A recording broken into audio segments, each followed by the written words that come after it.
for President Trump, his first presidential address to Congress of his second term. And tonight we're in Washington with the economy front and center. We may have short-term a little pain, and people understand that.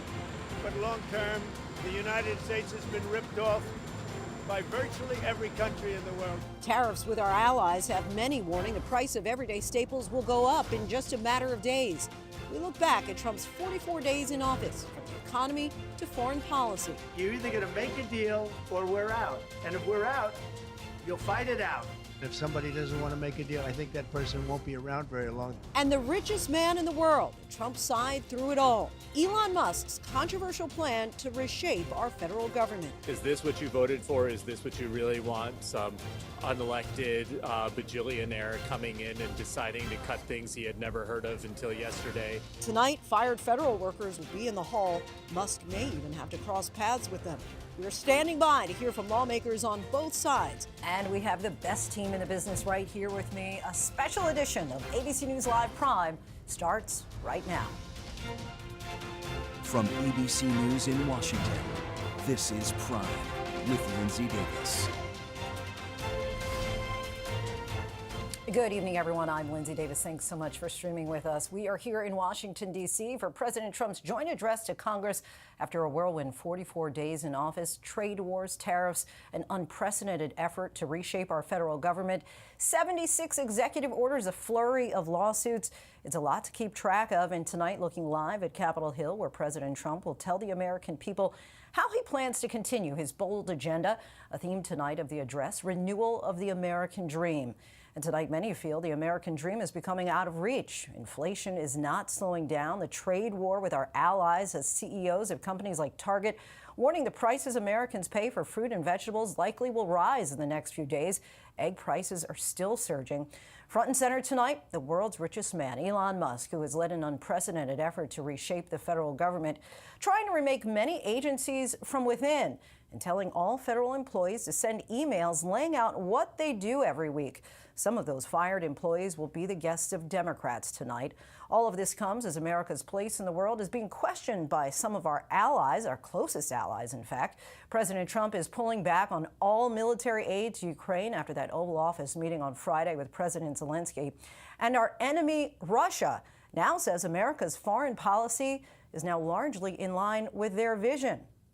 After the speech tonight, up-and-coming former CIA agent turned Senator Alyssa Slotkin will give the Democratic rebuttal. She was one of the few bright spots for Democrats last November after winning her election, despite Trump winning her state. Our team is standing by to break it all down, and we'll hear from Majority Whip Tom Emmer and Representative Ilhan Omar this hour as well. But we begin tonight with our chief White House correspondent, Mary Bruce. Tonight, as the president prepares to address the nation, the Dow plunging for the second day in a row, now down 1,300 points in 2 days, as Trump's new tariffs ignite a trade war. The president imposing a sweeping new 25% tax on all goods coming into the U.S. from Mexico and Canada, America's largest trading partners.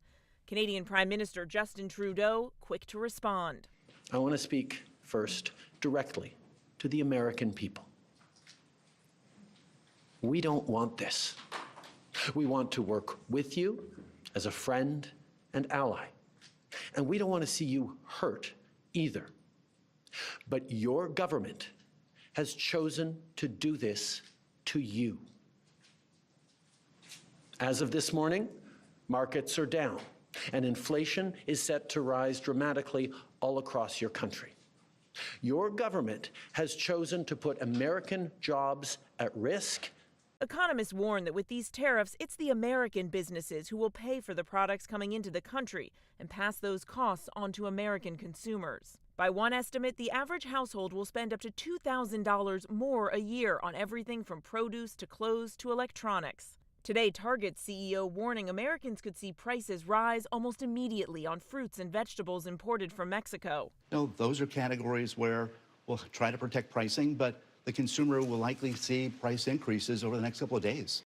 American farmers could soon be feeling the pain too. Canada now responding with plans for their own 25% tariff against $155 billion worth of American goods. Canadians are reasonable, and we are polite, but we will not back down from a fight. Not when our country and the well-being of everyone in it is at stake. Around the country, the anxiety among small business owners palpable. In Chicago, Marco Rodriguez owns a chain of candy stores that have been in his family for over 30 years. Scary. I mean, it's a scary time in our business. Everything you see around us is either imported by ourselves or we bought by ourselves and made in Mexico. Trump has also imposed an additional 10% tariff on products from China. Heidi Skelton says that will drive up prices at her clothing store in Westwood, New Jersey. I'm paying rent, employees, paying for the clothing, so I will have no other option really but to pass some of the charges onto my customers. China now retaliating with an additional 10 to 15% tariffs on some U.S. goods, including chicken, wheat, soybeans, and beef, and calling Trump's actions bullying behavior. Mexico's President Claudia Sheinbaum saying she will announce retaliatory tariffs on Sunday. Trump tonight prepared to double down, saying he'll fight back with even more tariffs, an approach we can expect him to tout in his speech tonight. Tariffs are easy, they're fast, they're efficient, and they bring fairness. He says tariffs are his fourth favorite word. Mary Bruce joins us now from the White House. So, Mary, what will you be watching for President Trump to say about that tonight? Well, as you noted, tariffs have long been a cornerstone of the president's economic policies. He speaks favorably of them often, but he's given a wide range of reasons for why he feels these new tariffs are necessary. I'll be watching closely to see what justification he offers to the American people. And of course, the big question, how much pain might Americans feel because of this? And how will the president prepare them for that in his speech tonight, Lindsay? Mary Bruce from the White House. Thanks so much. We'll be watching together. Let's bring our own John Santucci in. John, of course, you've known the president for a considerable amount of time. What are you hearing about his mood tonight ahead of this speech? Oh, he's in a great mood, Lindsay. I mean, from talking to senior level sources in the White House, the president has been rehearsing his speech for much of the day. I'm told take the over as far as how long this speech will go. It's going to be on the longer side, according to my sources. But look, I think for the president and for this White House, this is going to be a speech that obviously they're going to hit the key pillars that we know they've been focusing on. Tariffs, foreign affairs, certainly going to talk about immigration. But one of the things they're going to be focusing a lot on for much of the speech will be promises made, promises kept. And I think that for much of this speech, we're going to see Donald Trump tick through the things that he said on the campaign trail, said leading up to the November election, and already point to where the administration is going. I think one of the things that I'll be watching for is how quickly Elon Musk gets a shout out in tonight's remarks. We know from that first cabinet meeting, it wasn't a member of the cabinet that spoke first or the vice president in that room. It was Elon Musk, and Donald Trump wants Elon Musk to keep going. So I think that's going to be so much of what the speech focuses on tonight. Now, look, there could be some surprises. We know that they're trying to do that. But the reality is Donald Trump's also been talking a lot the last couple of weeks. So much in the Oval Office, so much what went on Friday in that conversation with President Zelensky. And we know, Lindsay, from our sources, that one of the things they are trying to doing is move that ball forward, find a way to come to some sort of a deal, but certainly that is going to be something we'll be waiting for some time,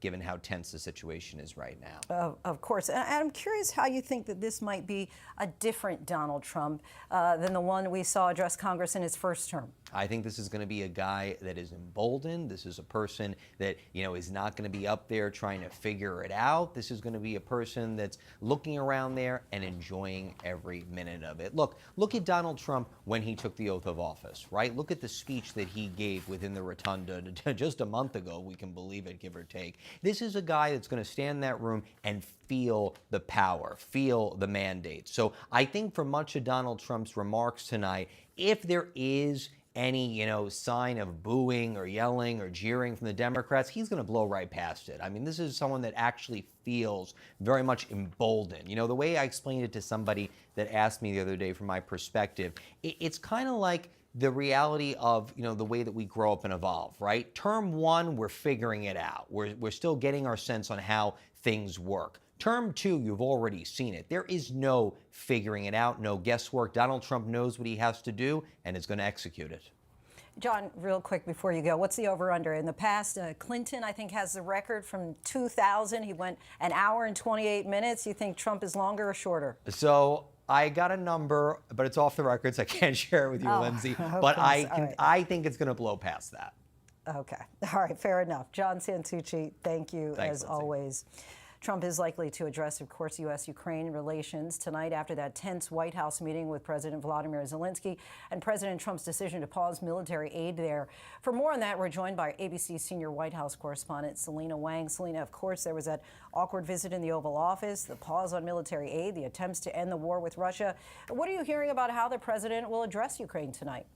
Yeah, Lindsay, well, the really big question to watch for is whether or not President Trump is ready in this speech to try and repair relations with Ukraine's President Zelensky, or if he's going to continue to criticize him. That disastrous meeting in the Oval Office, it is still hanging over Washington as we see this really dramatic rupture in relations between wartime allies. As you mentioned, the White House is now pausing all military aid to Ukraine. White House officials have told me that they are doing this in response to Zelensky's comments in the Oval Office, which they viewed as disrespectful and ungrateful.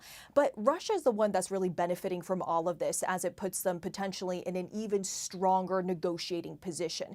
Something else to watch for, Lindsay, is how President Trump talks about Zelensky versus Putin. It was just days ago that President Trump falsely blamed Ukraine for starting this war, and Trump still has not made clear what Russia needs to concede to end this war, even though Russia is the one that invaded Ukraine. And we know that there was reporting that the mineral deal fell through on Friday, could actually be signed shortly, even as soon as today. What do we know where this stands at this hour?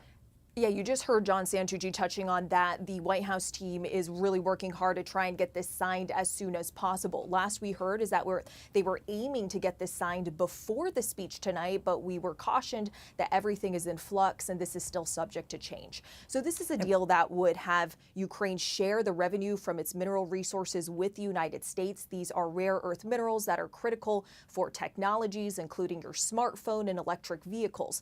Now, what's unclear here is if this minerals deal is also going to include any security guarantees.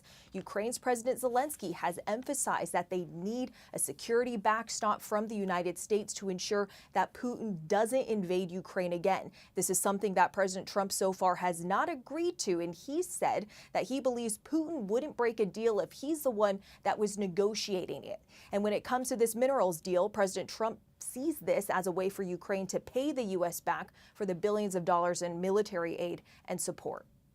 All right, Selena Wang for us. Thanks so much. Washington Bureau Chief Rick Klein joins us now. Rick, the economic front, front and center, of course, on many minds tonight. We've grown accustomed to seeing and hearing from President Trump really on a daily basis, but today he's been tucked away at the White House. What can you tell us about the final preparations and his overall mood heading into tonight's joint address to Congress? Yeah, Lindsay, by all accounts, he's in a good mood. He's been joking behind the scenes a little bit, and I think in his interactions that he's had with members of Congress, it's clear that this is a man who feels emboldened, empowered at this moment. And it's in part because he has dominated almost every single news cycle since he became president. You're right about how unique today is, unusual today is, that he has been really nowhere in the public sphere by design. But his actions are everywhere. To see how he's driving world affairs with Ukraine and with Israel, to see how he's driving economic conditions with the stock market and the Canadian reaction to his tariffs, he is in the middle of the action. And when he speaks tonight, he'll again have that opportunity to move action. But it is unusual in the sense that we've heard so much from him tonight. There's a bit of a question about how much a speech like tonight can matter, given how much other news and noise has been made around him. And of course, Elon Musk expected to be in the chamber tonight, as well as his Doge team. They've all been busy amid the firing of federal workers. We're now learning that the Trump administration is preparing to try to sell hundreds of government buildings, including the Department of Justice, the FBI headquarters. What can you tell us about this and the potential impact? Yeah, Lindsay, to zoom out, I think the biggest surprise to me covering the first couple of weeks of the Trump administration is the sustained and continual impact of Elon Musk, and the way that he and his team have been given basically free rein and been deferred to by the president and given these powers is extraordinary. And I think I'll be looking to see how he is singled out, assuming he will be tonight in that public display of support for the world's richest man, who's now one of the world's most powerful men, even though in this chamber filled with elected officials, he actually hasn't been elected to anything. He has has, though, been empowered with this vast new responsibility. And yes, that includes potentially putting government buildings on the auction block to help alleviate, in their view, the national debt. A lot of controversial moves that the courts and Republican lawmakers have been very slow to catch up to. All right, Rick Klein, our thanks to you. We'll be talking with you later on tonight. And now we want to bring in Congressman Emmer. And Congressman, thank you so much for joining us tonight. Of course, President Trump putting the finishing touches on his... can you hear us, Congressman? I can hear you, Lindsey. All right, very good to have you on. Really appreciate you taking the time. Of course, you've lauded the president's new investments in American manufacturing. But in response to these new tariffs, American manufacturers and retailers, from auto dealerships to the CEOs of Target, they're already warning that these price increases will be passed on to American consumers in the coming days. Are you concerned about the damage that these tariffs could cause? Well, we're always concerned about the reaction to the tariffs.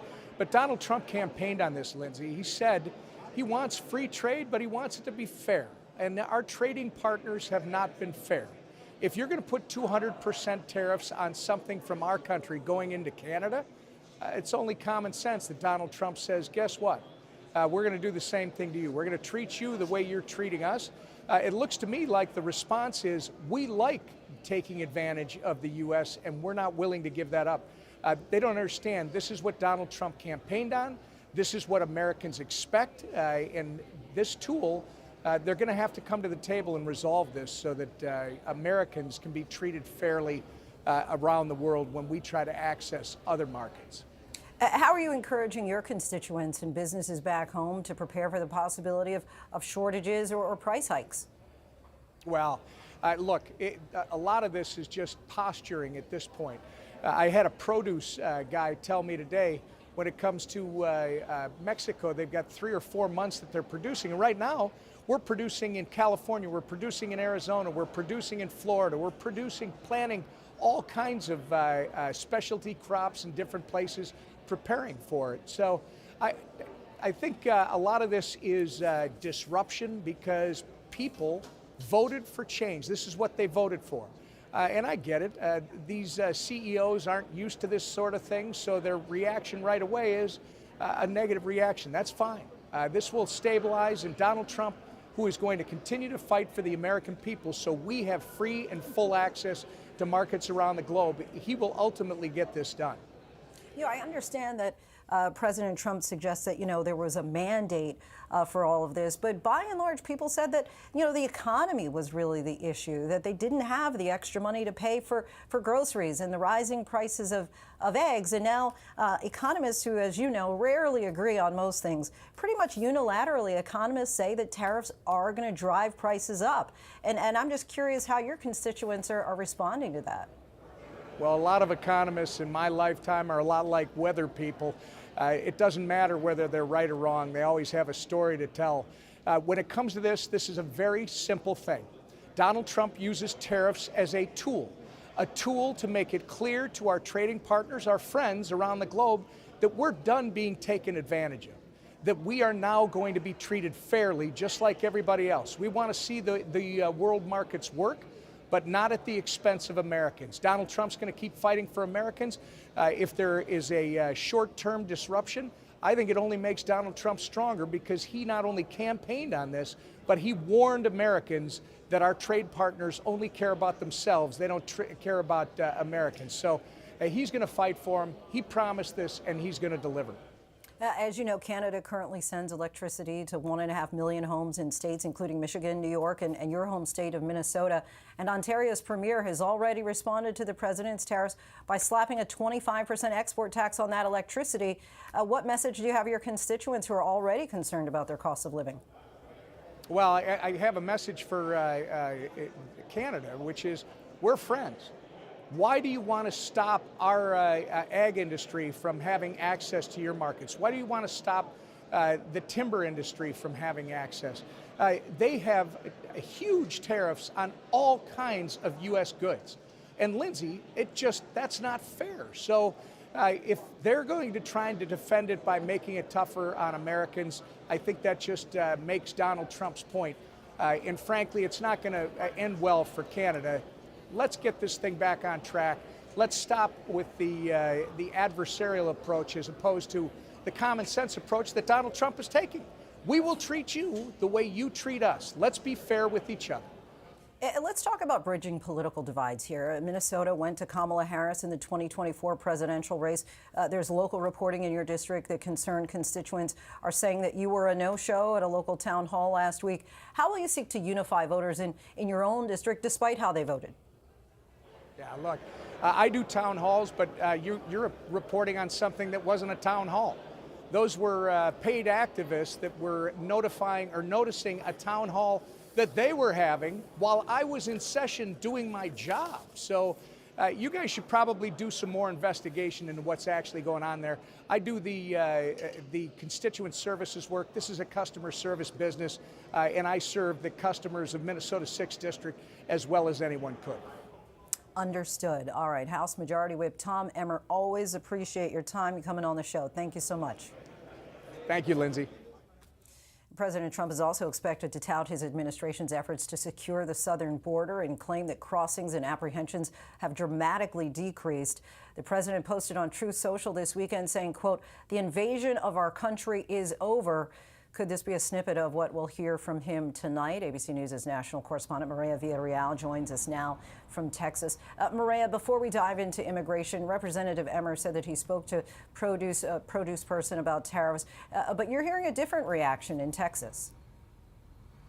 You know, Lindsay, I'd like to know who his produce person is, because I was on the phone all day long with farmers, ranchers, growers, and for that matter, produce association presidents all day long. And on top of that, restaurant president associations.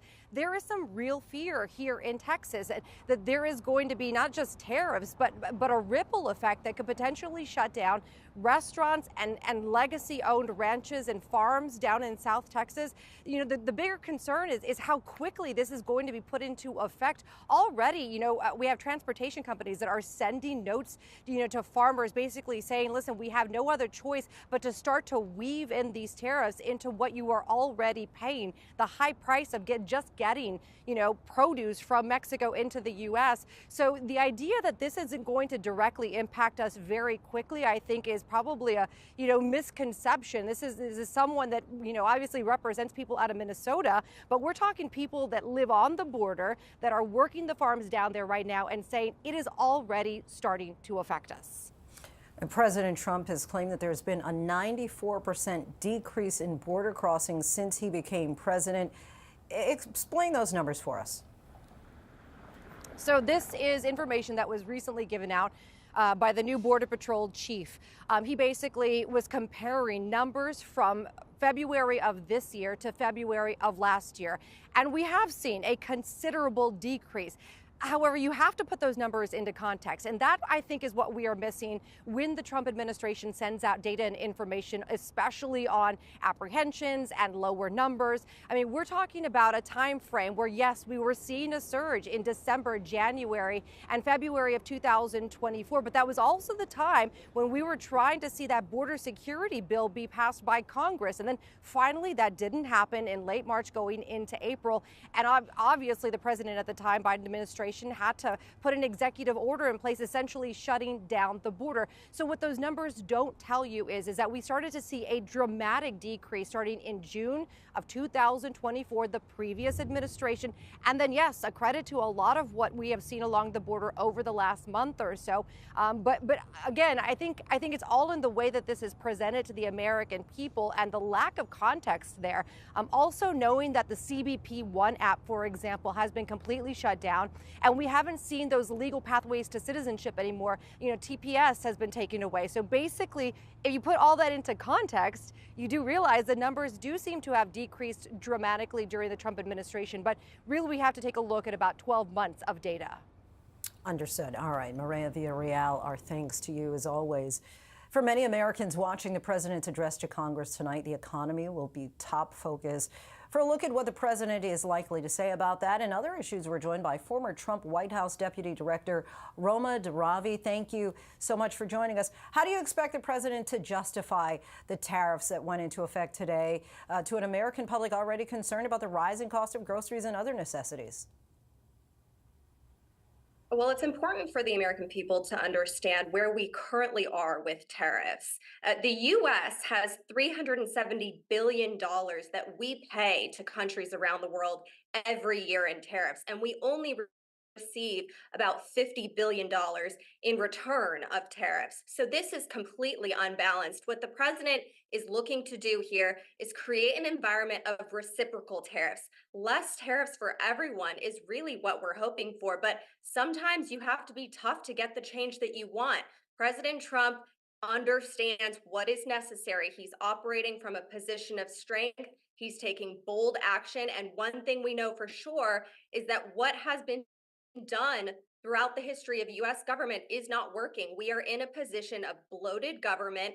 The economy is affected because of all of this as well. So you have to take everything into account when you're considering what's going on here. And the last thing I'll make on tariffs is that this is not just a quote unquote trade war as the media is describing it as. This is also a drug war.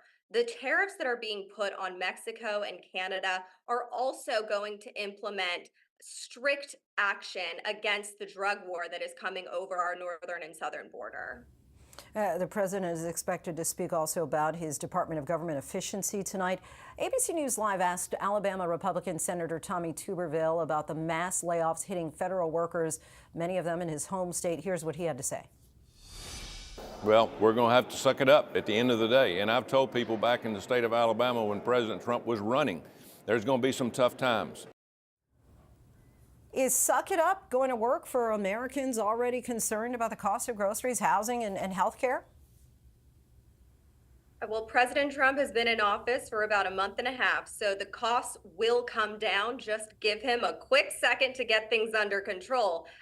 There is a lot that we have to tackle, and you'll hear about this tonight from President Trump, his plans for the future of America to become more prosperous and more affordable for every single American. You go to the voting data of the 2024 election and you'll see that swing states all went to him, that 89% of counties moved to the right.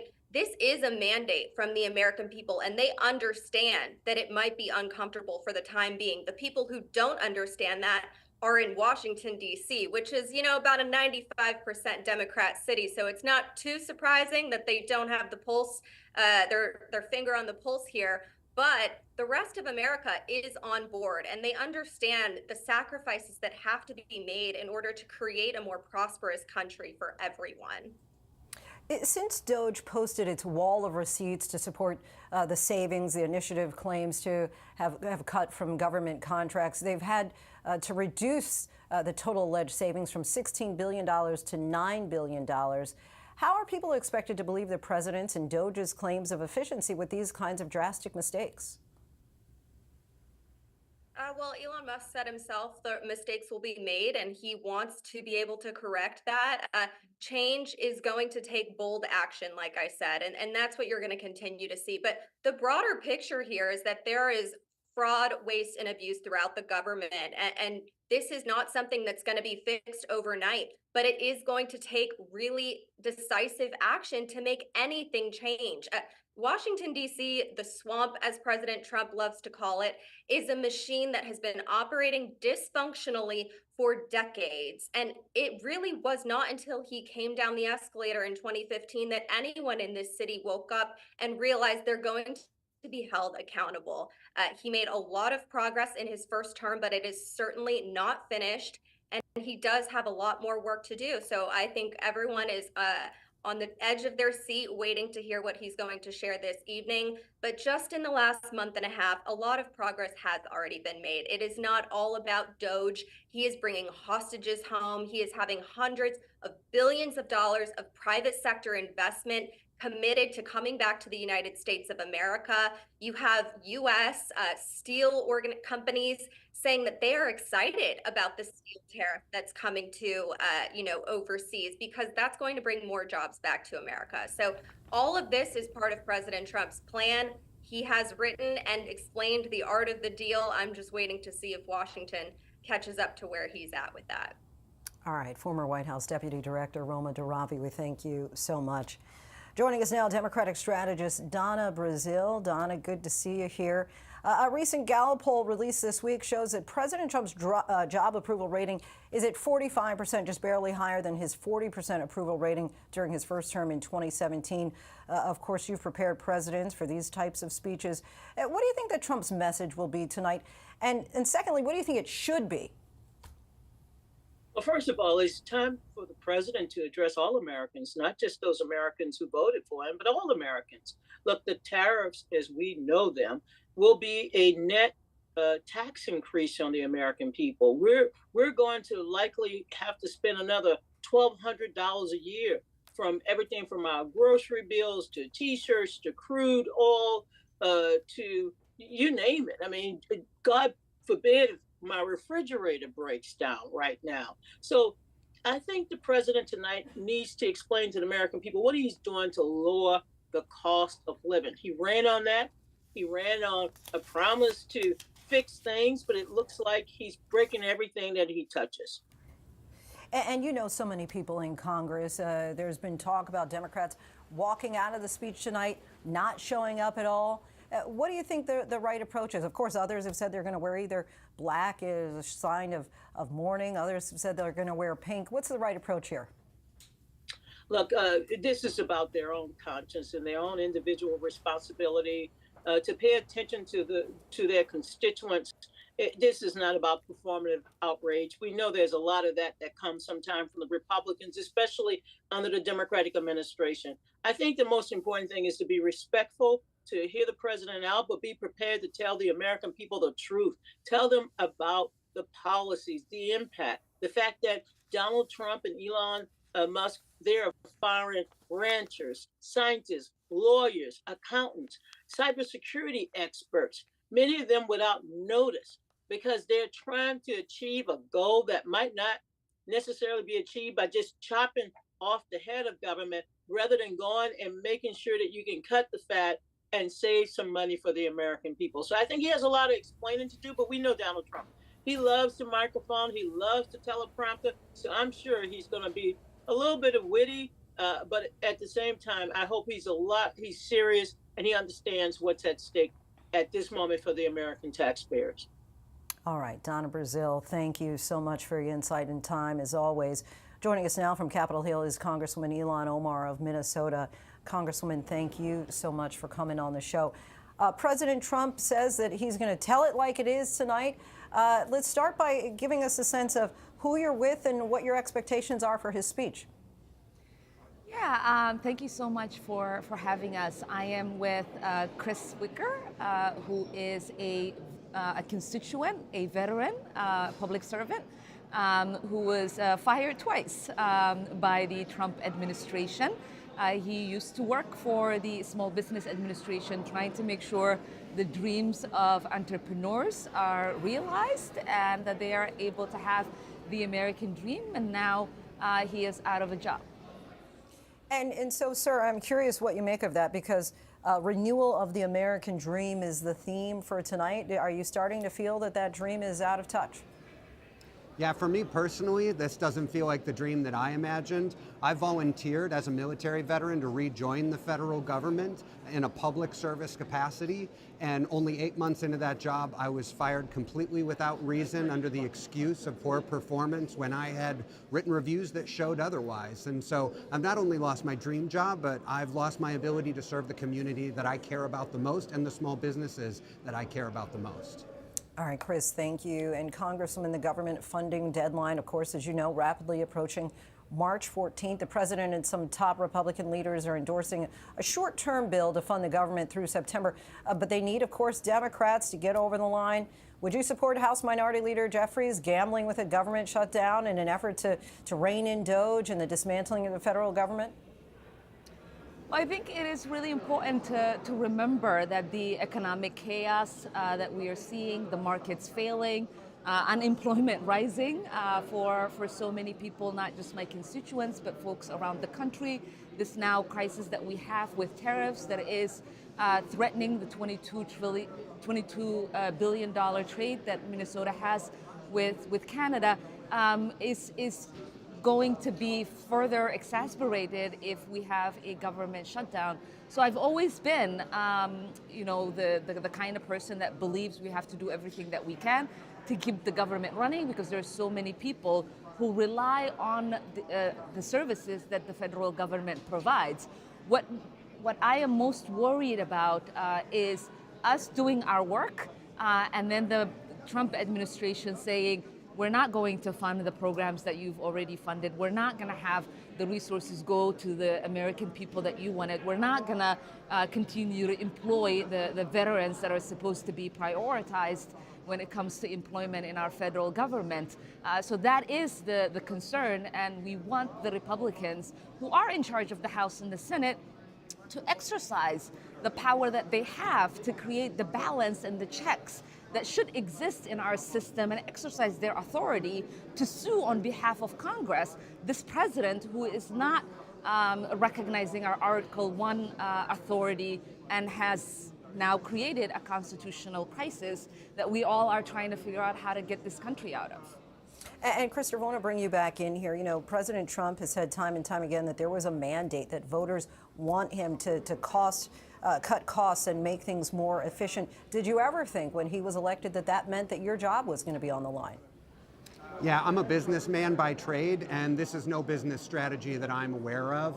This idea of fire first and aim later doesn't work for the small businesses we have in Minnesota, and I don't see how it could possibly work for the government either. I think that what's really important is that federal workers who go to work every single day as patriotic Americans trying to do the best job they can for communities are not being demonized on TV by the people they trust the most. All right, Congressman Omar and Mr. Wicker, we thank you both so much for your time. Really appreciate it. Thank you for having us. Thanks so much. In the first 6 weeks of his second term, Donald Trump and Republicans have sought to upend many foreign and domestic policies which have guided American society since World War II. During his address to Congress a short time from now, President Trump is expected to tout those new policies, often coming by executive orders, increasingly being challenged in lawsuits. Reporter Jay O'Brien digests it all tonight in our Prime Focus. This was just a month and a half ago. At inaugural festivities moved inside because of the January cold.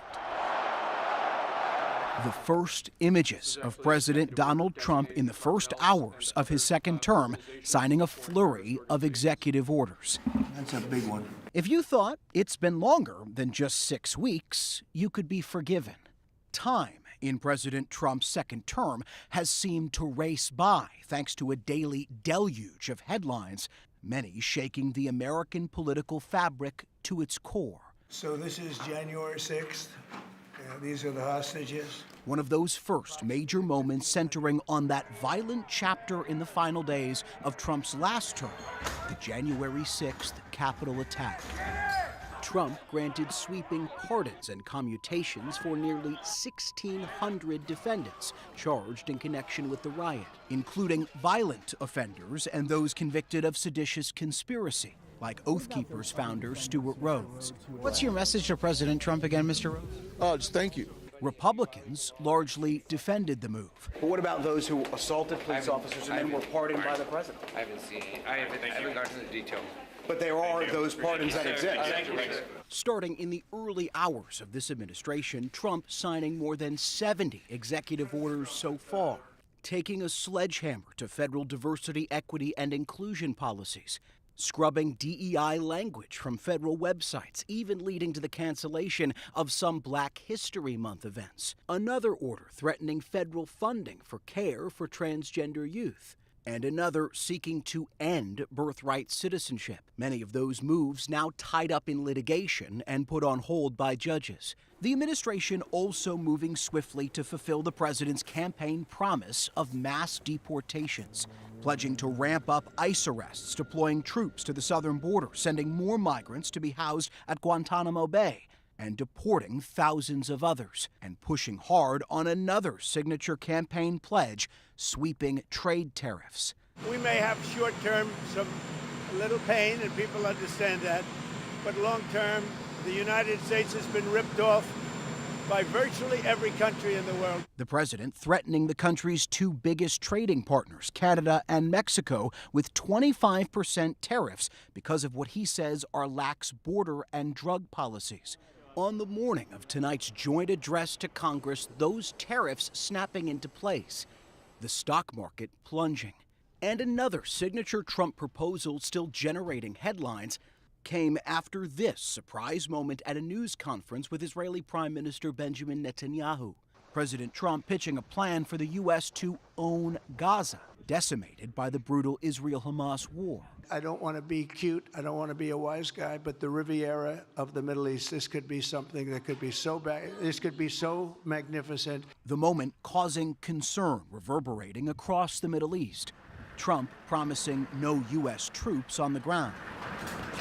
But taking center stage in these first few weeks of White House drama is billionaire Elon Musk, at the helm of the Department of Government Efficiency, or DOGE, orchestrating the firing of thousands of federal workers and an overhaul of the U.S. government. The backlash swift. Save federal workers! Federal workers protesting in D.C. and across the country. Tyranny is rising in the White House. And Republican lawmakers facing tough questions at home in their districts. We are all freaking pissed off about this. You're going to hear it and feel it. Demonstrators, including Democratic members of Congress, trying to push their way into federal office buildings for answers. We're members of Congress. Musk, even more than Trump, considered by many opponents the architect of this governmental chaos. Is this what you voted for? Is this what you really want? Some unelected bajillionaire coming in and deciding to cut things he had never heard of until yesterday. Elon Musk doesn't even know my job exists, right? I'm a public servant, and I do this job because I love it. Anybody unhappy with Elon? In a meeting last week, Throw him out of here. Is anybody unhappy? Trump and his cabinet applauding the world's richest man, even as some federal departments privately expressed concern with how fast DOGE is moving to gut the government.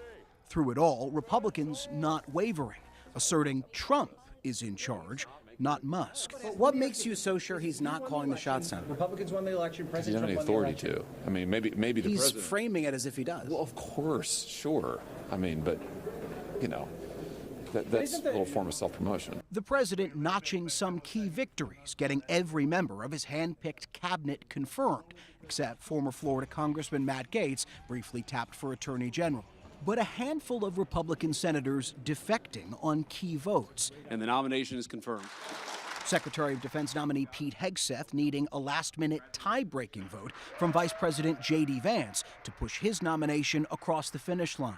So help me God. Other controversial choices like Robert F. Kennedy Jr. for Health and Human Services and Tulsi Gabbard for Director of National Intelligence, all confirmed, largely along party lines. Trump's cabinet now vowing overhauls to key systems like the government's health infrastructure, Justice Department, and relations between the U.S. and the rest of the world, on critical issues like the war in Ukraine, as that country's future hangs in the balance and the president promises a peace deal. Tensions boiling over last week on camera in the Oval Office between Trump and Ukrainian President Volodymyr Zelensky, a wartime leader that Trump has called a dictator. You're not in a good position. You don't have the cards right now. With us, you start having cards. But right now, you don't. Yeah, you're playing cards. You're playing cards. You're gambling with the lives of millions of people. In the aftermath of that Oval Office shouting match, Trump with this observation. This is going to be great television, I will say that. So much of these first few chaotic weeks playing out before those blinding lights of the cameras. And on one of his biggest stages yet, Trump promising to tell it like it is in tonight's joint address. His second-term saga still in its first act. And it's anyone's guess what happens next. We will soon see. Our thanks to Jay O'Brien for that. Coming up, the new threat to shut down the government is on the horizon if congressional leaders can't strike a deal in the next 10 days. And from the cost of groceries to the role of money in politics, what Democrats and Republicans are now telling pollsters about the issues that matter most to them.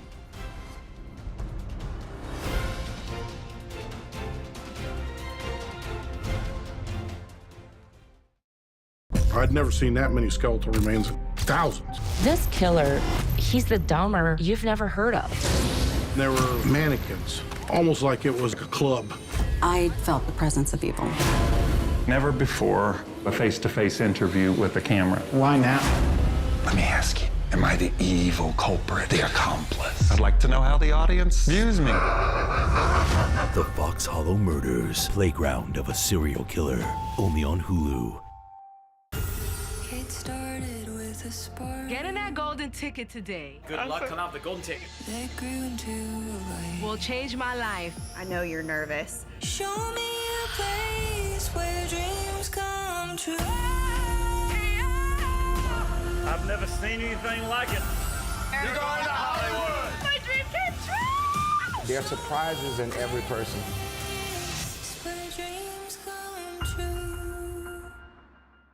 GMA Friday morning. Here we go. Ready for a little gaga? Abracadabra. Abracadabra. From her new music, everyone's waiting for. You call it mayhem. Yes. What does this album tell us about the phase of life you're in right now? To life with her fiancé. How's the wedding planning going? Oh my gosh. It's gaga as you've never seen before. Provocative, strong, sensational. Friday morning. I could die with a smile now because I'm hanging out with you. Me too. Only on Good Morning America.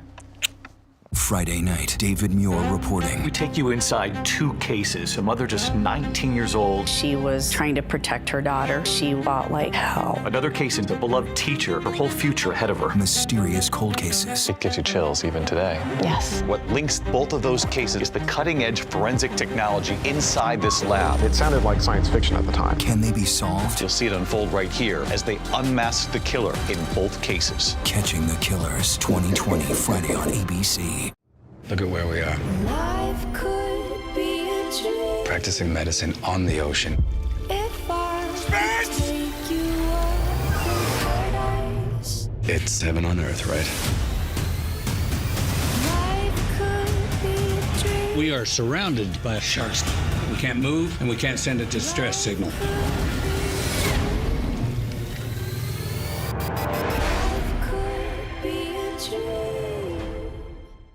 I'm 110% ready to fall in love. Tall, handsome, smart. He's perfect. Time just stood still. It's kind of already sinking in that these other girls are dating my boyfriend.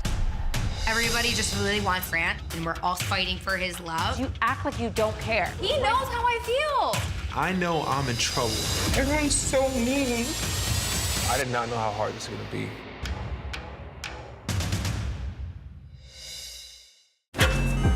Boys. Auntie? Oh. This is how your father's business works. The life of crime and the life of this deli. We're innocent. We'd be the first innocent brown people in jail. Oh my God. There's a gun in the credenza. Finish him off now. What? What part of this are you not understanding? Credenza, if I'm being honest, I don't think I know what that is.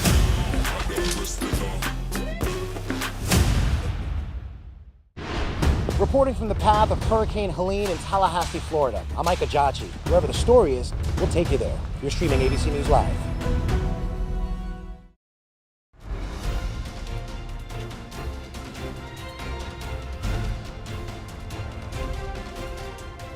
Welcome back, everyone. The sweeping tariffs on goods from China, Mexico, and Canada that went into effect today are sure to keep the economy front and center in many people's minds when President Trump delivers his address to Congress later tonight.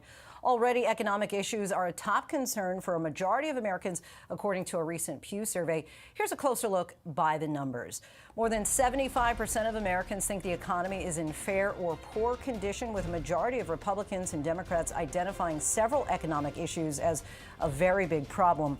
And 63% say inflation is a very big problem. Republicans and Republican-leaning independents are even more likely to worry about inflation, with 73% calling it a very big problem. For all voters, the cost of groceries is a major focus. 43% expect the cost of groceries to get even worse this year, and less than a fifth are optimistic that prices will improve. There's some agreement about other top issues as well. About half of both Republicans and Democrats see the ability of parties to work together, drug addiction and the state of moral values as very big problems. And 72% of all voters say the role of money in politics is a very big problem, the highest share of any of the dozens of issues in the survey. But deep partisan divides remain on other issues like immigration, gun violence, climate, and racism. Coming up, what President Trump may have to say about those economic concerns in his address to Congress just a little more than an hour from now. Stay with us.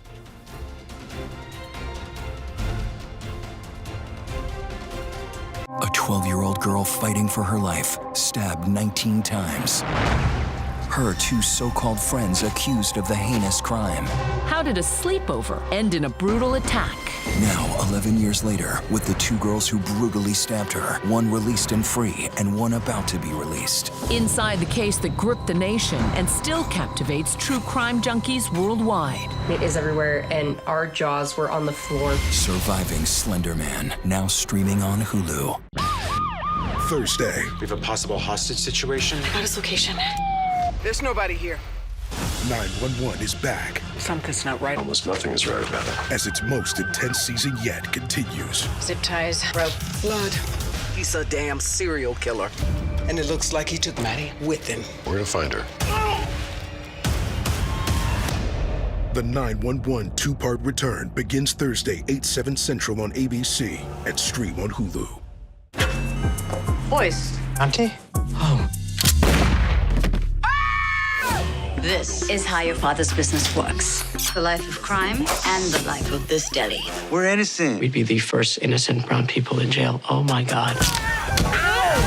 There's a gun in the credenza. Finish him off now. What? What part of this are you not understanding? Credenza, if I'm being honest, I don't think I know what that is.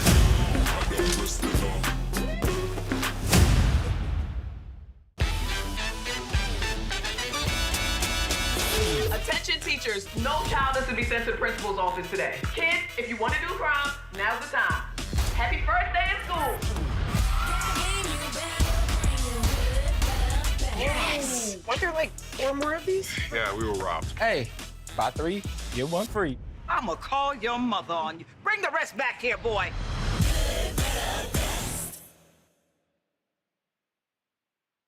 I'd never seen that many skeletal remains. Thousands. This killer, he's the Dahmer you've never heard of. There were mannequins, almost like it was a club. I felt the presence of evil. Never before a face-to-face interview with the camera. Why now? Let me ask you, am I the evil culprit, the accomplice? I'd like to know how the audience views me. The Fox Hollow Murders, playground of a serial killer, only on Hulu. Look at where we are. Life could be a dream Practicing medicine on the ocean. if I take you up to paradise. It's heaven on earth, right?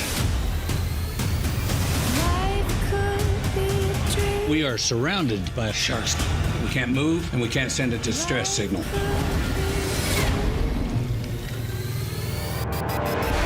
Could be a dream. Welcome back, everyone. Americans awoke to a new reality today when President Trump imposed tariffs against our largest trading partners, Canada and Mexico, and looming just 10 days from now, the threat of a government shutdown. Can it be avoided? Joining us now, it's a BOGO night. Buy one, get one free. ABC News D.C. reporters Jay O'Brien and Elizabeth Schulze both join us now. And Jay, let's start with you. Of course, we haven't had a federal government shutdown in more than 6 years. What do you think the chances are that we have one now? Well, as you said, Lindsay, the clock is ticking. There's not a big appetite up here on Capitol Hill for a government shutdown, but you've really got to look to Democrats here because Mike Johnson has a contingent of hardliners in his own party who always vote against temporary government funding measures to avert a shutdown. They have ideological opposition to it. And so Mike Johnson has consistently had to turn to Democrats to pass temporary measures to keep the government funded. Last time we played this game in December, more Democrats voted for the legislation to keep the government funded than Republicans did. But one of the rumblings we're hearing from Democrats now is because they have such strong opposition to what they're seeing out of this administration, and in particular, the thousands of firings of federal workers by Elon Musk and Doge, there are some rumblings that Democrats would consider gambling with withholding their votes and potentially prompting a government shutdown to try to extract some concessions out of this administration. Now, these are just rumblings. We haven't heard it from the vast majority of House Democrats. We haven't even heard it from House Democratic leadership, but Democrats acknowledge they have limited cards to play here. They don't control the House. They don't control the Senate. So there are limited moves they can make to try to make meaningful changes and extract meaningful concessions out of Speaker Johnson and out of President Trump. And moving on to those tariffs, Elizabeth, President Trump likes to say it's his favorite word. Then people said, oh, well, what about love, family, country? And then he said, okay, tariffs, that's my fourth favorite word. Canada and China are already retaliating. Mexico's president says that she's going to announce retaliatory tariffs on Sunday. What kinds of concessions is President Trump looking for by starting a trade war? And Linsey, this is a trade war. What President Trump says is that he wants to reduce the flow of fentanyl into the U.S. through Mexico, from China, and from Canada, too, he says. But he also says this is about increasing American manufacturing. The idea being if businesses have to pay tariffs, higher fees for their products that are imported when they cross into the U.S., that would incentivize companies to buy more stuff and move their manufacturing into the United States. This is a message that we heard from President Trump in his first term, but the scale of these tariffs that have just taken effect is much more broad, much more universal. They apply to the three biggest trading partners across the board. We're talking about goods that would be affected, everything from groceries to gas, shoes, electronics, really far-reaching implications. And the question for businesses, Linsey, will be how much can they absorb those higher costs versus how much do they pass down to consumers? Households could end up paying up to $2,000 extra per year because of these tariffs, according to some estimates, as businesses decide if they do need to pass on those higher costs. Right. People concerned about those higher costs as well as shortages potentially. Elizabeth Schulze, Jay O'Brien, we thank you both so much. And that is our show for this hour. I'm Linsey Davis. Be sure to stay tuned with us as we count down to the presidential address to Congress, President Trump's first since taking office for the second time.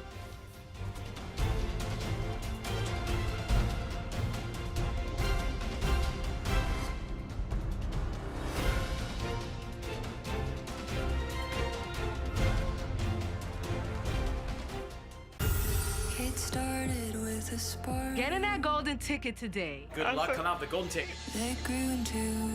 Will change my life. I know you're nervous. Show me a place where dreams come true. I've never seen anything like it. You're going to Hollywood. My dream came true. There are surprises in every person. Where dreams come true. What's good to watch? Read? Where can I get a great deal on what I'm just dying to buy? Oh, it's all right here. GMA Life. All the exclusive and buzziest celebrity good stuff. Deals and steals with amazing savings and the coolest lifestyle tips from Good Morning America. Get excited. I love that so much. It's time for GMA Life. GMA Life, streaming weekends on ABC News Live. Your weekend just got a little better with GMA Life.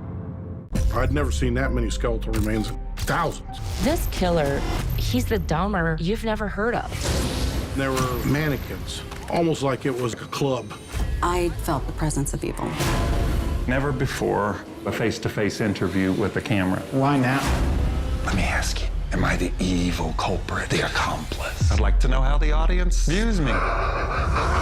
The Fox Hollow Murders, playground of a serial killer, only on Hulu. I'm 110% ready to fall in love. Tall, handsome, smart. He's perfect. Time just stood still. It's kind of already sinking in that these other girls are dating my boyfriend. Everybody just really wants Grant, and we're all fighting for his love. You act like you don't care. He knows how I feel. I know I'm in trouble. Everyone's so mean. I did not know how hard this was going to be.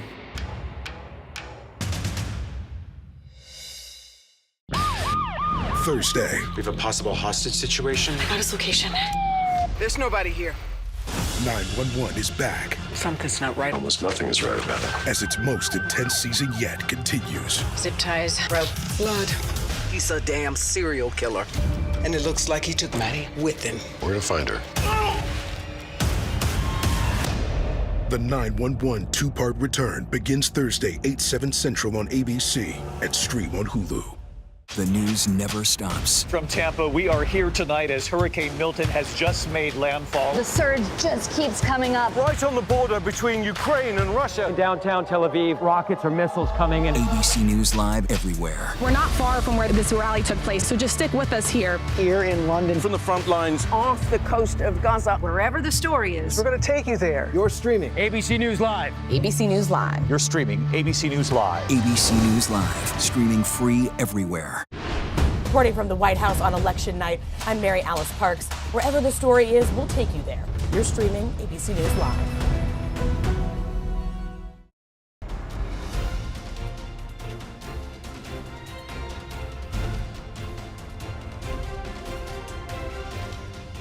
Good evening, everyone. I'm Linsey Davis. Thanks so much for streaming with us. We are here in the nation's capital, counting down to President Trump's joint address to Congress tonight. In less than an hour, he's expected to lay out his vision for the country and America's place in the world. In 44 days in office, trade wars, tariffs, an unprecedented effort to reshape our federal government, 76 executive orders, a flurry of lawsuits. It's a lot to keep track of. And let's take a live look now at the Capitol, where the president is expected to tell the American people just how he plans to continue his bold agenda and what he calls the renewal of the American dream. This, as many Americans see that dream as out of reach, from stubborn inflation to a trade war with our closest allies and the world's richest man, Elon Musk, at the center of it all to reshape the government as we know it. Plus, a sudden shift, the president pulls back all military aid to Ukraine after a shouting match with President Zelensky in the Oval Office on Friday, as the Kremlin celebrates America's foreign policy aligning more closely with Russia's vision. Following the president's speech, we'll hear from a former CIA agent turned freshman Senator Alyssa Slotkin, who will give the Democratic rebuttal. Our team is standing by to break it all down, and we'll be joined by Congressman Byron Donalds and political strategist Donna Brazile as well this hour. But we begin with our chief White House correspondent, Mary Bruce. Tonight, as the president prepares to address the nation, the Dow plunging for the second day in a row, now down 1,300 points in 2 days, as Trump's new tariffs ignite a trade war. The president imposing a sweeping new 25% tax on all goods coming into the U.S. from Mexico and Canada, America's largest trading partners.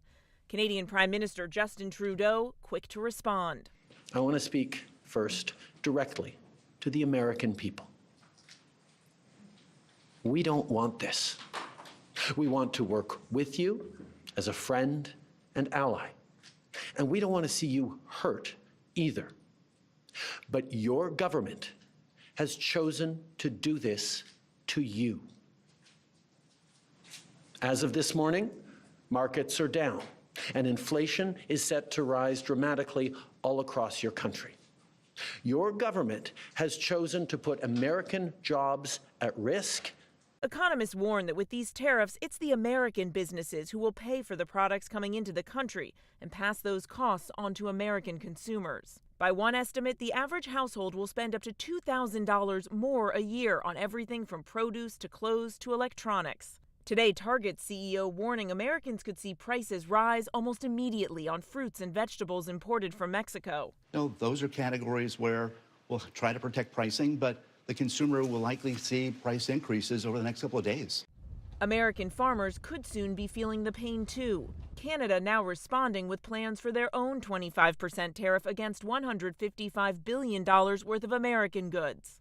Canadians are reasonable, and we are polite, but we will not back down from a fight. Not when our country and the well-being of everyone in it is at stake. Around the country, the anxiety among small business owners palpable. In Chicago, Marco Rodriguez owns a chain of candy stores that have been in his family for over 30 years. Scary. I mean, it's a scary time in our business.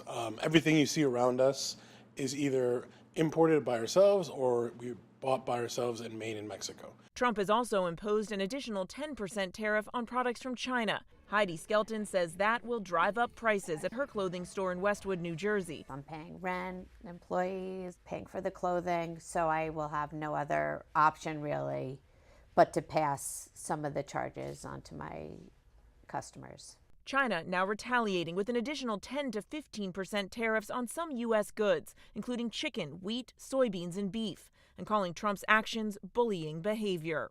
Mexico's President Claudia Sheinbaum saying she will announce retaliatory tariffs on Sunday. Trump tonight prepared to double down, saying he'll fight back with even more tariffs, an approach we can expect him to tout in his speech tonight. Tariffs are easy, they're fast, they're efficient, and they bring fairness. Mary Bruce reporting for us there, and joining us now is Florida Representative Byron Donalds. Congressman, thank you so much for joining us. Appreciate you coming back on the show. What are you expecting to hear from President Trump tonight? I think the president's going to cover all of his successes in the last 45 days. Closing our border, border crossings have plummeted since he became president of the United States. Getting men out of women's sports, something that the American people massively support. 80% of the American people support that. Bringing peace into the Middle East region, actually getting a deal done on getting hostages back, and getting close to actually bringing an end to the war in Ukraine, and so many other things. He has a lot to celebrate, a lot to tell the American people, but then also to call on Congress to get moving on delivering on the rest of his agenda.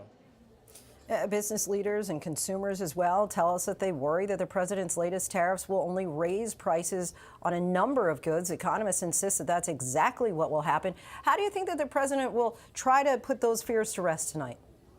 A couple of things. Number one, we need Canada and Mexico to take our border seriously as well. We do need China to stop sending precursor material for fentanyl to Mexico. Fentanyl is the #1 killer of people between the ages of 18 and 45. The president takes our security just as serious as every family in America does. And so I think the response to the American people is give us the opportunity to do the job that we talked about on the campaign trail. We are going to get this economy roaring again. We're going to get prices down. What we're having to do with tariffs in this current situation is about securing our nation, but to a broader level on tariff policy.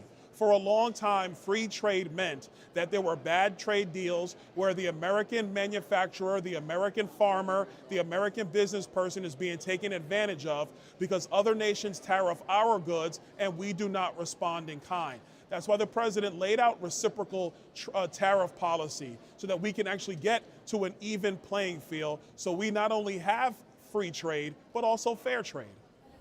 What's your message tonight to your constituents who are worried about the price of groceries and say that they simply can't afford to pay any more money for just basic staples? What I would say is that we're going to get this economy roaring again. Tax policy, we're going to get that settled up here at the federal level in short order. So no tax on tips, overtime, Social Security, things that can help the American people keep more money in their pocket.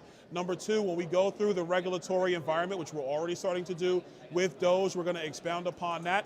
Cutting regulations, that's going to help prices actually stabilize and come down. Number three, robust energy agenda in the United States. Drill, baby, drill is the tagline. What it means is energy dominance on the world stage. And when you have a strong energy market in the United States, that also stabilizes prices and brings them down. So that when you get to tariff policy, we are a humming economic engine who now simply are asking to be treated fairly on the world stage.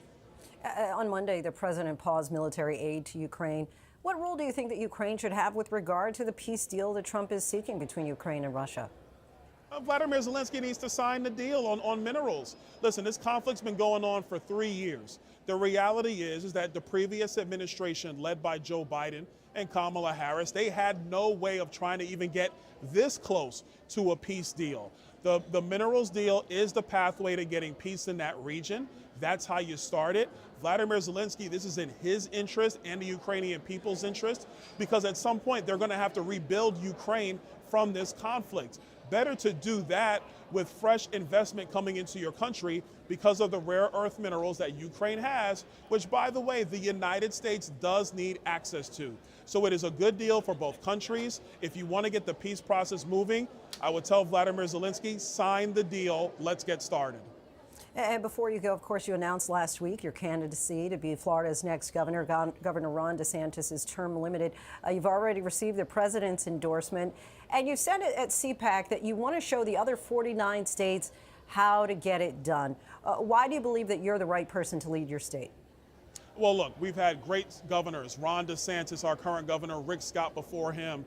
We are the mantle of how to have a free state, have a state that doesn't blow out its budgets like New York, California, and Illinois, have a state where business owners want to move their businesses and their families. We're the #1 state when it comes to school choice. We are the best environment to live safely in a state in our country. And so it's basically taking those items and then doing some new things, actually becoming the financial capital of the world with digital assets, Bitcoin and cryptocurrency leading the way. Focusing on children being proficient in math and reading, in writing, and in reasoning. You do those things in conjunction with what we've already done as a state. Now you have a major story to tell that other states would want to follow and emulate.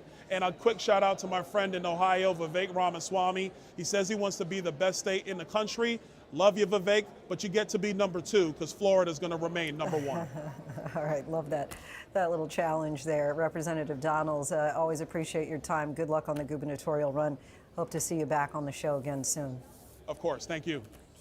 Democratic strategist Donna Brazile joins us again now. Thanks for coming back on, Donna. Let's talk about Senator Elissa Slotkin of Michigan. She's a Democrat that's considered a political survivor who's giving the party's response tonight to the address.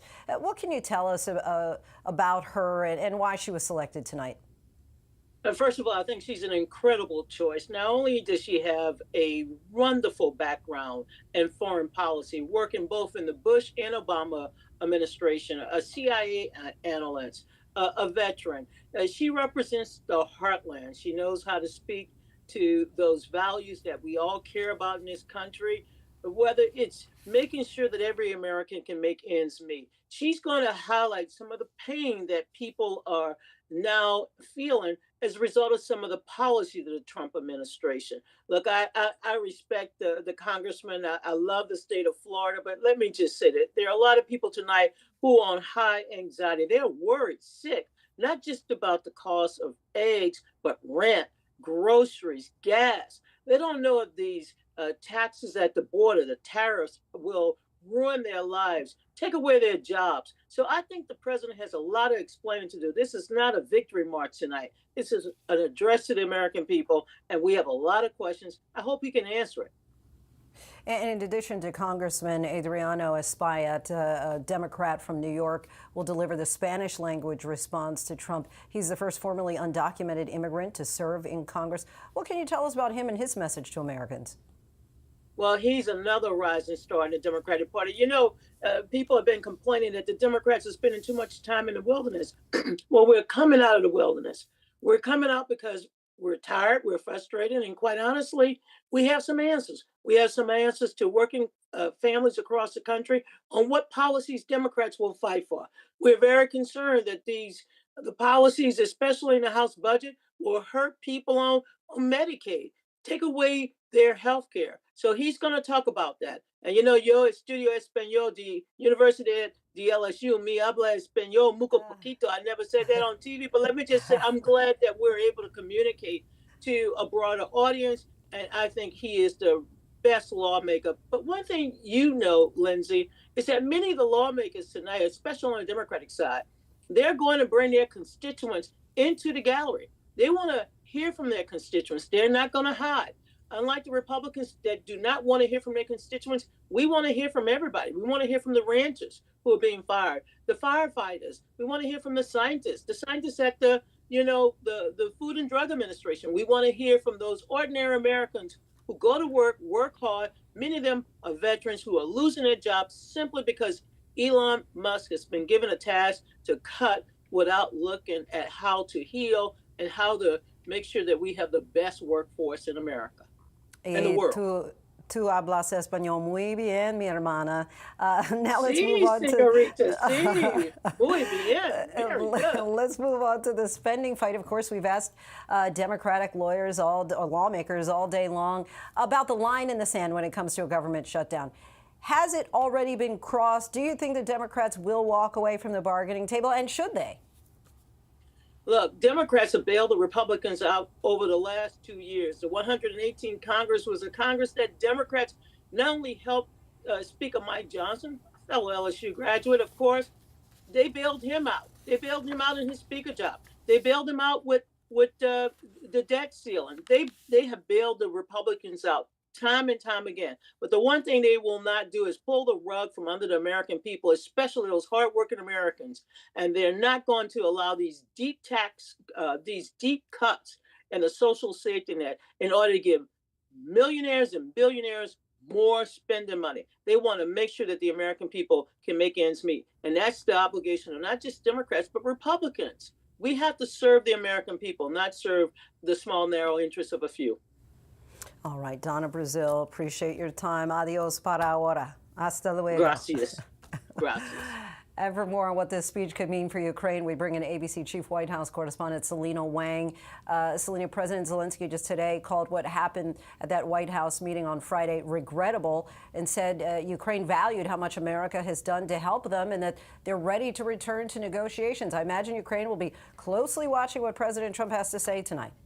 They're going to be watching this very closely. And Linsey, the statement today from Zelensky makes it very clear that he wants to repair this relationship with the United States, with President Trump. He really heaped praise on the president, saying that he admires his strong leadership, thanking and saying he was grateful for U.S. military support, and also stressed that he wants to work with the United States to quickly bring this war to an end. And that is really President Trump's priority. Remember, when he was campaigning, he said that he could end this war in 24 hours. But it's unclear, Linsey, if all of those words are going to be enough to move Trump to get him to reverse course on that pause on military aid. Now, the interesting dynamic here, though, is that even though Trump wants this war to end quickly, many military analysts say that his moves, including the decision to pause military aid, could actually have the opposite effect, since Putin could be more incentivized to keep on fighting a weaker Ukraine.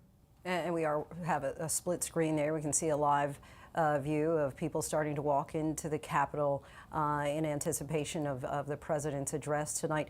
Selena, if and when that mineral deal is signed, what would that mean in terms of U.S.-Ukrainian relations after that White House meeting and talks of ending the war? So when I talk to Trump administration officials about this minerals deal, they really see it as a way for the U.S. to be invested in the long-term future of Ukraine. They believe it is beneficial to Ukraine for the economies to be linked more closely together. And Trump has also emphasized that he thinks this is a way for Ukraine to pay America back for the billions of dollars in U.S. military aid. Now, we were hearing from sources, last we heard, that they're aiming to get this deal signed as early as tonight, but no final decision has been made. A big question here, though, is the details in this minerals deal.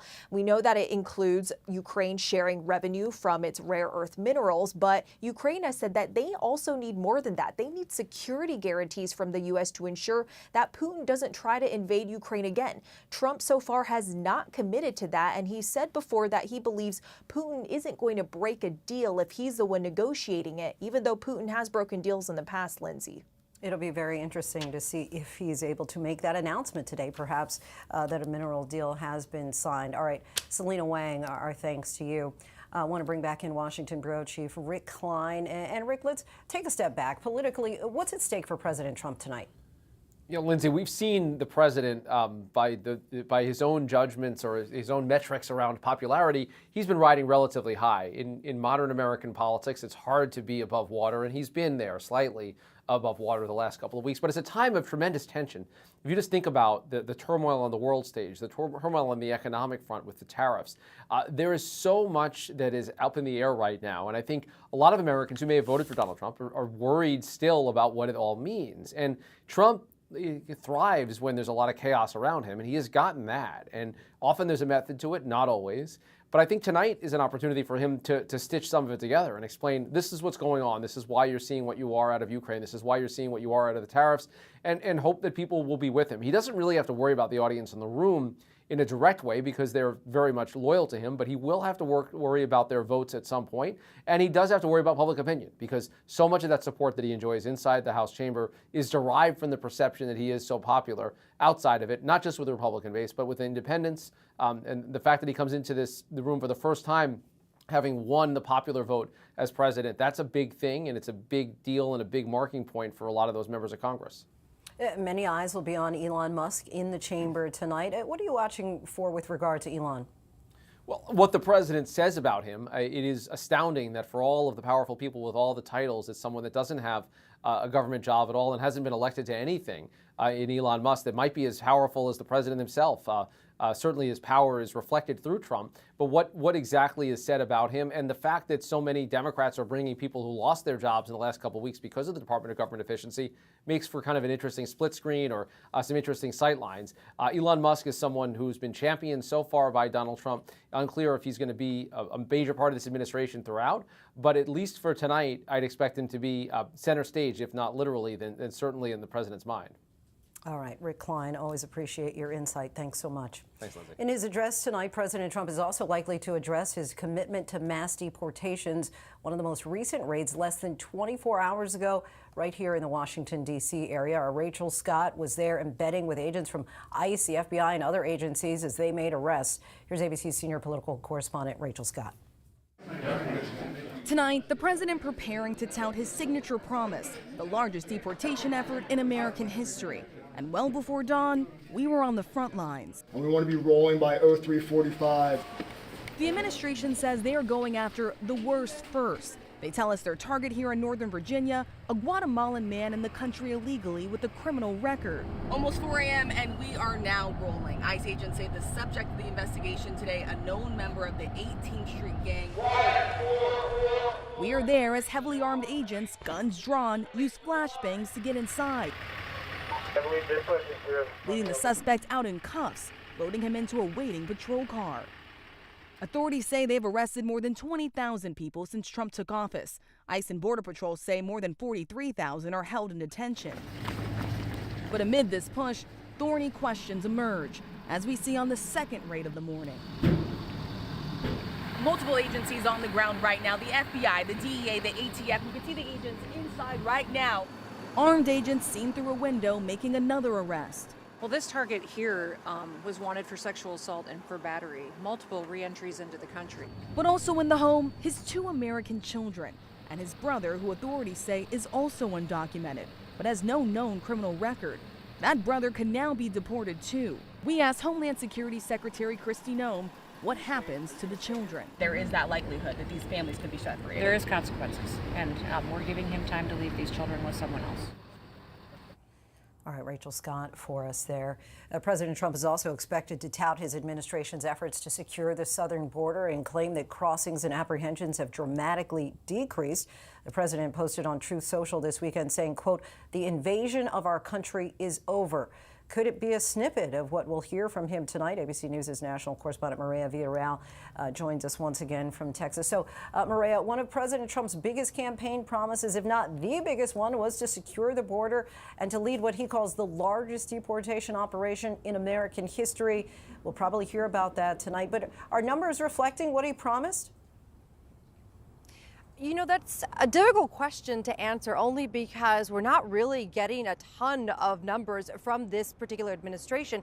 I think in the beginning when we saw some heavy ICE raids going on and it was easy to tout the, 2,000 a day, 3,000 a day, 4,000 a day, I think we were getting numbers from them. But over the last few weeks, we really haven't heard a lot. And in fact, there is some information that is being sent out by some nonprofit organizations around that look like basically right now that the administration is seeing about 600 arrests via ICE throughout the country. So a considerable difference in what we saw back in January. And then when you talk about the deportations, it's the same thing. We're really not getting the numbers in order to really check him on whether or not this administration is living up to that promise. But we knew this was going to be difficult. We knew a lot of the decisions that he was making initially were probably going to get fought out in court. And then logistically, the manpower and the actual detention facility space, the courts that needed, more judges and more attorneys to come into. I mean, the process in and of itself was going to be cumbersome. So I think as of right now, Lindsay, they're moving in a positive direction to try and fulfill that campaign promise,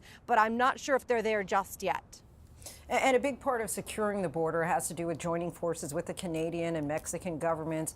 What happens now that has turned his back on the two countries we share a border with after these tariff announcements? You know, that's a really difficult question because not to answer it, but really a difficult question for what we are seeing on both borders. Because, you know, over the last 6 months or so, we saw a considerable change in the amount of apprehensions along the border. But on top of that, you know, talking with people that live in these communities, both in Mexico and in the U.S. along the border, what we were hearing from them was it feels safer. It feels like we are supported. It feels like we can kind of get back to the way things were maybe a decade or so ago. You know, we were just speaking with a border mayor today. He tells us that his family, part of them, live in Mexico. And for a long time, they weren't going across the border because it just wasn't safe. The cartels had taken over this small community. But just in the last 6 months or so, he said that has considerably changed. We've seen it on the border as well. Federal agents from Mexico who feel very comfortable in supporting what they are trying to do and the immigration reform Mexico is trying to put forth. But, you know, I do think that these tariffs and the conversation over where they will go, even if it is just for the next few days or the next week, it really puts a strain on that relationship that we've seen, you know, with not just these communities on both sides of the border, but law enforcement as well. All right, Maria Villarreal for us. Thank you so much. Coming up, President Trump is set to deliver his joint address to Congress less than an hour from now. How he says he'll remake the American dream. Our Kira Phillips takes over after this. Stay with us.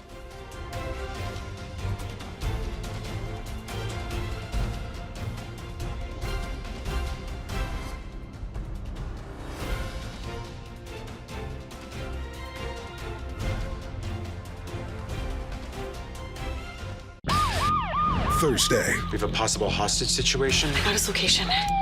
There's nobody here. 911 is back. Something's not right. Almost nothing is right about it. As its most intense season yet continues. Zip ties, rope, blood.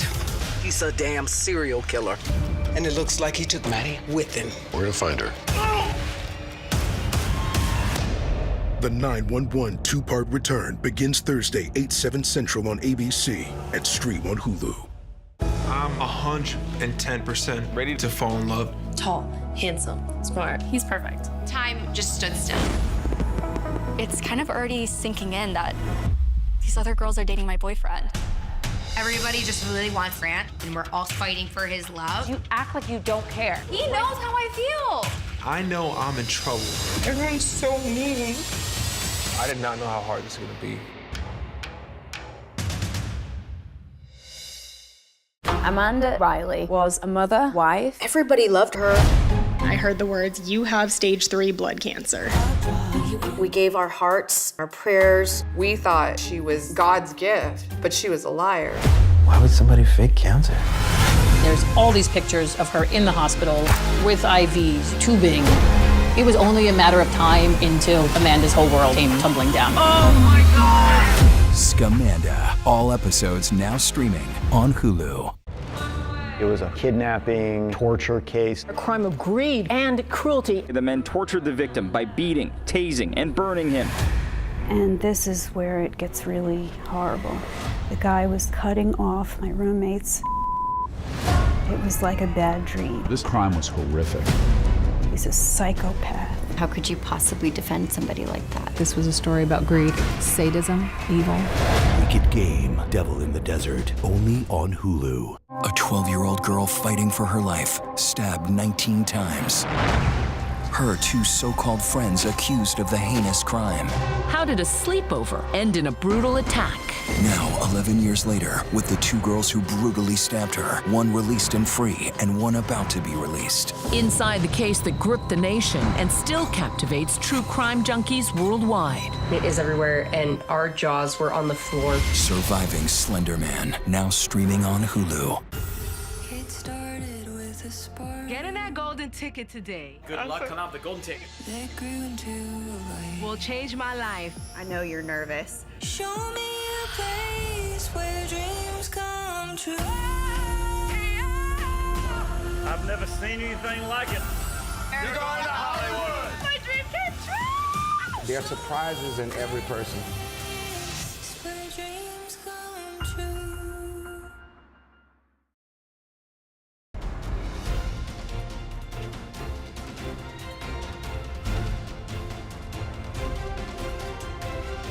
44 days, 76 executive orders, 82 lawsuits, 1,500 pardons, thousands of federal workers fired, and President Trump is just getting started. Good evening, everyone. I'm Kira Phillips. It's the speech that is supposed to rally the nation, the president's vision for the next 4 years. Trump is about to address Congress for the first time in his new presidency, taking the dais with a message of American renewal. But Democrats in the audience will tell you his new golden age is actually a return to the dark age. We've got our all-star panel fanned out across our nation's capital, so let's get right to it. And we want to begin with our Jay O'Brien. He starts us off. He's up there on Capitol Hill. So, Jay, what is Democratic leadership telling lawmakers about skipping tonight? So Democratic leadership said that they are going tonight. That means all House Democratic leadership, for example, like Hakeem Jeffries, the top Democrat in the House, and on down.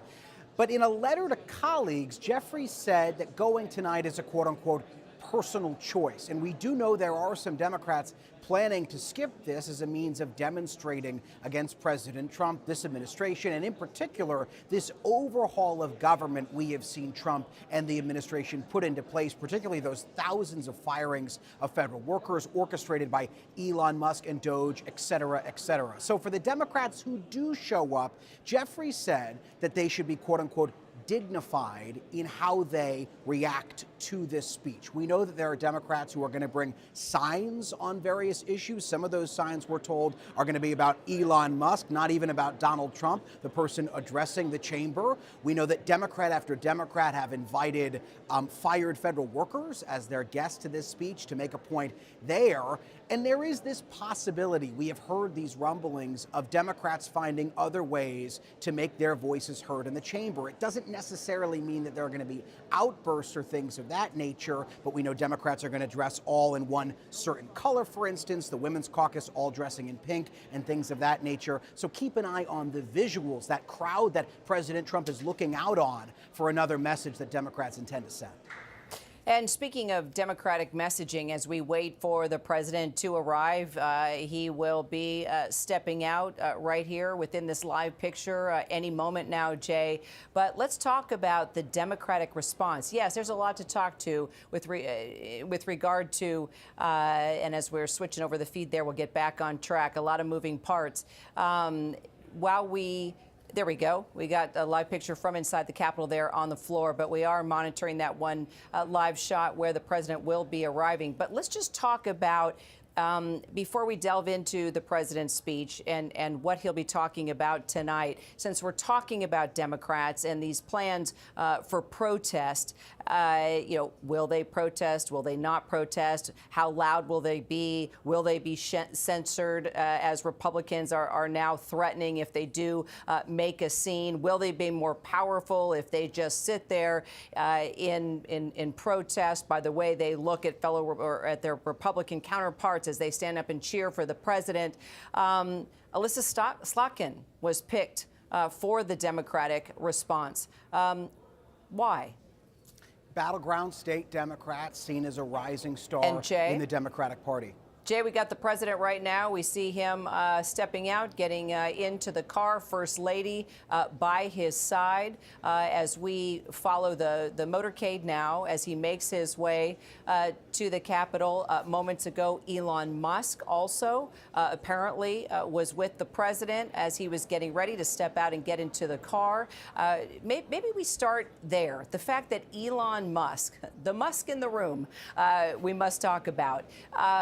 Just one of the many unique features of the speech tonight. This is the first time we will ever see someone like this, an invited guest on behalf of the president, somebody that was just there inside talking with the president and the First Lady before stepping out to head to the Capitol. You would think you'd be seeing the vice president alongside him before a big event like this, but it was Elon Musk. That's right. And we're getting reporting from our White House team here, Kira, that as you noted, Elon Musk is inside the beast, is inside the presidential limousine with President Trump, and it speaks to the outsized role he is playing in this administration. Think back to that Time magazine cover that showed Elon Musk, not President Trump, but Musk behind the resolute desk in the Oval Office. Opponents of this DOGE effort and these thousands of firings and this overhaul of the federal government, I've been to these protests. Opponents of this movement say that it's Elon Musk they blame, even more than Donald Trump in some instances. I've been to these protests of fired federal workers, and the chants are largely about Elon Musk, and the signs are largely about Elon Musk. So as he steps into the chamber tonight, he will again make another notch in that solidification of how central of a role he is playing in this administration. And meantime, it comes at a time where some Republicans sitting in that chamber have gotten pushback from some of their constituents in some fiery town halls who have serious concerns about what they're seeing from DOGE. And some of those Republicans have come back up here to Capitol Hill saying they have questions about DOGE. They want more answers out of Elon Musk. And oh, by the way, they're now going to meet with him, Kira, at a scheduled meeting tomorrow night to try to get some of those answers. And, let's bring in Elizabeth Schulze, who covers all things business with us. Elizabeth, I mean, we're not just talking about DOGE and Elon Musk and all the slashing and the cutting that's already impacting our economy, but it's also the tariffs. You've got Elon Musk firing people and telling agencies they need to cut back and, hey, don't come back to work. But then we also were talking about tariffs. The president pushing his tariffs today on our foreign allies and what that means not only for folks that are losing their job, but now there's concern that with tariffs, they won't even be able to afford basic necessities like tomatoes and coffee and gas.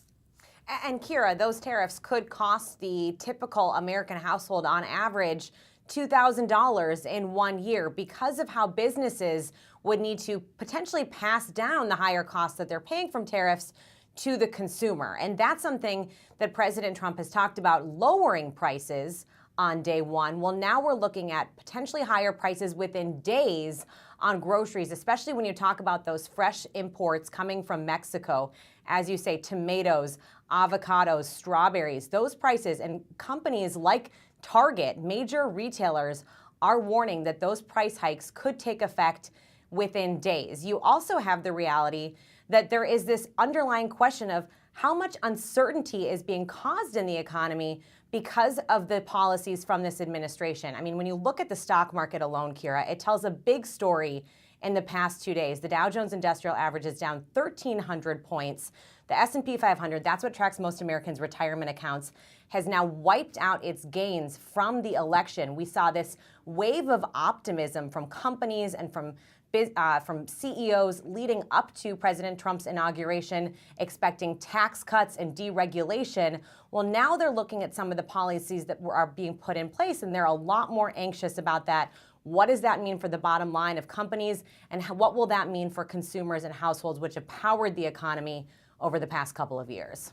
As we continue to follow these live pictures from inside the Capitol there, Jay, where you are, Democrats are considering allowing the government to shut down now in protest of DOGE.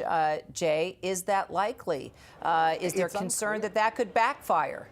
Well, absolutely concerned about that. And frankly, it's unclear as to exactly the move that Democrats are going to make here. We've heard some rumblings amongst congressional Democrats that some feel the only card they have to play to push back on Trump, Musk, and DOGE is to, in some way, shape, or form, withhold their votes on a government shutdown vote. Because Mike Johnson, at every turn here, when he's tried to pass these temporary government funding measures, as we just did in September, and we have done numerous times before that, has needed Democratic votes to get that done.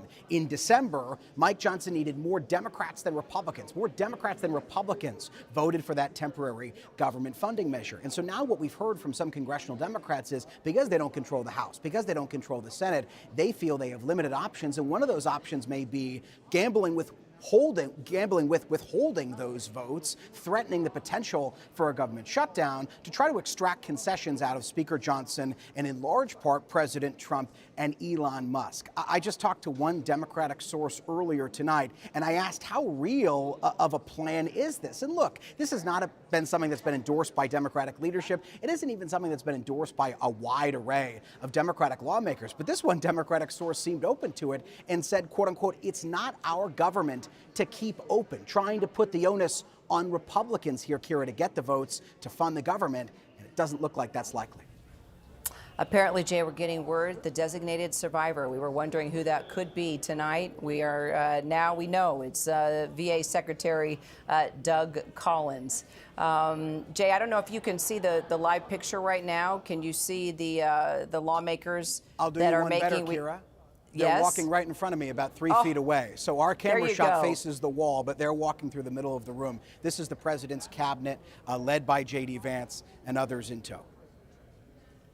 Fantastic. I understand we have Selena Wang with us, our senior White House correspondent. Selena, something else that we are going to be waiting to hear from the president, that, of course, is a number of foreign policy issues, specifically Ukraine. It's been, what, just under 24 hours since President Trump announced that pause in military aid to Ukraine. Let's just talk about the ramifications of that. Of course, we saw an Oval Awful.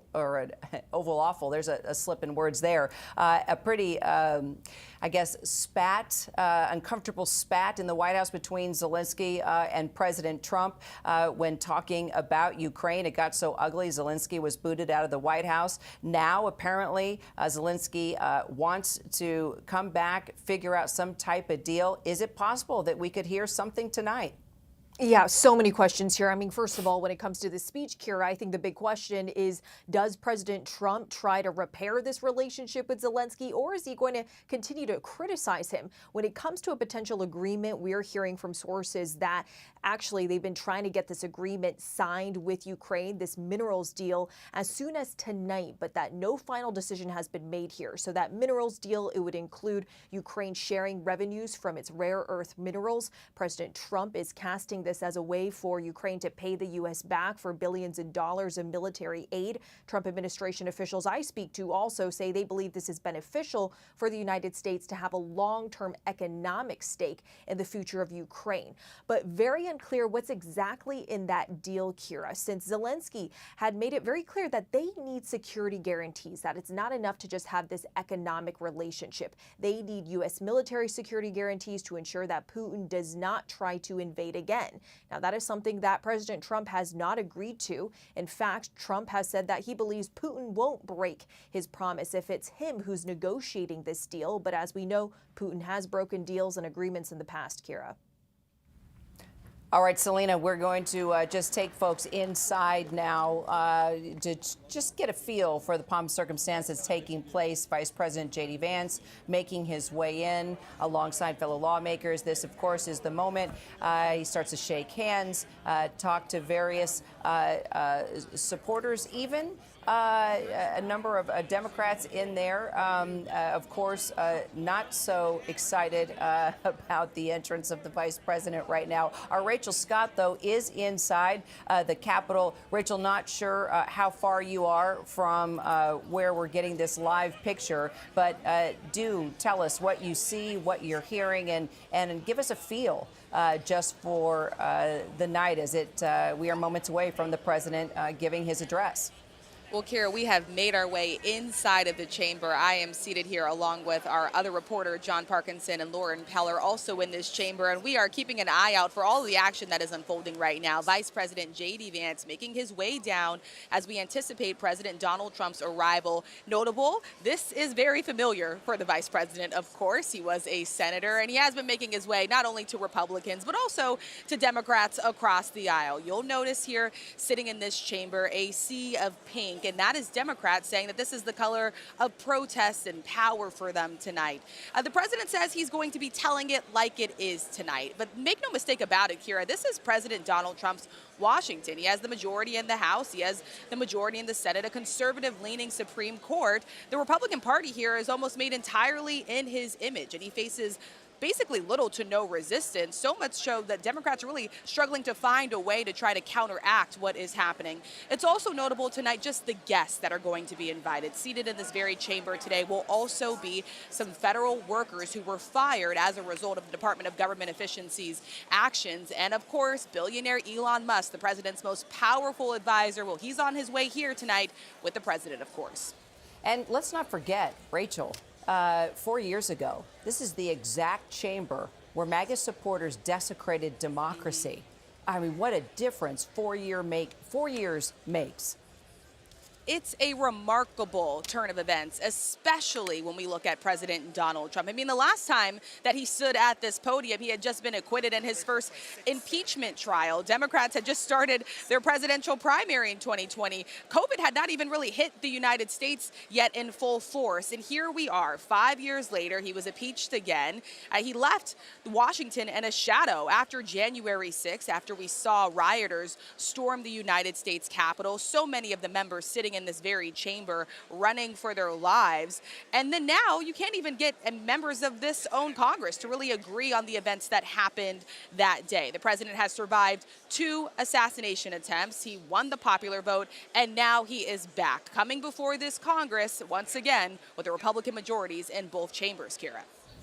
And, you know, let's not forget that as we see the vice president here, J.D. Vance, shaking hands with all his supporters and Republicans that have been sticking very close to him and the president, we can't forget there are going to be federal workers in the room here that have lost their jobs. 2 different messages playing out as we look at the various people working their way into the room. It's not just those that support the president and the vice president and this renewed America that they're going to talk about, but there are many people that will fill this chamber that have lost a job, lost their livelihood, and are there to be seen and hopefully understood.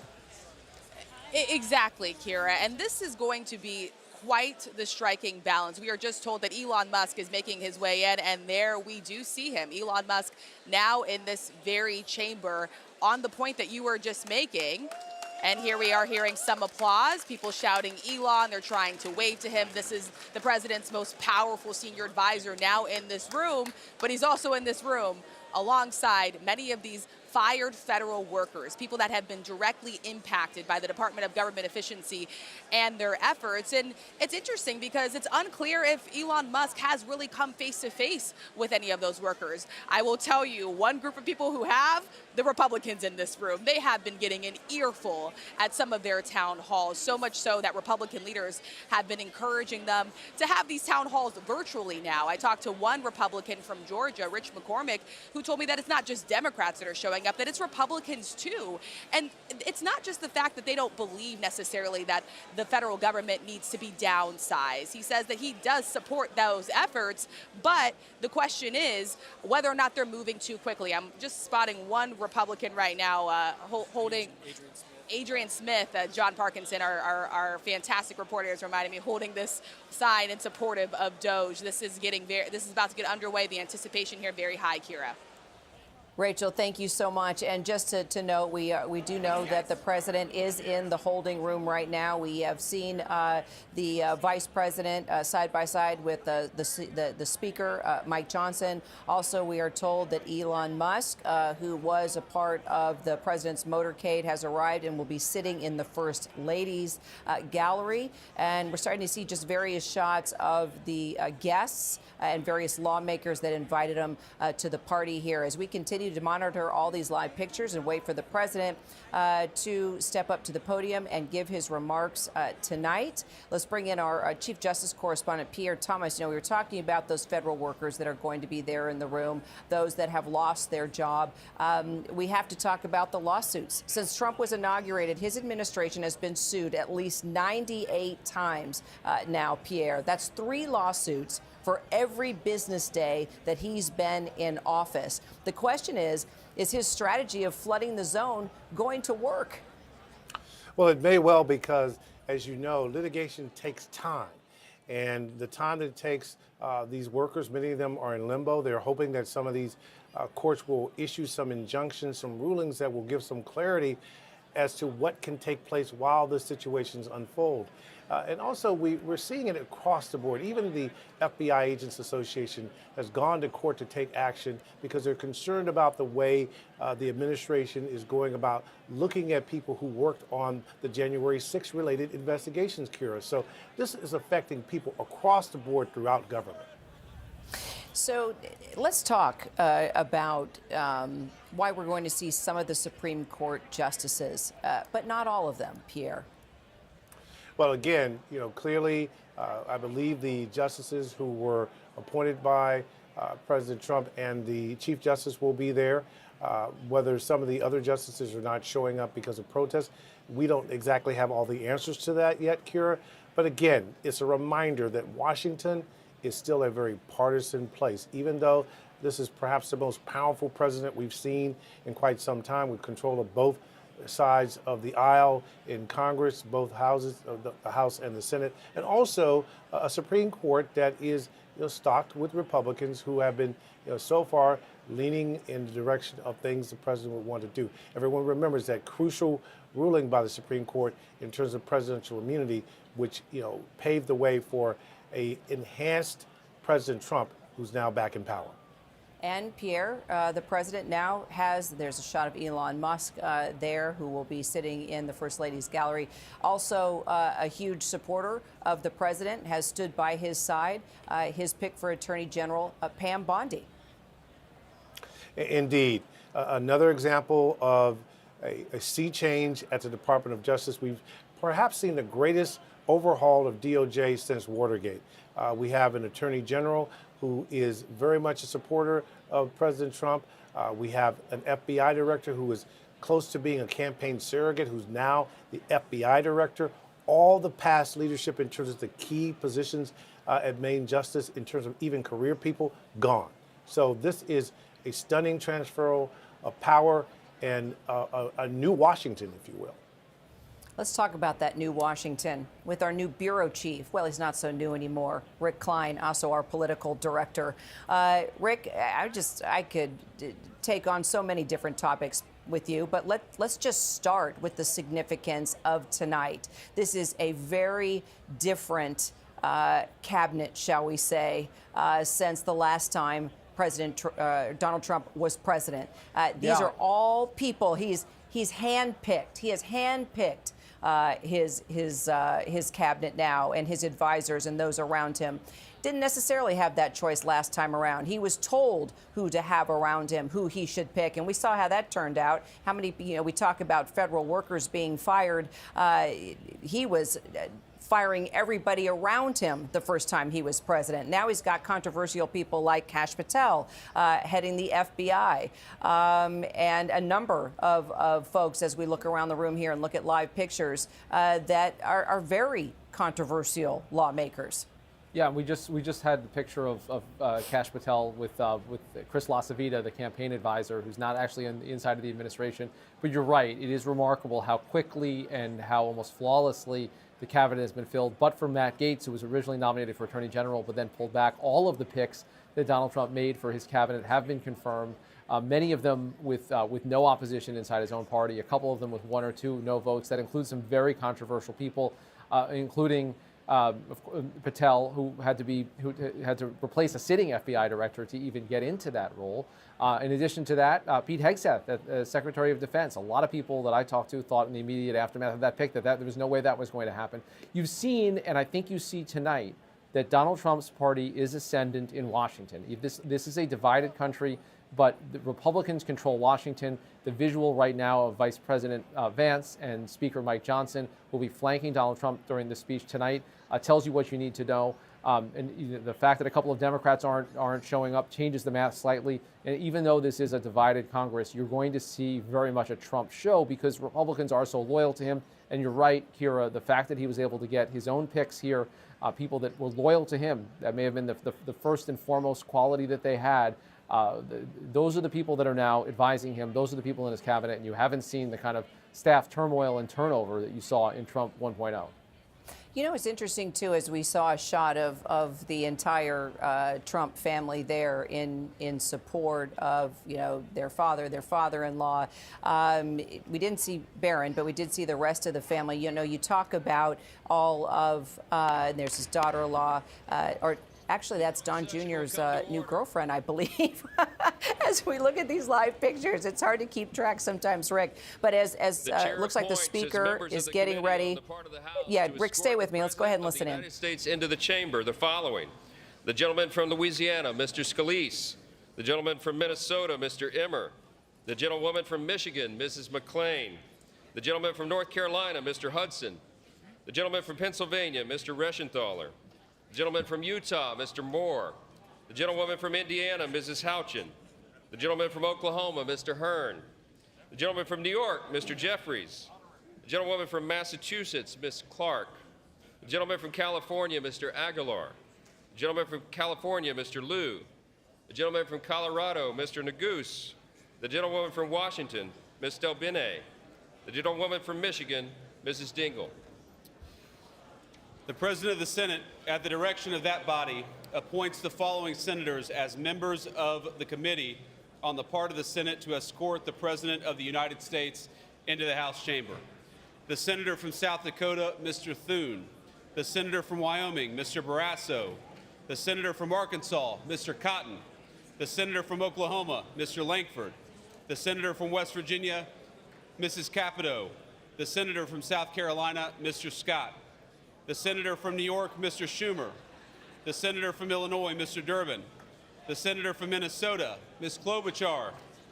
The Senator from New Jersey, Mr. Booker. The Senator from Wisconsin, Ms. Baldwin.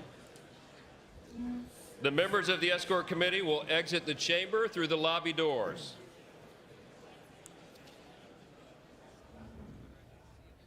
Okay, now we know who'll be escorting the president into the room. Rick Klein, I want to stay with you as you were talking about, and we were talking about the fact that President Trump has had a chance to pick a posse around him that is of no opposition, as like we were talking from last time around when he had to relieve many people of their duties because they just weren't doing what he wanted them to do. He has clearly picked people that he knows will not challenge him and will take his orders. And as we have seen, even pulling Elon Musk into the mix. But if you look at the approval ratings, he may have won this election.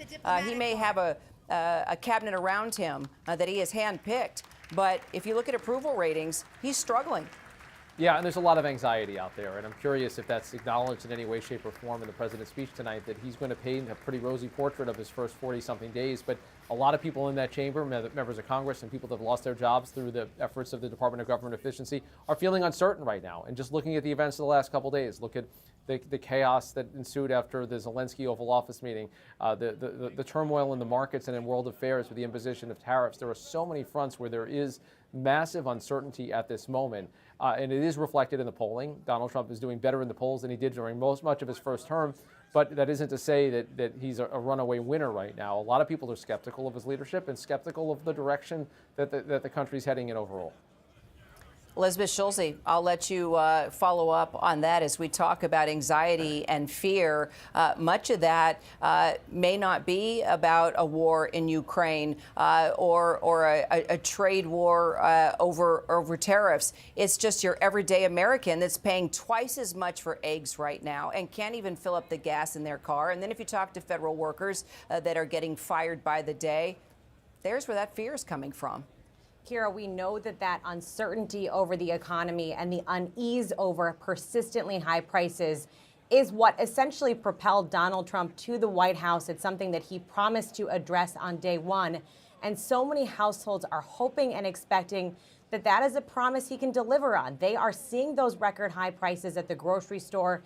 They see persistently high costs for day-to-day expenses like rent, and they want to see what can the government do to lower those prices and what can be done on a larger scale to make the cost of living more affordable, whether it's from Congress or from President Trump himself. And when they've just announced we will see members of the Supreme Court enter in. Do we want to pause and listen in for a moment?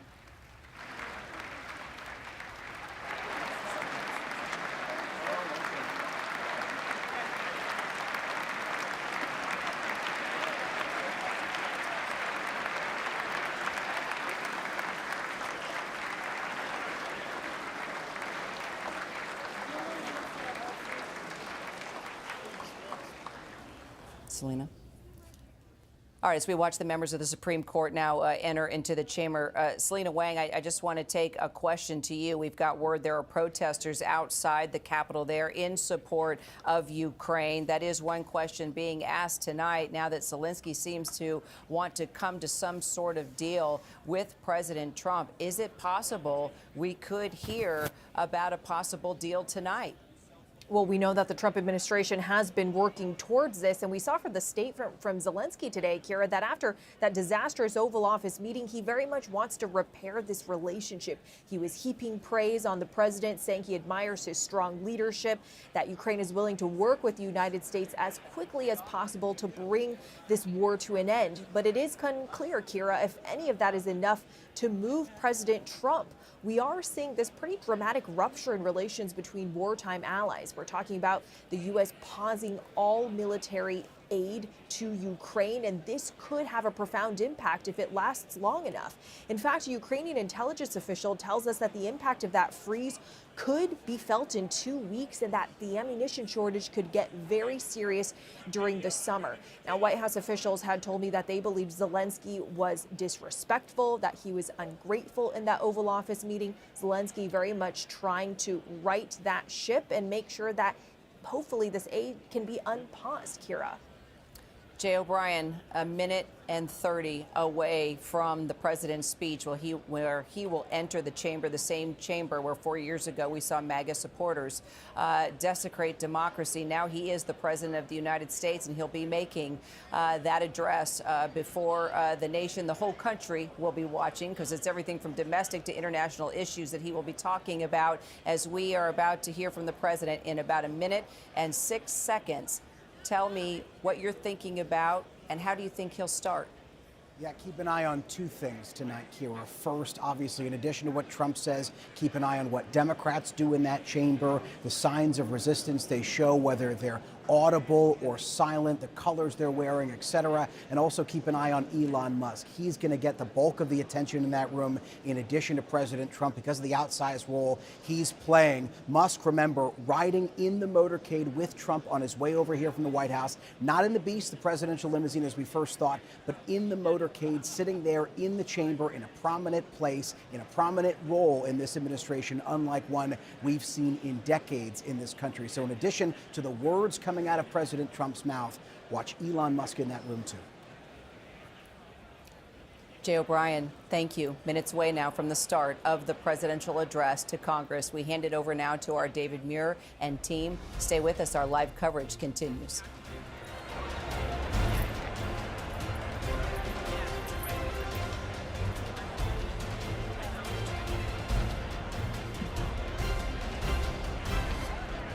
Tonight, President Trump's address to a joint session of Congress, his message to the American people and the world. And the stakes could not be higher. ABC News live coverage begins right now. Tonight, on the 44th day of his presidency, with so much at stake, right here at home and across the globe, President Donald J. Trump, before a joint session of Congress, the American people, and the world. This is an ABC News special. The presidential address to the nation and the Democratic response. Now reporting from Washington, David Muir.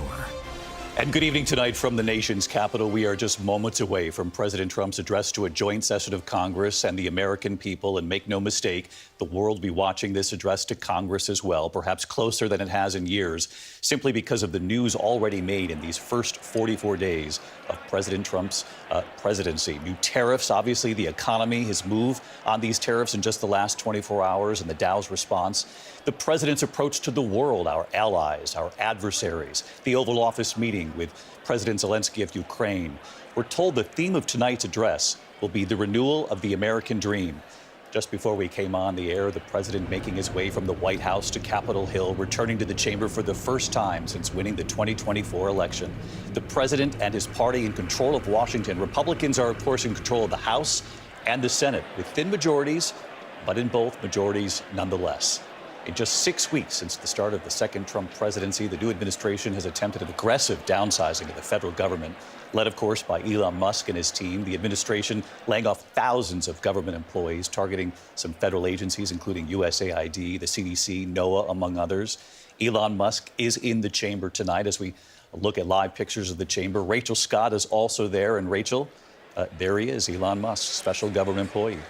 And he is the president's most powerful senior advisor. Billionaire Elon Musk is now in this chamber. He is still standing on his feet right near the First Lady's box. We have learned that he was in the presidential motorcade. He did enter this chamber to some applause. Some Republicans eager to get his attention on the House floor, one even holding up a sign saying, "Doge, the Department of Government Efficiency rocks." Clearly, some in the room here disagree. And this is striking, David, because many of the attendees tonight, some of the guests, are fired federal workers, people who have been impacted by the Department of Government Efficiency and the efforts to shrink the size of the federal government. David, the president says tonight he's going to tell it like it is, but really make no mistake about it, this is President Donald Trump's Washington. He has the majority in the House, the Senate, a conservative-leaning Supreme Court. This is a Republican Party that is made almost entirely in his image, David. Rachel Scott in the chamber for us. First Lady Melania Trump arriving, and we know that Elon Musk is in the First Lady's box. She has several guests tonight, which we will get to over the course of this evening. President Trump expected, obviously, to point out the First Lady in the chamber, as well as the reasons for her guests being there. Elon Musk not far from the First Lady. Rachel Scott talking about the balance of power in Washington. You saw that cutaway there just a moment ago of Speaker Johnson and Vice President J.D. Vance, Mary Bruce, Republican Speaker of the House, obviously J.D. Vance, the Vice President. But Donald Trump has a Republican Party right now that's in control of both the House and the Senate. And you are going to see that full Republican power on display here tonight. It will be quite remarkable to see the president, unlike we did before during his first term, to come in, and I believe we may be getting close to that moment, David. The House Sergeant at Arms. Speaker, the president's cabinet. The president's cabinet now entering the room, and Mary, you've covered this every step of the way. His cabinet nominees, by and large, the vast majority of them getting nominated and accepted by the Senate. And again, a sign of just how behind him this party is. Of course, the president there appointing many. There you see Marco Rubio. You see the Treasury Secretary behind him. I believe that's Pete Hegseth entering as well, all shaking hands. Despite, I think, a lot of what were initially seen as controversial picks for his cabinet, all of them ultimately sailing through because the party is in such lockstep behind him. And many of these people, of course, in his cabinet are those who have shown themselves to be deeply loyal to Donald Trump, willing to do anything to support his agenda, David. Pete Hegseth, RFK Jr., the Health and Human Services Secretary, and Martha Raddatz. Pete Hegseth faced a battle there for a while. It looked somewhat questionable. So did RFK Jr.'s nomination, but Republicans, by and large, stood by this president with these thin majorities and got these nominees across the finish line. Exactly, David. It took a while, especially with Pete Hegseth. There was some reporting about his past and assumed or not charged with a sexual assault, but there were reports that he denied, obviously, but he got through just barely, and it took J.D. Vance to get him through. Of course, he's a Fox News personality. He was a major in the military, served in Iraq, and used those credentials very fulsomely. Kristi Noem, Secretary of Homeland Security. Rachel Scott was embedded with the team today with ICE and the FBI as they raided a local community in Virginia, continuing to make arrests across the country in implementing the president's plan on immigration. And when you look at this cabinet, John, the sweeping nature of his choices, President Trump approached this second time around very differently from the first. This was about loyalty. This was about getting the picks that he wanted, and he got them there. David, this second Trump presidency is in many ways entirely different from the first. You know, first, he comes into Washington. He comes into this with something he can claim as a mandate. He won the popular vote. He obviously didn't win the popular vote the first time around. It was a more decisive electoral college victory. He was new to Washington last time. He is certainly no longer new to Washington. And yes, this cabinet is stacked with people who are personally loyal to Donald Trump, as is his West Wing. He wasn't relying on outside advice on how to pick. He wasn't picking people that he had only recently met. These are people who are not going to take action to block Bobby Kennedy Jr. I mean, Bobby Kennedy Jr., who I've known for some 30 years. Bobby Kennedy Jr.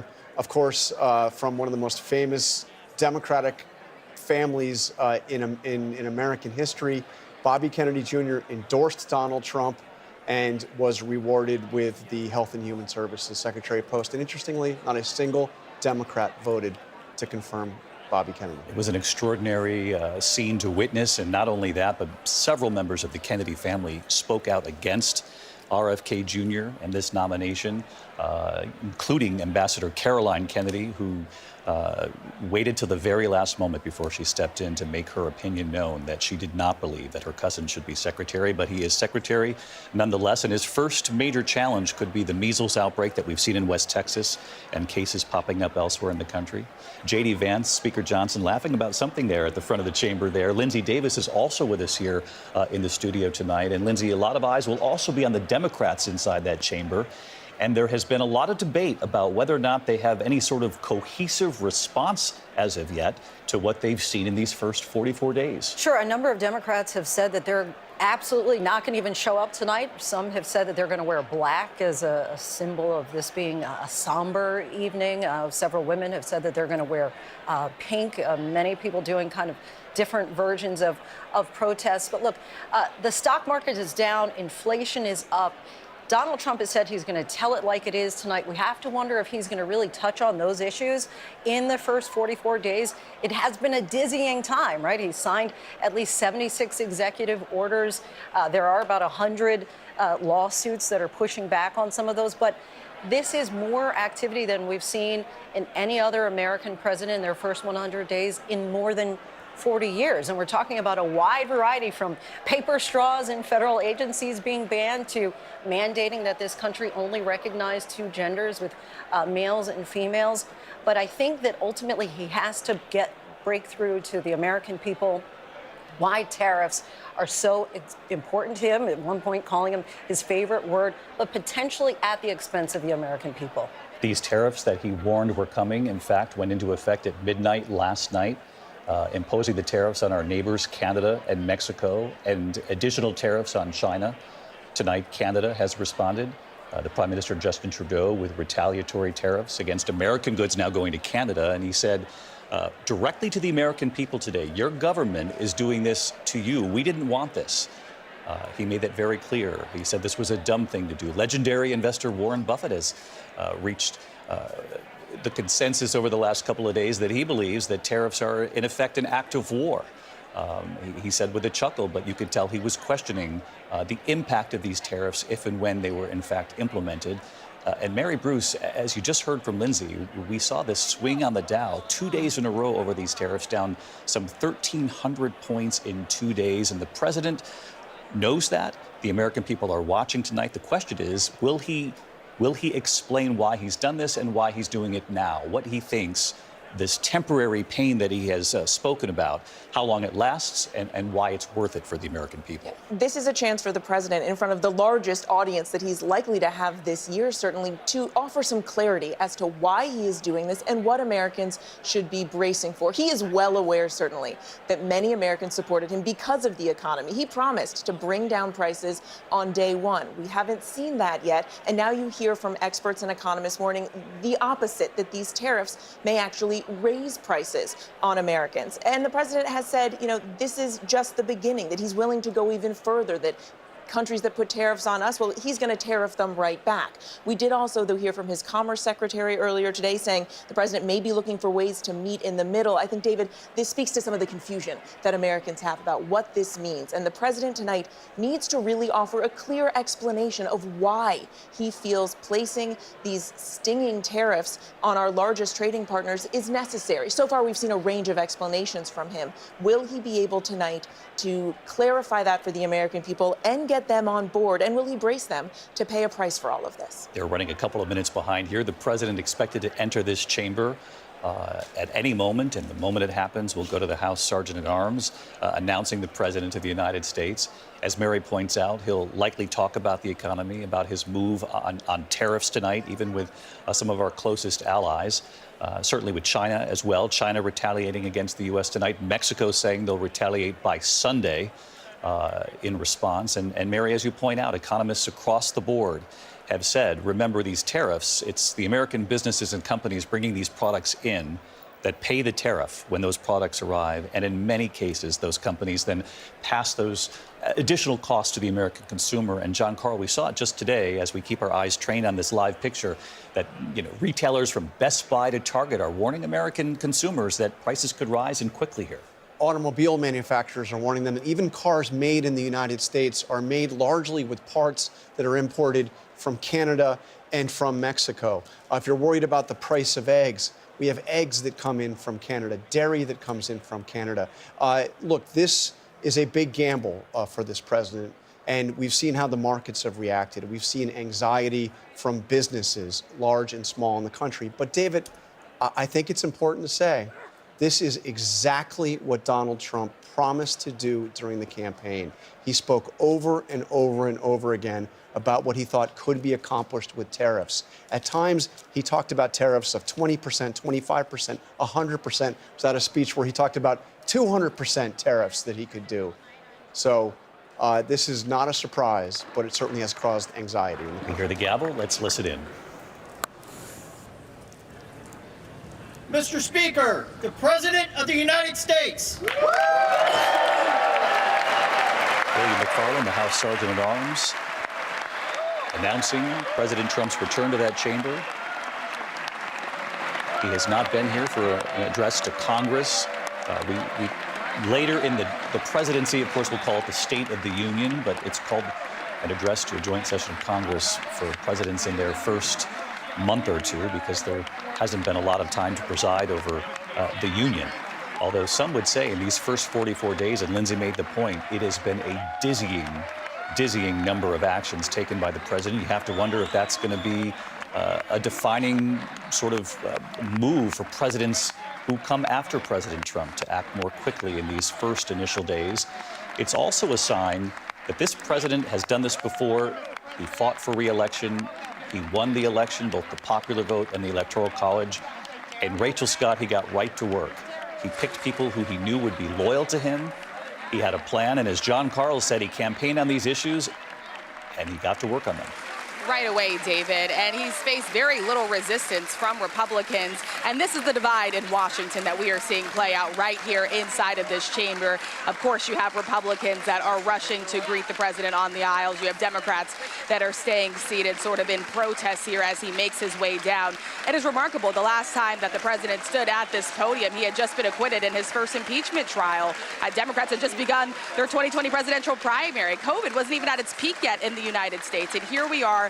The president now returning here to this House chamber, speaking to this joint session of Congress after surviving 2 attempted assassinations. And yes, this is his Washington with control and the majority in both chambers of Congress. He has moved very quickly in a way that's almost dizzying even to some Republicans. Even they acknowledge that the president moving at lightning speed, David, to get things done. And Rachel, talk to me about the challenge that the Democrats now face and how to respond to this. I mean, there's no doubt about it. The Republicans are in control. Thin majorities, as I mentioned, in the House and the Senate, but they do control Washington at this point.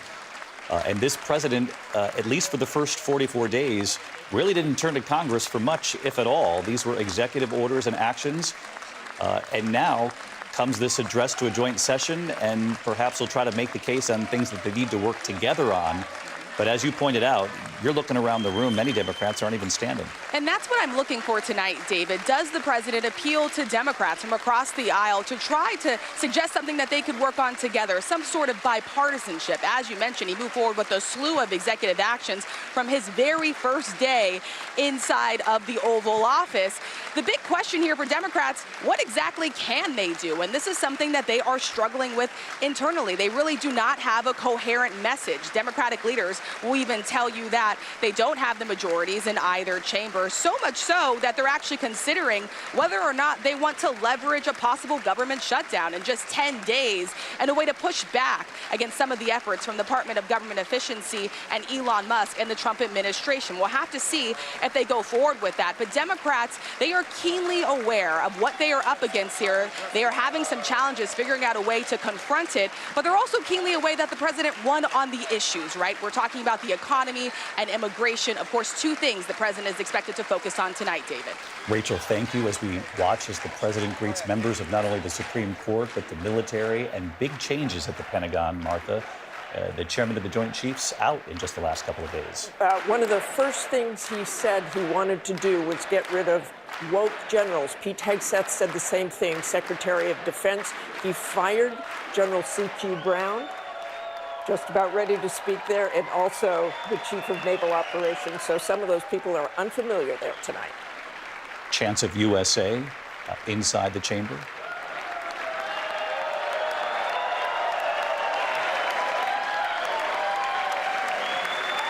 Handing a copy of the speech to Speaker Johnson. Of course, you'll remember the years when former Speaker Nancy Pelosi was standing behind him. No longer.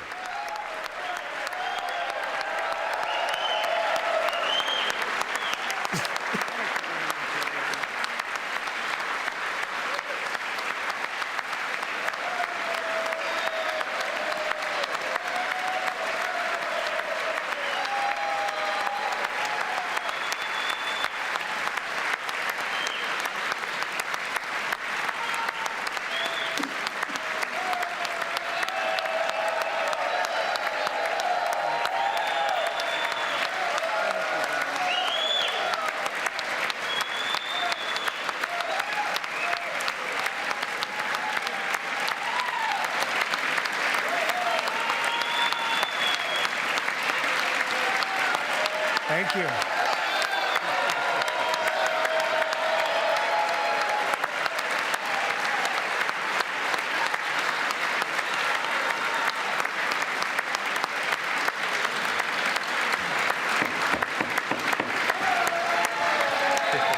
Thank you very much.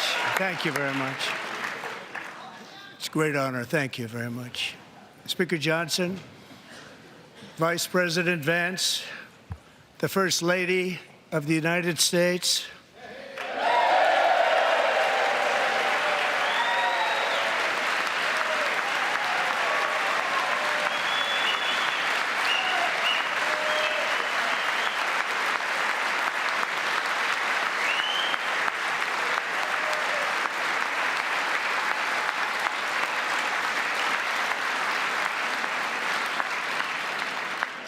members of the United States Congress, thank you very much. And to my fellow citizens, America is back.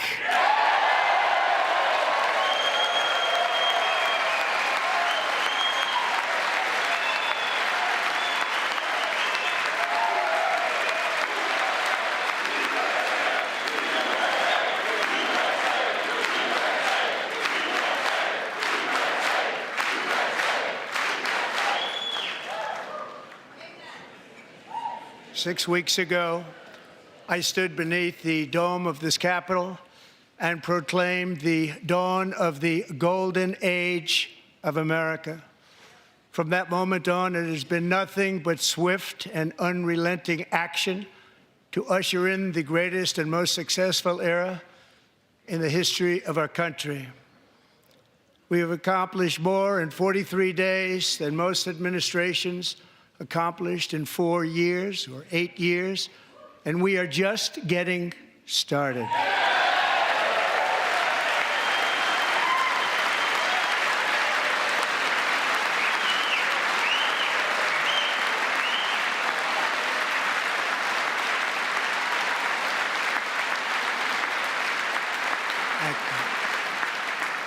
I return to this chamber tonight to report that America's momentum is back, our spirit is back, our pride is back, our confidence is back, and the American dream is surging bigger and better than ever before.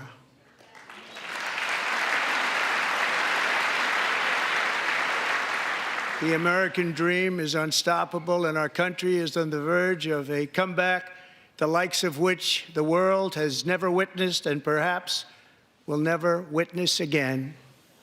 There's never been anything like it.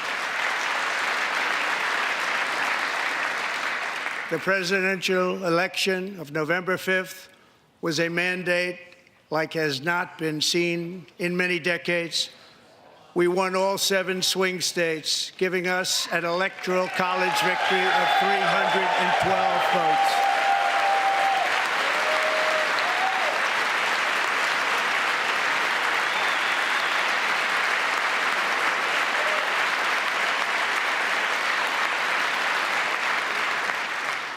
We won the popular vote by big numbers and won counties in our country.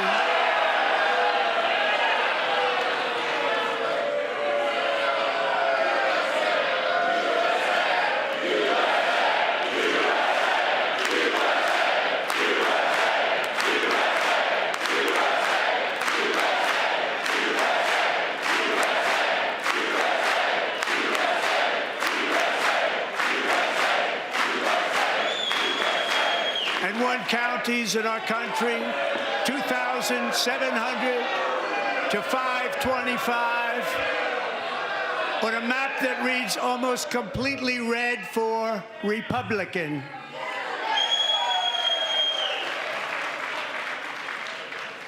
Now, for the first time in modern history, more Americans believe that our country is headed in the right direction than the wrong direction. In fact, it's an astonishing record, 27-point swing, the most ever.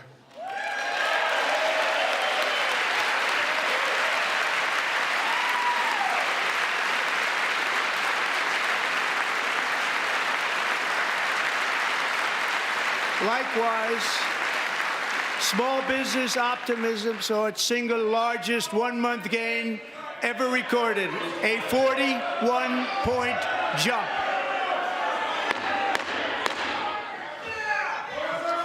Members are directed to uphold and maintain decorum in the House and to cease any further disruptions. That's your warning.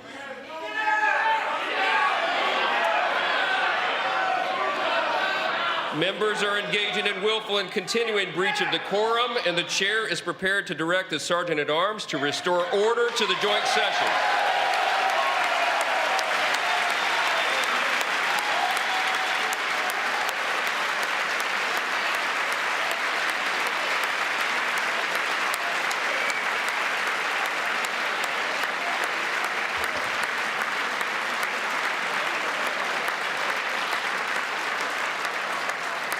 Mr. Green, take your seat. Take your seat, sir. Take your seat. Finding that members continue to engage in willful and concerted disruption of proper decorum, the chair now directs the Sergeant-at-Arms to restore order. Remove this gentleman from the chamber.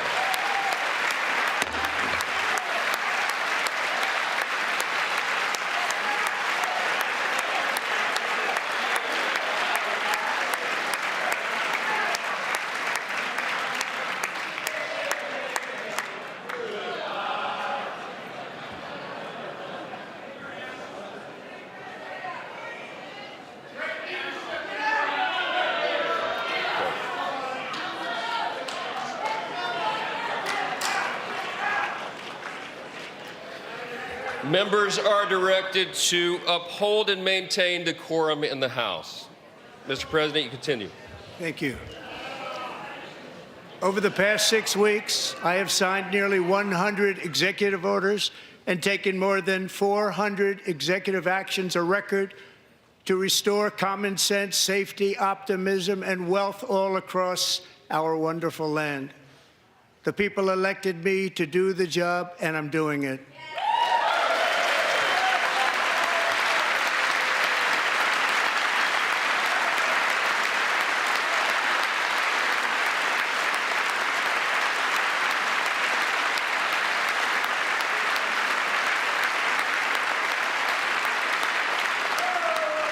In fact, it has been stated by many that the first month of our presidency, it's our presidency, is the most successful in the history of our nation.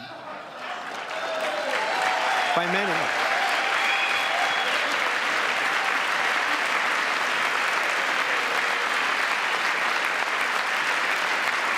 And what makes it even more impressive is that, do you know who number 2 is? George Washington. How about that? How about that? I don't know about that list, but we'll take it. Within hours of taking the oath of office, I declared a national emergency on our southern border, and I deployed the U.S. military and Border Patrol to repel the invasion of our country. And what a job they've done. As a result, illegal border crossings last month were by far the lowest ever recorded, ever.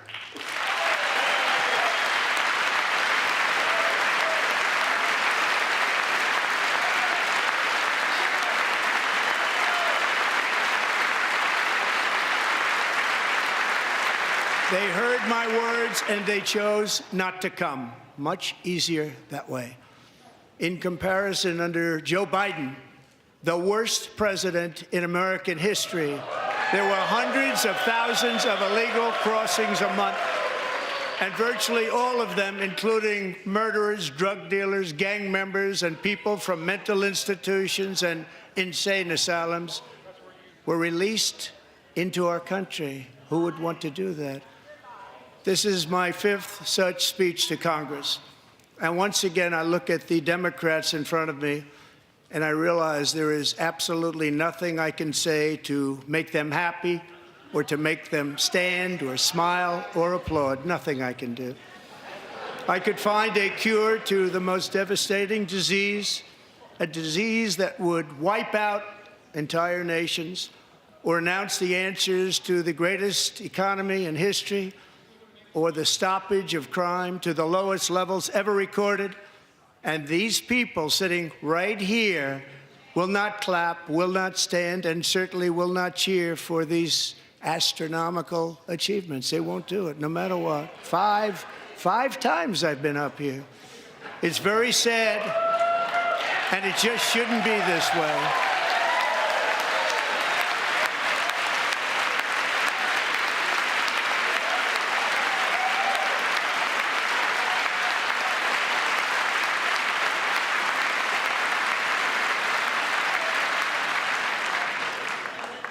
So Democrats sitting before me, for just this one night, why not join us in celebrating so many incredible wins for America? For the good of our nation, let's work together and let's truly make America great again.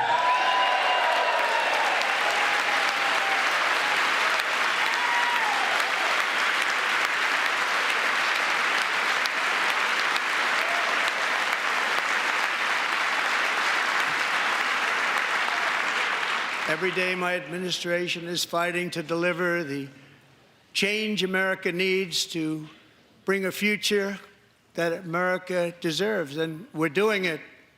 This is a time for big dreams and bold action. Upon taking office, I imposed an immediate freeze on all federal hiring, a freeze on all new federal regulations, and a freeze on all foreign aid.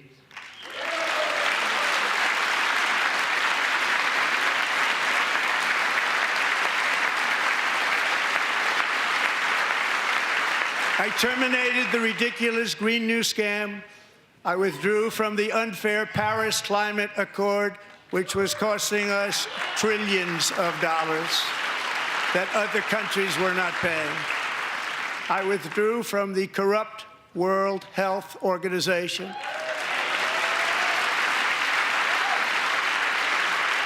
And I also withdrew from the anti-American UN Human Rights Council.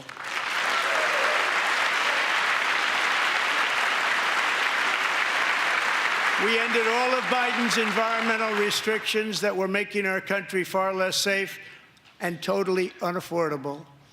And importantly, we ended the last administration's insane electric vehicle mandate, saving our auto workers and companies from economic destruction.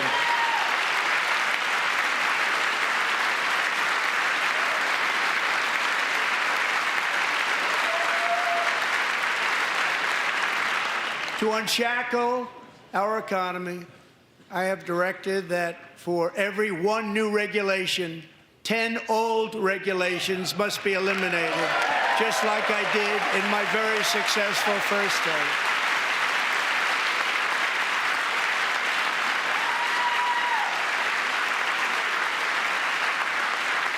And in that first term, we set records on ending unnecessary rules and regulations like no other president had done before.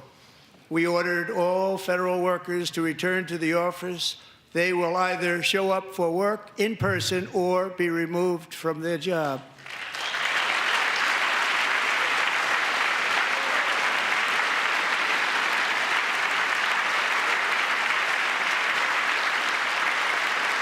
And we've ended weaponized government where, as an example, a sitting president is allowed to viciously prosecute his political opponent, like me. How did that work out? Not too good. Not too good.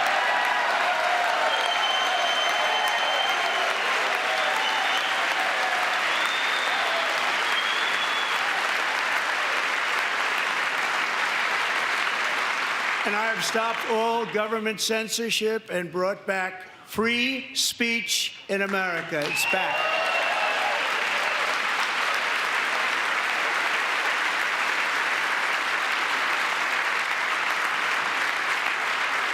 And 2 days ago, I signed an order making English the official language of the United States of America.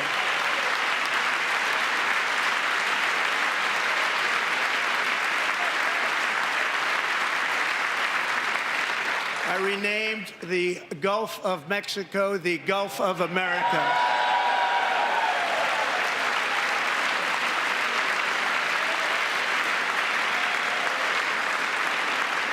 And likewise, I renamed, for a great president, William McKinley, Mount McKinley again. Beautiful Alaska. We love Alaska. We've ended the tyranny of so-called diversity, equity, and inclusion policies all across the entire federal government and indeed the private sector and our military. And our country will be woke no longer.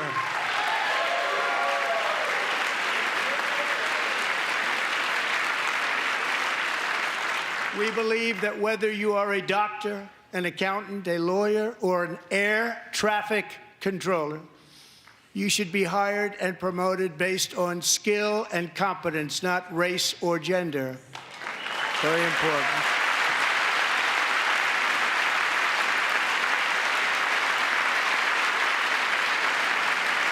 You should be hired based on merit. And the Supreme Court, in a brave and very powerful decision, has allowed us to do so. Thank you. Thank you very much.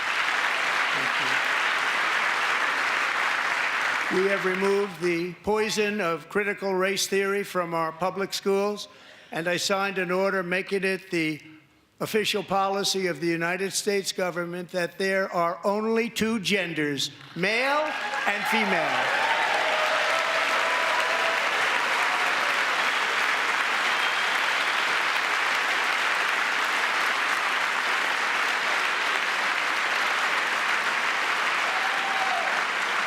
I also signed an executive order to ban men from playing in women's sports.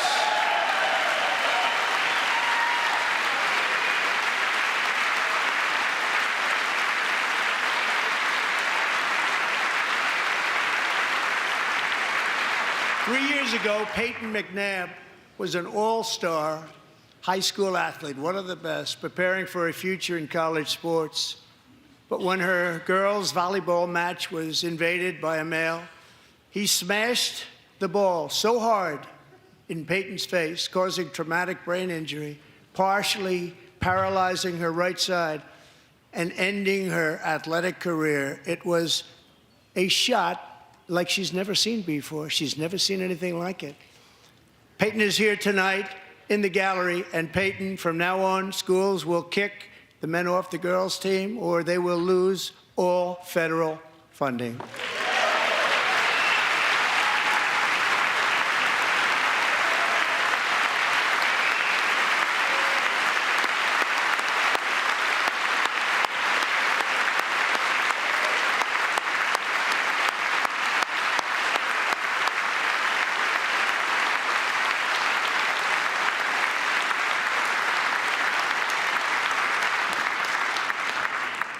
And if you really want to see numbers, just take a look at what happened in the women's boxing, weightlifting, track and field, swimming, or cycling, where a male recently finished a long-distance race 5 hours and 14 minutes ahead of a woman for a new record by 5 hours.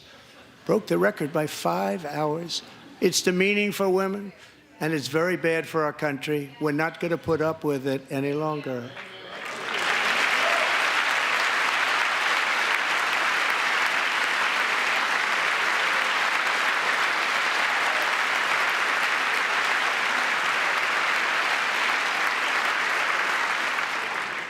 What I have just described is only a small fraction of the common sense revolution that is now, because of us, sweeping the entire world. Common sense has become a common theme, and we will never go back. Never. Never going to let that happen.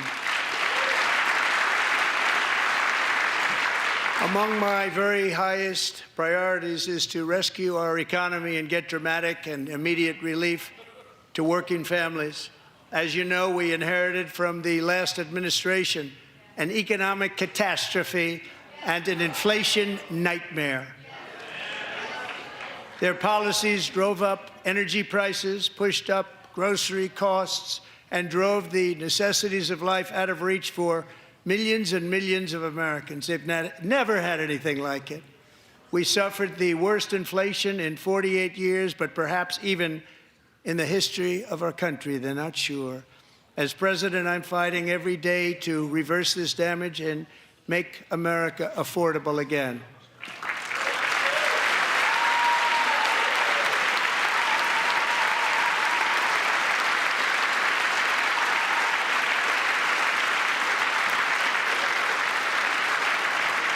Joe Biden especially let the price of eggs get out of control. The egg price is out of control, and we're working hard to get it back down. Secretary, do a good job on that. You inherited a total mess from the previous administration. Do a good job.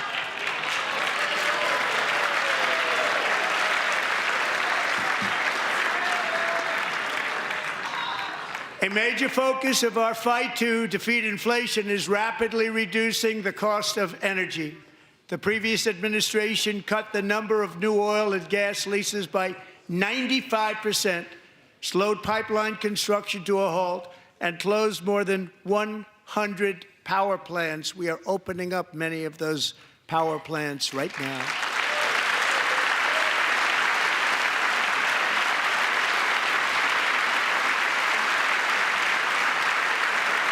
And frankly, we have never seen anything like it.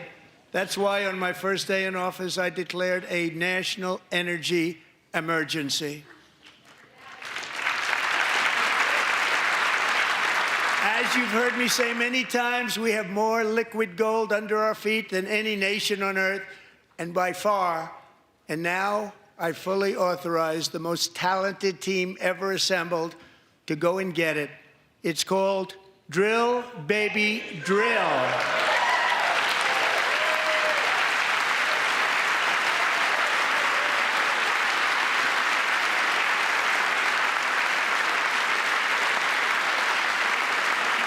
My administration is also working on a gigantic natural gas pipeline in Alaska, among the largest in the world, where Japan, South Korea, and other nations want to be our partner with investments of trillions of dollars each. There's never been anything like that one.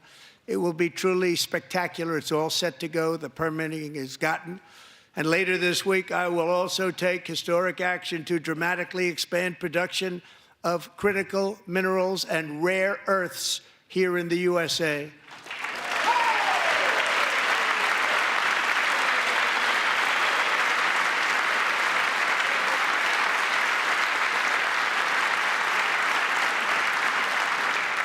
To further combat inflation, we will not only be reducing the cost of energy, but will be ending the flagrant waste of taxpayer dollars.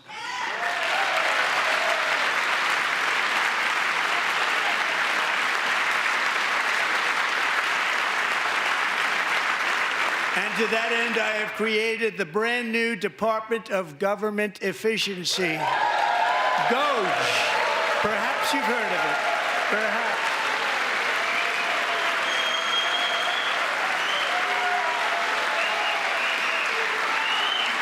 Which is headed by Elon Musk, who is in the gallery tonight.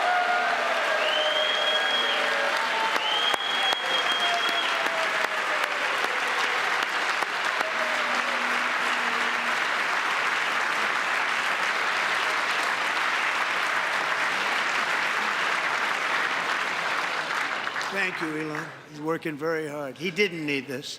He didn't need this. Thank you very much. We appreciate it. Everybody here, even this side, appreciates it, I believe. They just don't want to admit that. Just listen to some of the appalling waste we have already identified. $22 billion from HHS to provide free housing and cars for illegal aliens.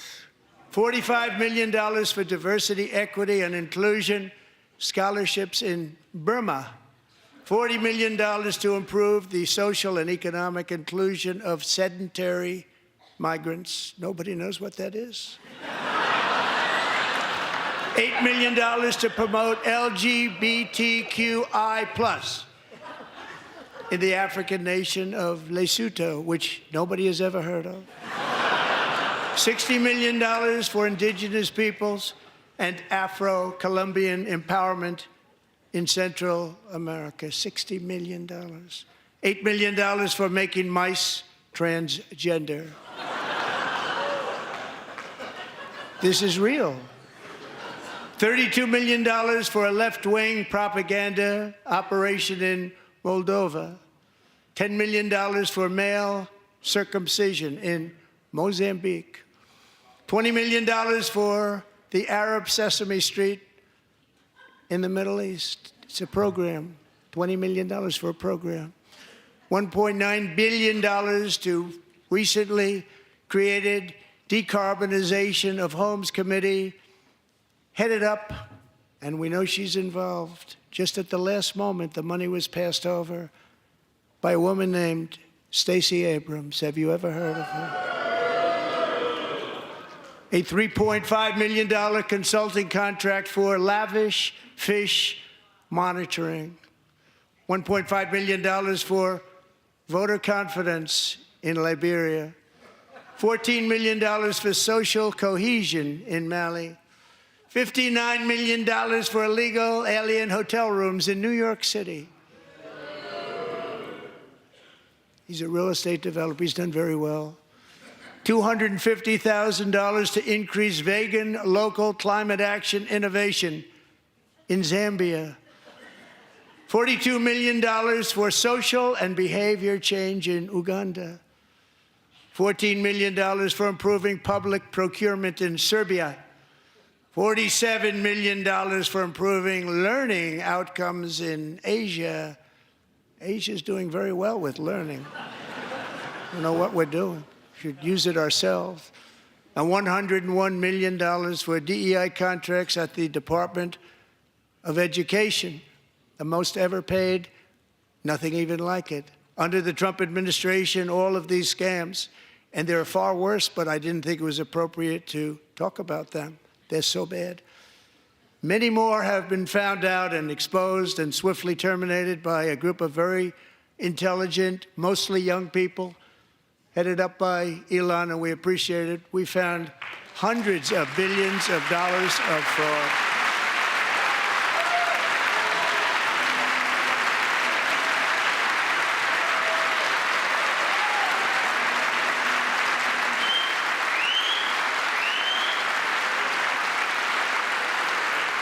And we've taken back the money and reduced our debt to fight inflation and other things. Taking back a lot of that money. We got it just in time. This is just the beginning. The Government Accountability Office, a federal government office, has estimated annual fraud of over $500 billion in our nation, and we are working very hard to stop it. We're going to. We're also identifying shocking levels of incompetence and probable fraud in the Social Security program for our seniors, and that our seniors and people that we love rely on. Believe it or not, government databases list 4.7 million Social Security members from people aged 100 to 109 years old. It lists 3.6 million people from ages 110 to 119. I don't know any of them. I know some people that are rather elderly, but not quite that elderly. 3.47 million people from ages 120 to 129. 3.9 million people from ages 130 to 139. 3.5 million people from ages 140 to 149. And money is being paid to many of them. And we're searching right now. In fact, Pam, good luck. Good luck. You're going to find it. But a lot of money is paid out to people because it just keeps getting paid, and nobody does. And it really hurts Social Security and hurts our country. 1.3 million people from ages 150 to 159, and over 130,000 people, according to the Social Security databases, are age over 160 years old. We have a healthier country than I thought, Bobby.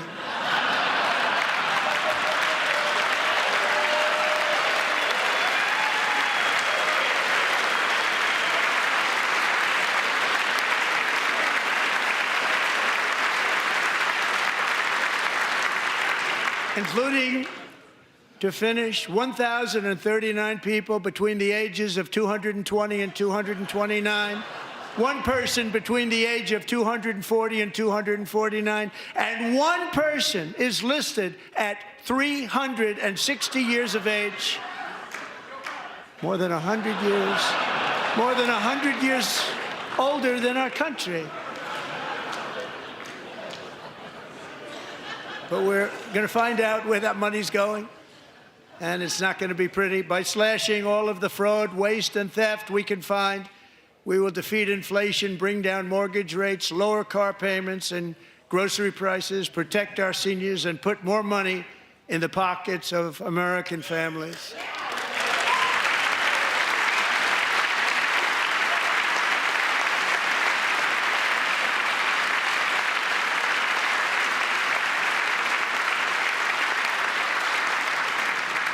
And today, interest rates took a beautiful drop, big, beautiful drop. It's about time. And in the near future, I want to do what has not been done in 24 years, balance the federal budget. We're going to balance it.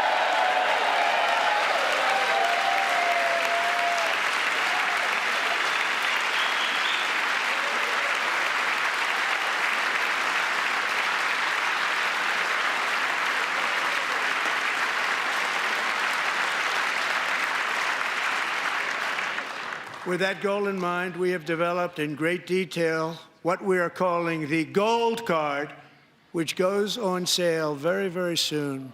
For $5 million, we will allow the most successful job-creating people from all over the world to buy a path to U.S. citizenship. It's like the green card, but better and more sophisticated. And these people will have to pay tax in our country. They won't have to pay tax from where they came. The money that they've made, you wouldn't want to do that, but they have to pay tax, create jobs. They'll also be taking people out of colleges and paying for them so that we can keep them in our country instead of having them being forced out. Number one, at the top school, as an example, being forced out and not being allowed to stay and create tremendous numbers of jobs and great success for a company out there. So while we take out the criminals, killers, traffickers, and child predators who are allowed to enter our country under the open border policy of these people, the Democrats, the Biden administration, the open border insane policies that you've allowed to destroy our country, We will now bring in brilliant, hardworking, job-creating people. They're going to pay a lot of money, and we're going to reduce our debt with that money.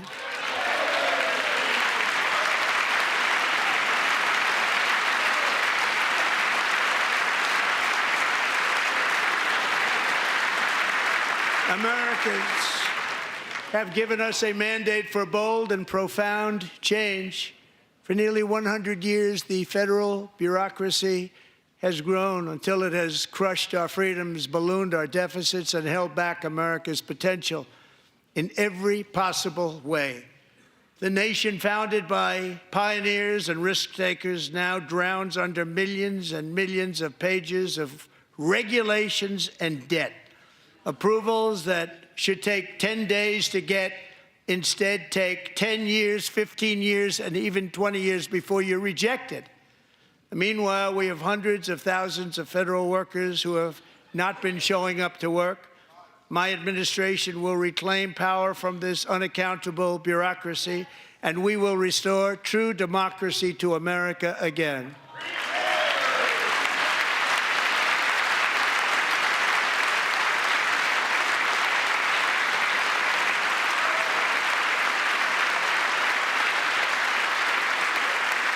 Any federal bureaucrat who resists this change will be removed from office immediately. Because we are draining the swamp. It's very simple. And the days of rule by unelected bureaucrats are over.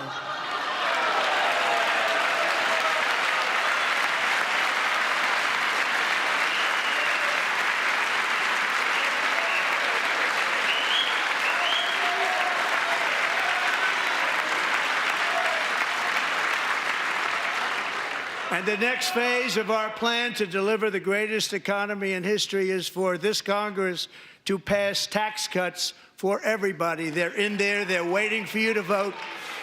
And I'm sure that the people on my right, I don't mean the Republican right, but my right here, I'm sure you're going to vote for those tax cuts, because otherwise I don't believe the people will ever vote you into office. So I'm doing you a big favor by telling you that. But I know this group is going to be voting for the tax.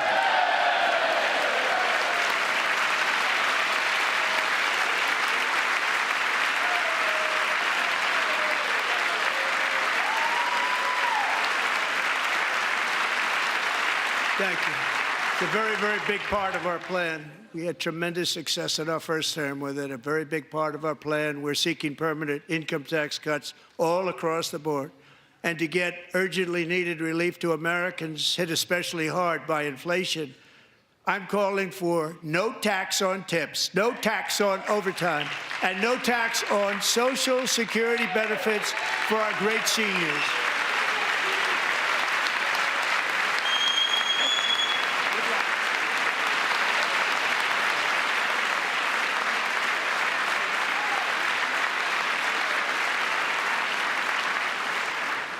And I also want to make interest payments on car loans tax deductible, but only if the car is made in America.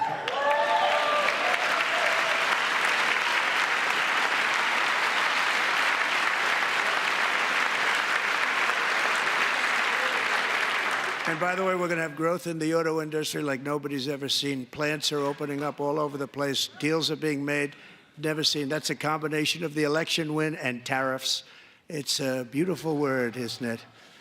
That, along with our other policies, will allow our auto industry to absolutely boom. It's going to boom.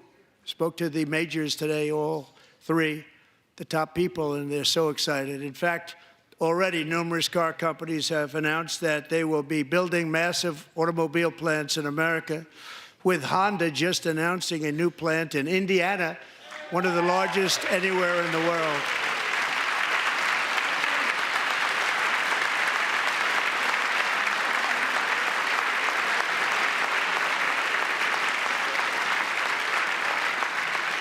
And this has taken place since our great victory on November 5th, a date which will hopefully go down as one of the most important in the history of our country.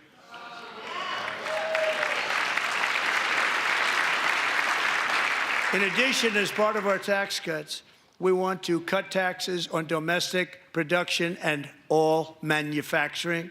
And just as we did before, we will provide 100% expensing. It will be retroactive to January 20th, 2025. And it was one of the main reasons why our tax cuts were so successful in our first term, giving us the most successful economy in the history of our country. First term. We had a great first term.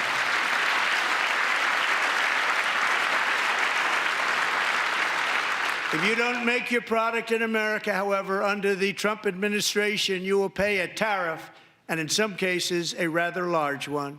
Other countries have used tariffs against us for decades, and now it's our turn to start using them against those other countries. On average, the European Union, China, Brazil, India, Mexico, and Canada, have you heard of them? And countless other nations charge us tremendously higher tariffs than we charge them. It's very unfair. India charges us auto tariffs higher than 100%. China's average tariff on our products is twice what we charge them. And South Korea's average tariff is 4 times higher. Think of that, 4 times higher. And we give so much help militarily and in so many other ways to South Korea, but that's what happens. This is happening by friend and foe. This system is not fair to the United States and never was, and so on April 2nd, I wanted to make it April 1st, but I didn't want to be accused of April Fool's Day. That's not, just one day cost us a lot of money. But we're going to do it in April. I'm a very superstitious person. April 2nd, reciprocal tariffs kick in. And whatever they tariff us, other countries, we will tariff them. That's reciprocal, back and forth. Whatever they tax us, we will tax them. If they do non-monetary tariffs to keep us out of their market, then we will do non-monetary barriers to keep them out of our market. There's a lot of that, too. They don't even allow us in their market. We will take in trillions and trillions of dollars and create jobs like we have never seen before. I did it with China, and I did it with others, and the Biden administration couldn't do anything about it because there was so much money they couldn't do anything about it. We have been ripped off for decades by nearly every country on earth, and we will not let that happen any longer.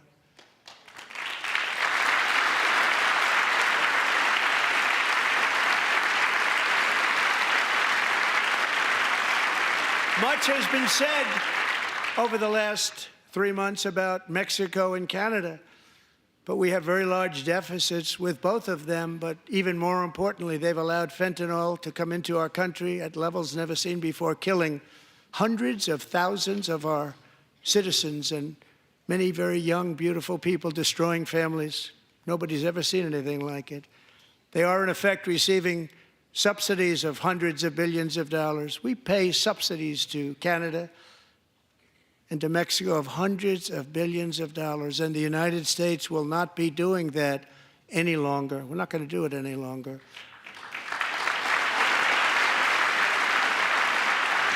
Thanks to our America First policies we're putting into place, we have had $1.7 trillion of new investment in America in just the past few weeks. The combination of the election and our economic policies that people of SoftBank, one of the most brilliant anywhere in the world, announced a $200 billion investment. OpenAI and Oracle, Larry Ellison, announced $500 billion investment, which they wouldn't have done if Kamala had won. Apple announced $500 billion investment.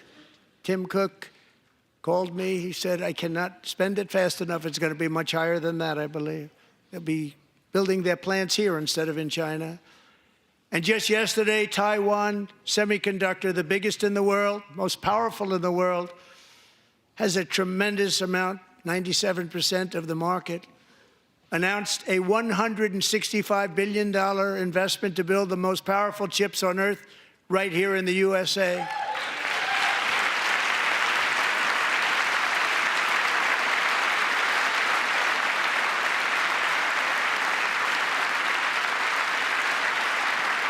And we're not giving them any money. Your CHIPS Act is a horrible, horrible thing. We give hundreds of billions of dollars, and it doesn't mean a thing. They take our money and they don't spend it. All that meant to them, we're giving them no money. All that was important to them was they didn't want to pay the tariffs, so they came and they're building, and many other companies are coming. We don't have to give them money. We just want to protect our businesses and our people. And they will come because they won't have to pay tariffs if they build in America. So it's very amazing. You should get rid of the CHIP Act, and whatever's left over, Mr. Speaker, you should use it to reduce debt or any other reason you want to.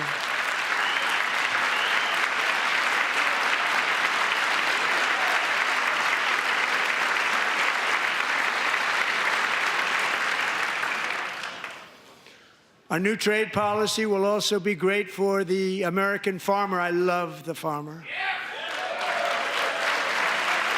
Who will now be selling into our home market, the USA, because nobody is going to be able to compete with you. Because there's goods that come in from other countries and companies, they're really in a bad position in so many different ways. They're uninspected. They may be very dirty and disgusting, and they come in and they pour in, and they hurt our American farmers. The tariffs will go on agricultural product coming into America, and our farmers, starting on April 2nd, it may be a little bit of an adjustment period. We had that before when I made the deal with China, $50 billion of purchases, and I said, just bear with me, and they did. They did. Probably have to bear with me again, and this will be even better. That was great. The problem with it was that Biden didn't enforce it. He didn't enforce it. $50 billion of purchases, and we were doing great, but Biden did not enforce it, and it hurt our farmers. But our farmers are going to have a field day right now. So to our farmers, have a lot of fun. I love you too. I love you too. It's all going to happen.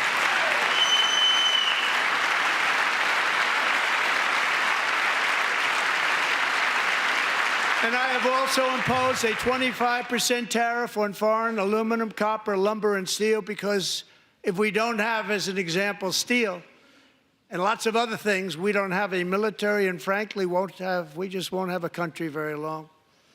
Here today is a proud American steelworker, fantastic person from Decatur, Alabama, Jeff Denard. Has been working at the same steel plant for 27 years in a job that has allowed him to serve as the captain of his local volunteer fire department, raised 7 children with his beautiful wife, Nicole, and over the years provide a loving home for more than 40 foster children. So great, Jeff.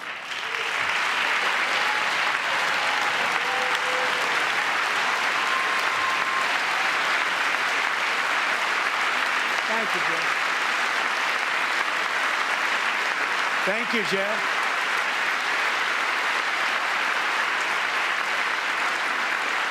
Stories like Jeff's remind us that tariffs are not just about protecting American jobs. They're about protecting the soul of our country.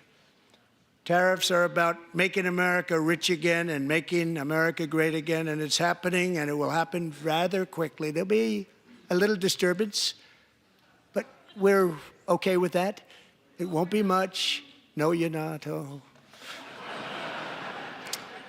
And look where Biden took us, very low, the lowest we've ever been. Jeff, I want to thank you very much. And I also want to recognize another person who has devoted herself to foster care community. She works so hard on it. A very loving person, our magnificent First Lady of the United States.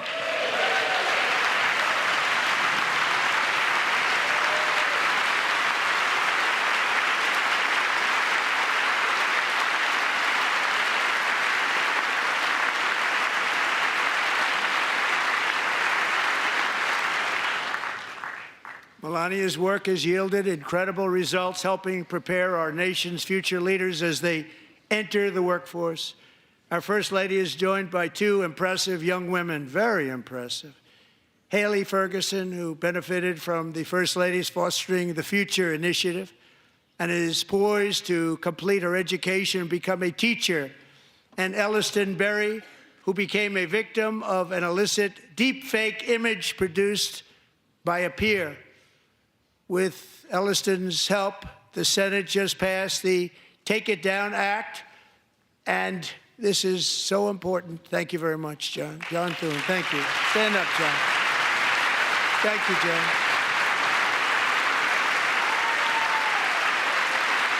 Thank you all very much.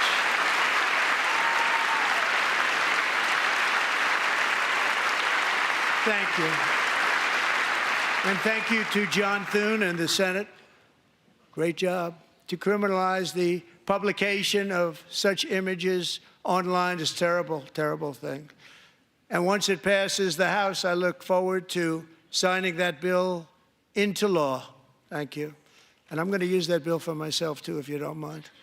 Because nobody gets treated worse than I do online. Nobody. That's great. Thank you very much to the Senate. Thank you. But if we truly care about protecting Americans' children, no step is more crucial than securing America's borders. Over the past 4 years, 21 million people poured into the United States. Many of them were murderers, human traffickers, gang members, and other criminals from the streets of dangerous cities all throughout the world. Because of Joe Biden's insane and very dangerous open border policies, they are now strongly embedded in our country, but we are getting them out and getting them out fast.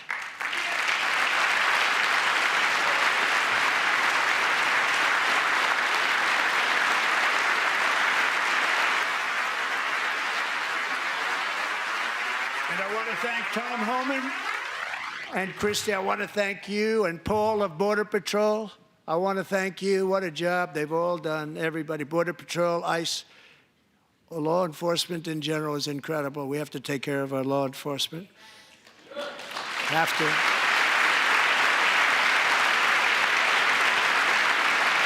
Last year,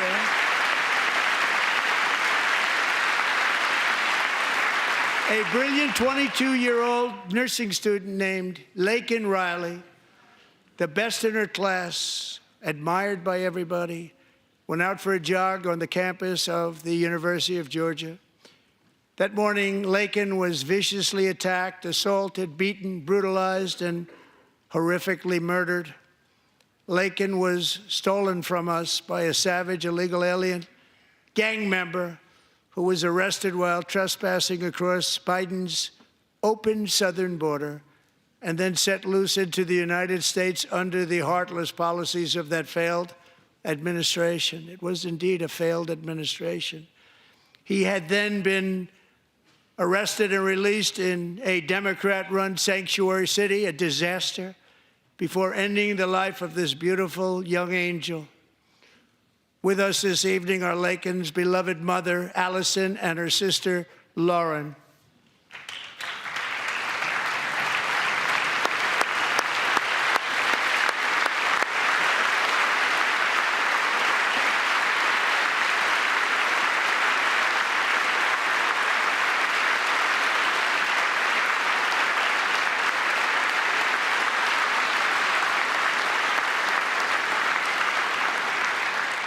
Last year, I told Laken's grieving parents that we would ensure their daughter would not have died in vain. That's why the very first bill I signed into law as your 47th president mandates the detention of all dangerous criminal aliens who threaten public safety. It's a very strong, powerful act.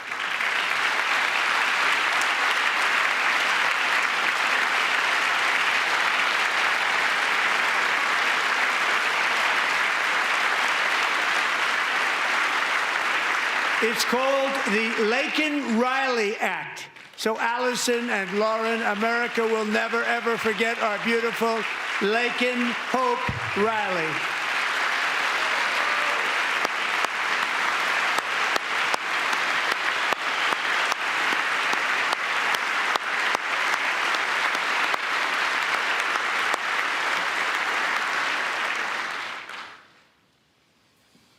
Thank you very much. Since taking office, my administration has launched the most sweeping border and immigration crackdown in American history, and we quickly achieved the lowest numbers of illegal border crossers ever recorded. Thank you.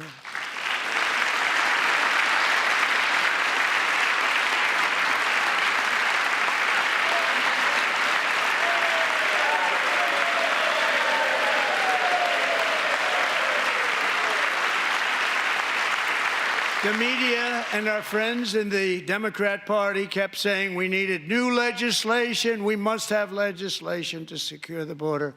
But it turned out that all we really needed was a new president.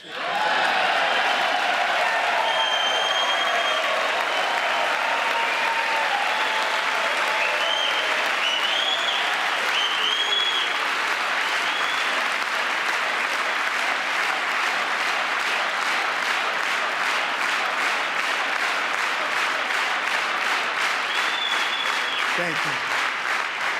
Joe Biden didn't just open our borders, he flew illegal aliens over them to overwhelm our schools, hospitals, and communities throughout the country.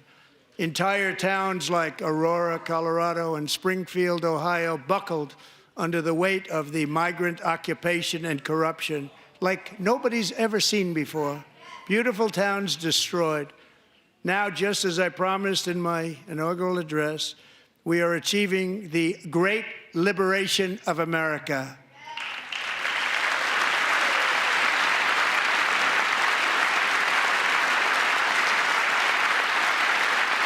But there still is much work to be done. Here tonight is a woman I have gotten to know, Alexis Nungari from Houston. Wonderful woman. Last June, Alexis's 12-year-old daughter, her precious Jocelyn, walked to a nearby convenience store. She was kidnapped, tied up, assaulted for 2 hours under a bridge, and horrifically murdered. Arrested and charged with this heinous crime are 2 illegal alien monsters from Venezuela, released into America by the last administration through their ridiculous open border. The death of this beautiful 12-year-old girl and the agony of her mother and family touched our entire nation greatly. Alexis, I promised that we would always remember your daughter, your magnificent daughter, and earlier tonight I signed an order keeping my word to you. One thing I have learned about Jocelyn is that she loved animals so much. She loved nature. Across Galveston Bay, from where Jocelyn lived in Houston, you will find a magnificent national wildlife refuge, a pristine, peaceful, 34,000-acre sanctuary for all of God's creatures on the edge of the Gulf of America. Alexis, moments ago, I formally renamed that refuge in loving memory of your beautiful daughter, Jocelyn. So, Mr. Vice President, if you would, may I have the order?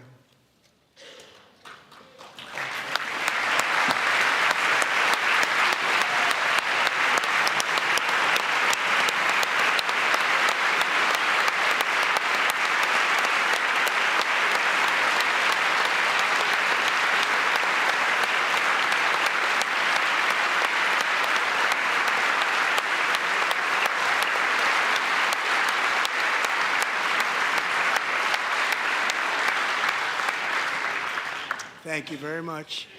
All 3 savages charged with Jocelyn and Lakin's murders were members of the Venezuelan prison gang, the toughest gang, they say, in the world, known as Tren de Aragua. 2 weeks ago, I officially designated this gang, along with MS-13 and the bloodthirsty Mexican drug cartels, as foreign terrorist organizations.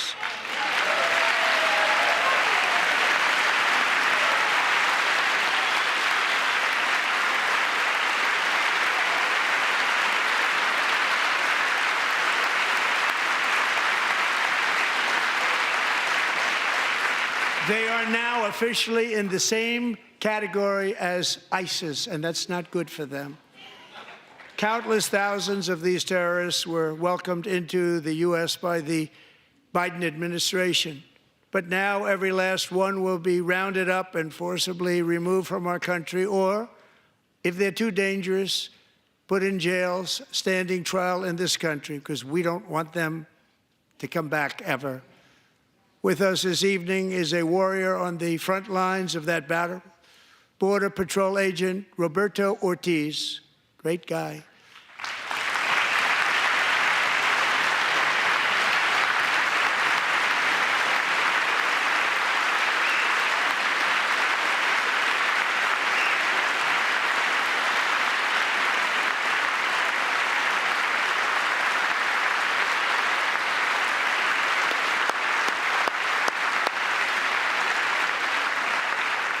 In January, Roberto and another agent were patrolling by the Rio Grande near an area known as Cartel Island. Doesn't sound too nice to me.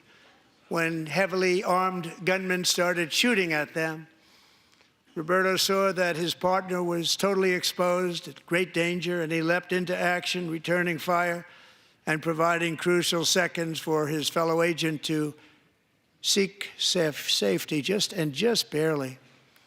I have some of the prints of that event, and it was not good. Agent Ortiz, we salute you for your great courage and for your line of fire that you took and for the bravery that you showed. We honor you, and we will always honor you. Thank you, Roberto, very much.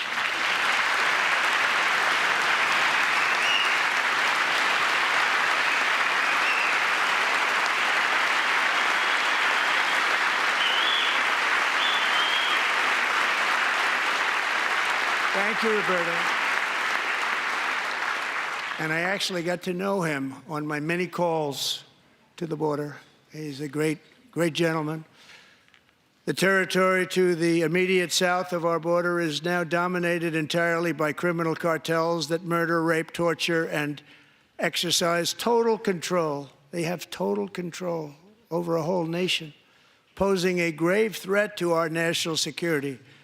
The cartels are waging war in America, and it's time for America to wage war on the cartels, which we are doing.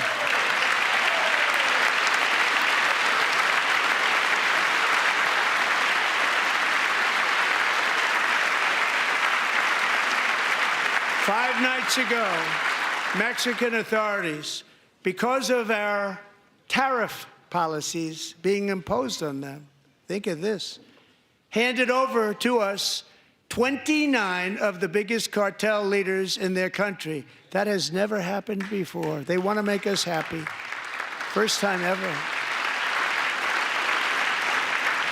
But we need Mexico and Canada to do much more than they've done, and they have to stop the fentanyl and drugs pouring into the USA. They're going to stop it.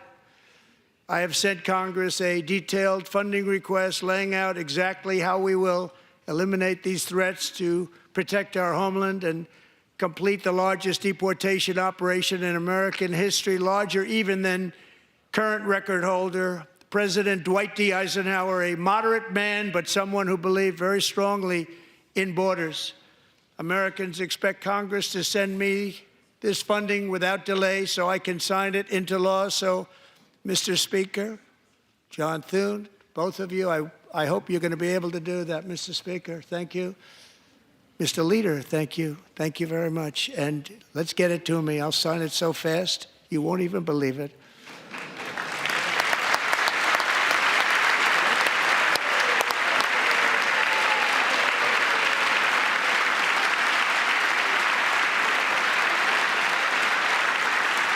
And as we reclaim our sovereignty, we must also bring back law and order to our cities and towns.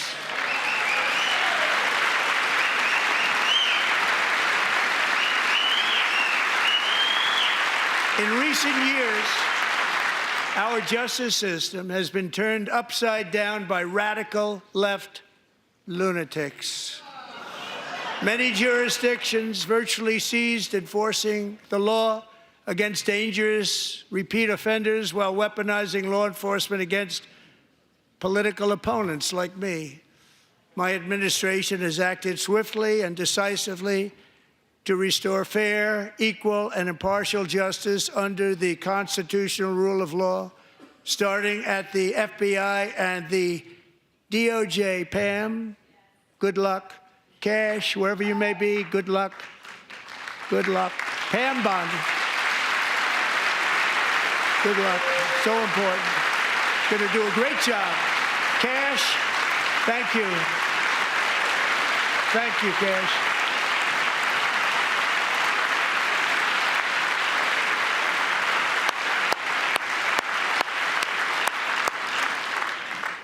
They've already started very strong. They're going to do a fantastic job. You're going to be very proud of them. We're also once again giving our police officers the support, protection, and respect they so dearly deserve. They have to get it. They have such a hard, dangerous job, but we're going to make it less dangerous. The problem is the bad guys don't respect the law, but they're starting to respect it, and they soon will respect it. This also includes our great fire departments throughout the country. Our firemen and women are unbelievable people, and we'll never forget them. And besides that, they voted for me in record numbers, so I have no choice.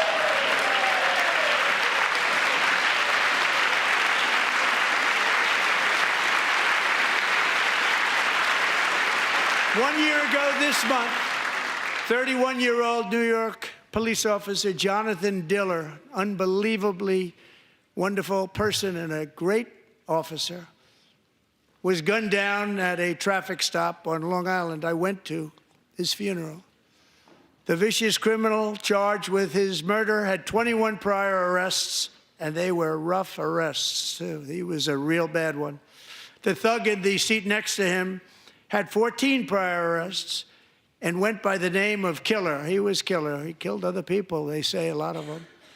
I attended Officer Diller's service, and when I met his wife and one-year-old son, Ryan, it was very inspirational, actually. His widow's name is Stephanie, and she is here tonight. Stephanie, thank you very much, Stephanie. Thank you very much.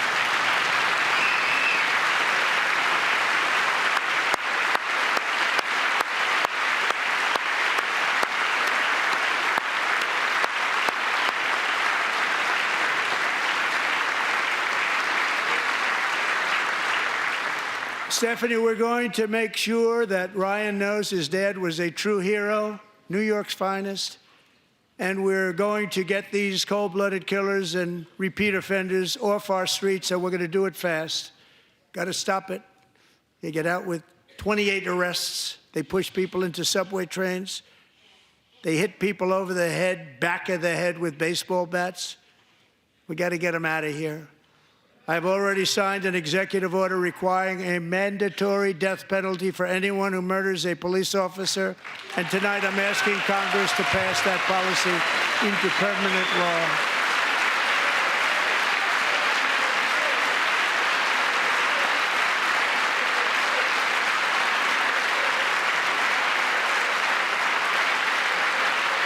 I'm also asking for a new crime bill getting tough on repeat offenders while enhancing protections for America's police officers so they can do their jobs without fear of their lives being totally destroyed. They don't want to be killed. We're not going to let them be killed. Joining us in the gallery tonight is a young man who truly loves our police. His name is DJ Daniel. He is 13 years old, and he has always dreamed of becoming a police officer.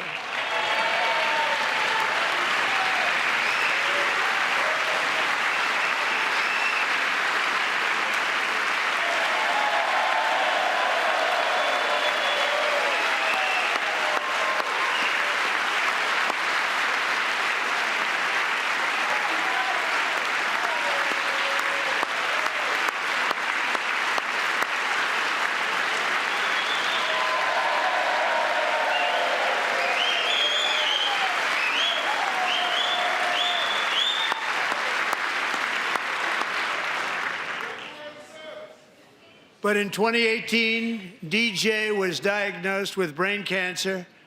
The doctors gave him 5 months at most to live. That was more than 6 years ago.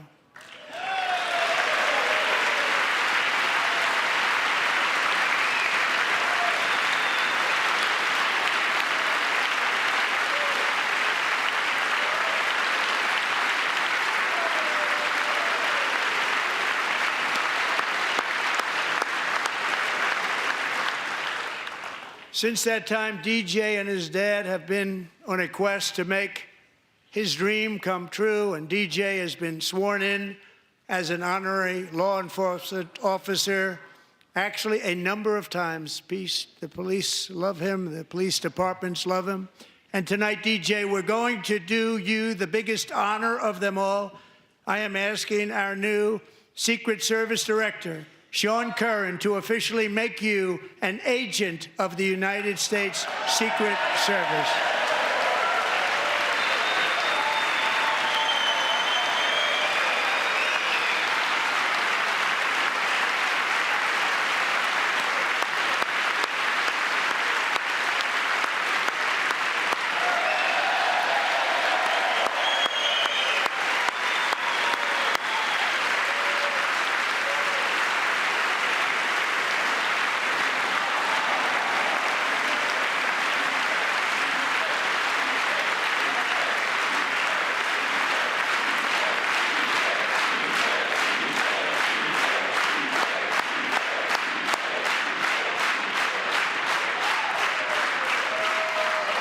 Thank you, DJ. DJ's doctors believe his cancer likely came from a chemical he was exposed to when he was younger. Since 1975, rates of child cancer have increased by more than 40%. Reversing this trend is one of the top priorities for our new presidential commission to make America healthy again, chaired by our new Secretary of Health and Human Services, Robert F. Kennedy, Jr.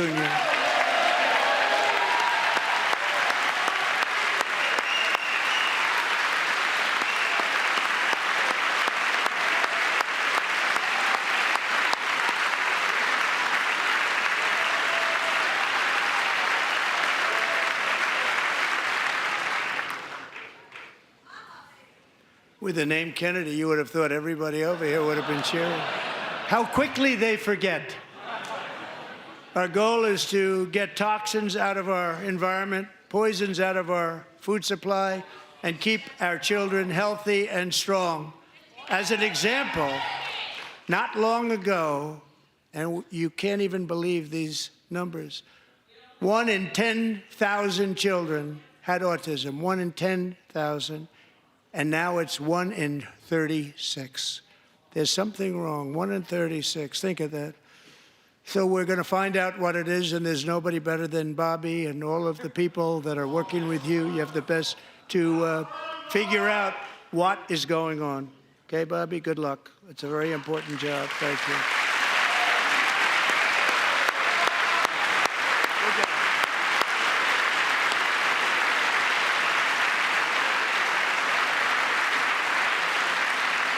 Thank you. My administration is also working to protect our children from toxic ideologies in our schools. A few years ago, January Littlejohn and her husband discovered that their daughter's school had secretly, socially transitioned their 13-year-old little girl. Teachers and administrators conspired to deceive January and her husband while encouraging her daughter to use a new name and pronouns. They, them pronoun, actually, all without telling January, who is here tonight and is now a courageous advocate against this form of child abuse. January, thank you. Thank you. Thank you very much.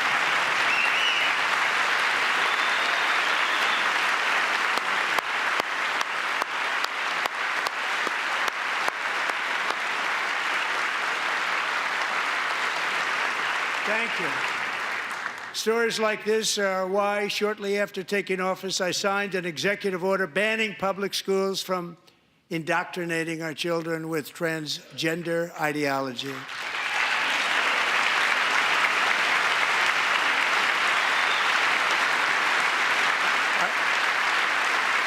I also signed an order to cut off all taxpayer funding to any institution that engages in the sexual mutilation of our youth.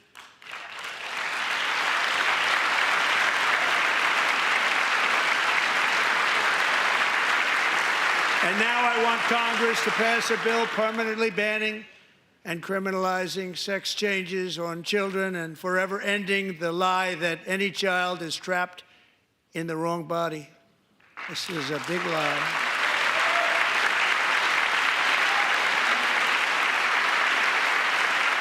And our message to every child in America is that you are perfect exactly the way God made you.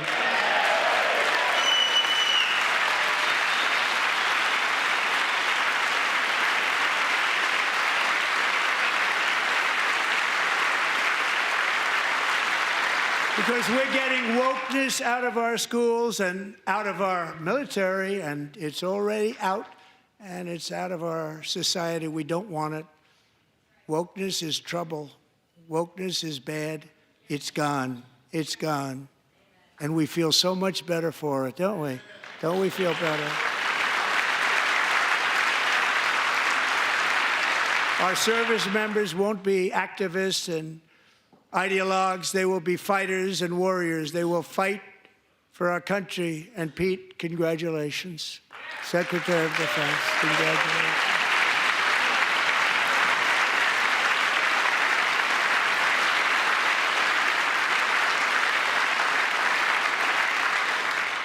And he's not big into the woke movement, I can tell you. I know him well. I am pleased to report that in January, the U.S. Army had its single best recruiting month in 15 years, and that all armed services are having among the best recruiting results ever in the history of our services. What a difference.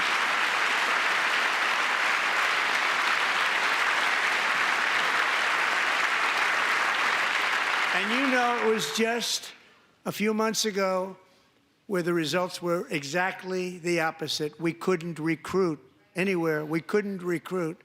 Now we're having the best results just about that we've ever had. What a tremendous turnaround. It's really a beautiful thing to see. People love our country again. It's very simple. They love our country, and they love being in our military again. So it's a great thing, and thank you very much. Great job. Thank you.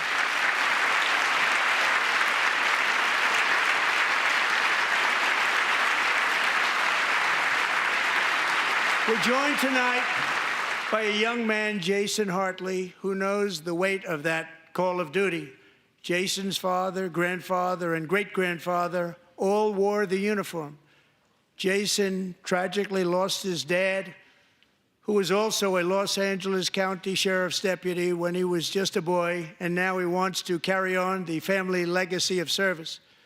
Jason is a senior in high school, a six-letter varsity athlete, a really good athlete, they say, a brilliant student with a 4.46, that's good, GPA. And his greatest dream is to attend the U.S. Military Academy at West Point.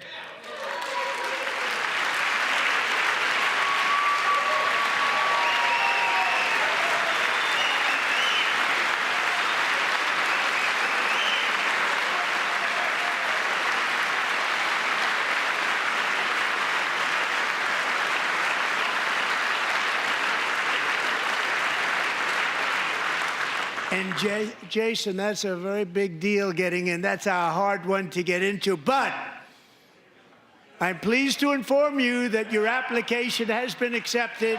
You will soon be joining the Corps of Cadets.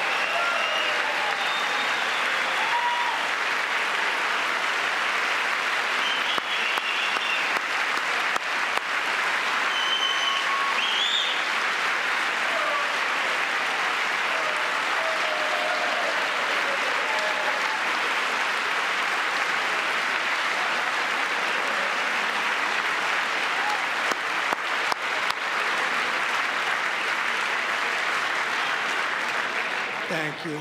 Jason, you're going to be on the long gray line, Jason. As Commander-in-Chief, my focus is on building the most powerful military of the future. As a first step, I'm asking Congress to fund a state-of-the-art Golden Dome missile defense shield to protect our homeland, all made in the USA.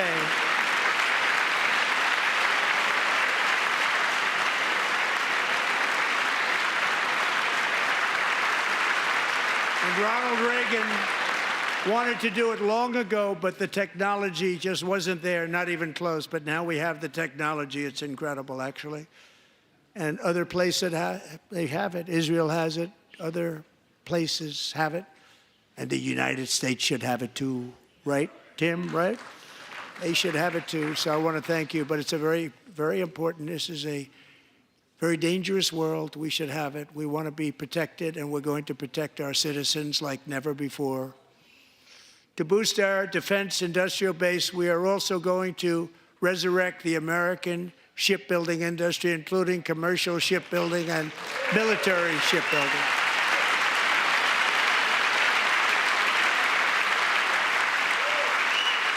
And for that purpose, I am announcing tonight that we will create a new Office of Shipbuilding in the White House and offer special tax incentives to bring this industry home to America where it belongs. We used to make so many ships. We don't make them anymore very much, but we're going to make them very fast, very soon.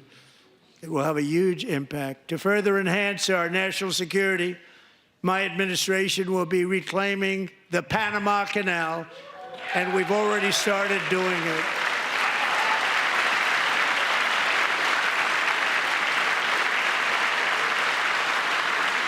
Just today, a large American company announced they are buying both ports around the Panama Canal and lots of other things having to do with the Panama Canal and a couple of other canals.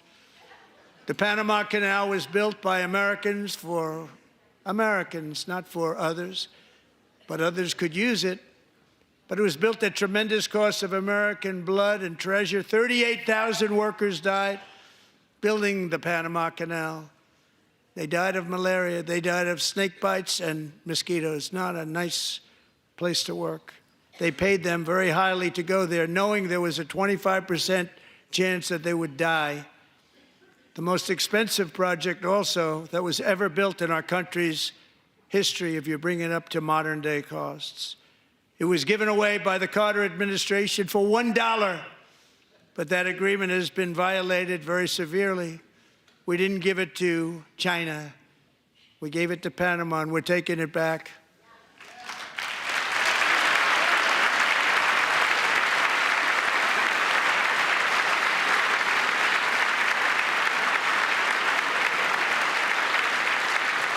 And we have Marco Rubio in charge. Good luck, Marco. Now, we know who to blame if anything goes wrong. Marco's been amazing, and he's going to do a great job. Think of it, he got 100 votes.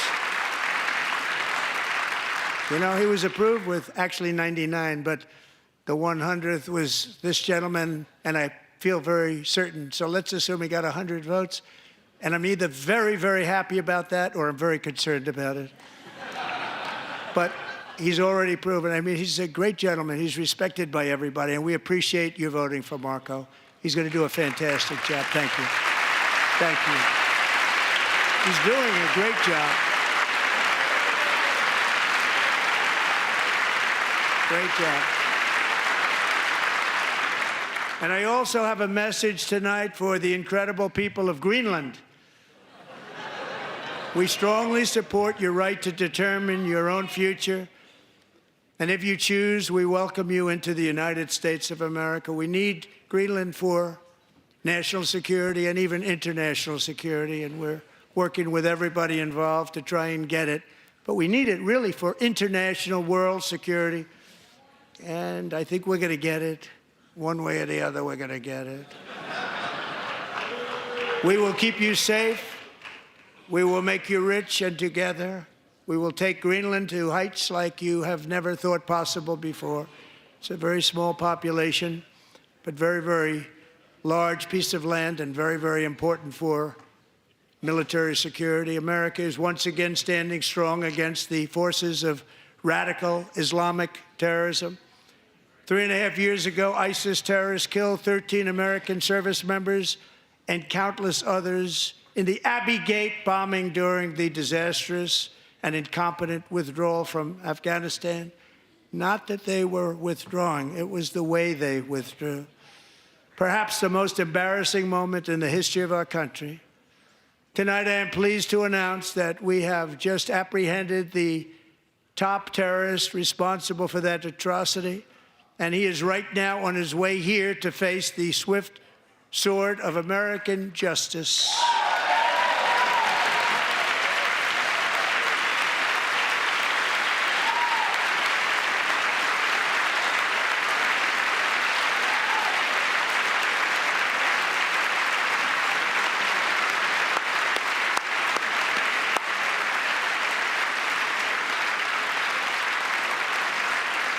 And I want to thank especially the government of Pakistan for helping arrest this monster.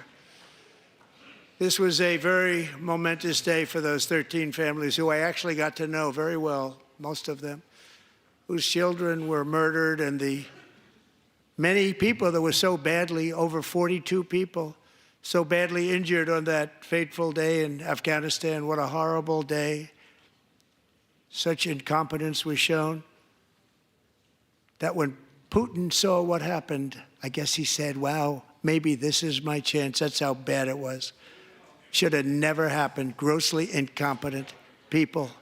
I spoke to many of the parents and loved ones, and they're all in our hearts tonight. Just spoke to them on the phone. We had a big call. Every one of them called, and everybody was on the line, and they did nothing but cry with happiness. They were very happy, as happy as you can be under those circumstances. Their child, brother, sister, son, daughter was killed for no reason whatsoever. In the Middle East, we're bringing back our hostages from Gaza. In my first term, we achieved one of the most groundbreaking peace agreements in generations, the Abraham Accords.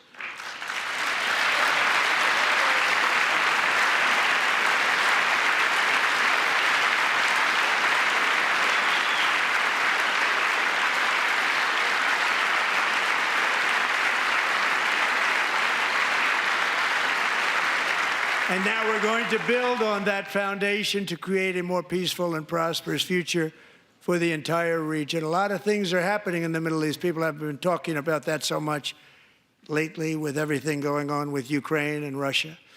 But a lot of things are happening in the Middle East. It's a rough neighborhood, actually. I'm also working tirelessly to end the savage conflict in Ukraine. Millions of Ukrainians and Russians have been needlessly killed or wounded in this horrific and brutal conflict with no end in sight. The United States has sent hundreds of billions of dollars to support Ukraine's defense with no security, with no anything.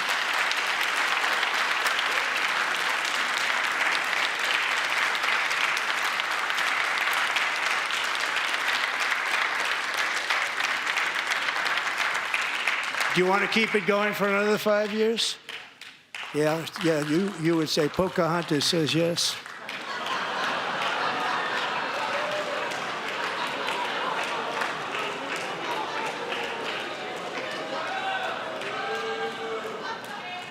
$2,000 people are being killed every single week. More than that. They're Russian young people. They're Ukrainian young people. They're not Americans. But I want it to stop. Meanwhile, Europe has sadly spent more money buying Russian oil and gas than they have spent on defending Ukraine, by far. Think of that. They've spent more buying Russian oil and gas than they have defending. And we've spent perhaps $350 billion, like taking candy from a baby. That's what happened. And they've spent $100 billion. What a difference that is. And we have an ocean separating us, and they don't. But we're getting along very well with them, and lots of good things are happening. Biden has authorized more money in this fight than Europe has spent by billions and billions of dollars. It's hard to believe that they wouldn't have stopped it and said at some point, come on, let's equalize. You got to be equal to us. But that didn't happen. Earlier today, I received an important letter from President Zelensky of Ukraine. The letter reads, Ukraine is ready to come to the negotiating table as soon as possible to bring lasting peace closer. Nobody wants peace more than the Ukrainians, he said. My team and I stand ready to work under President Trump's strong leadership to get a peace that lasts. We do really value how much America has done to help Ukraine maintain its sovereignty and independence. Regarding the agreement on minerals and security, Ukraine is ready to sign it at any time that is convenient for you. I appreciate that he sent this letter, just got it a little while ago. Simultaneously, we've had serious discussions with Russia and have received strong signals that they are ready for peace. Wouldn't that be beautiful? Wouldn't that be beautiful?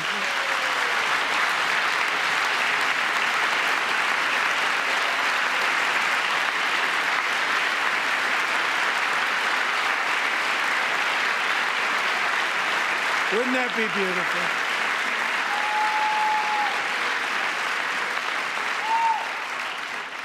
It's time to stop this madness. It's time to halt the killing. It's time to end this senseless war. If you want to end wars, you have to talk to both sides. Nearly 4 years ago, amid rising tensions, a history teacher named Mark Fogel was detained in Russia and sentenced to 14 years in a penal colony. Rough stuff. The previous administration barely lifted a finger to help him. They knew he was innocent, but they had no idea where to begin. But last summer, I promised his 95-year-old mother, Malphine, that we would bring her boy safely back home. After 22 days in office, I did just that, and they are here tonight.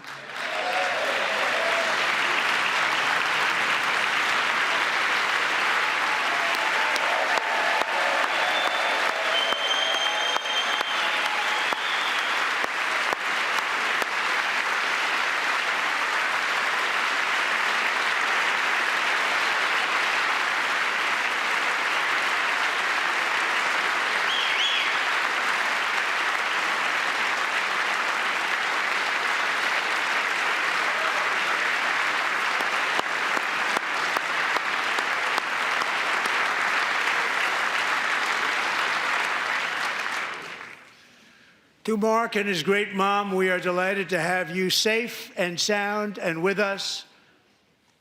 As fate would have it, Mark Fogel was born in a small rural town in Butler, Pennsylvania. Have you heard of it? Where his mother has lived for the past 78 years. I just happened to go there last July 13th for a rally. That was not pleasant. And that is where I met his beautiful mom right before I walked onto that stage.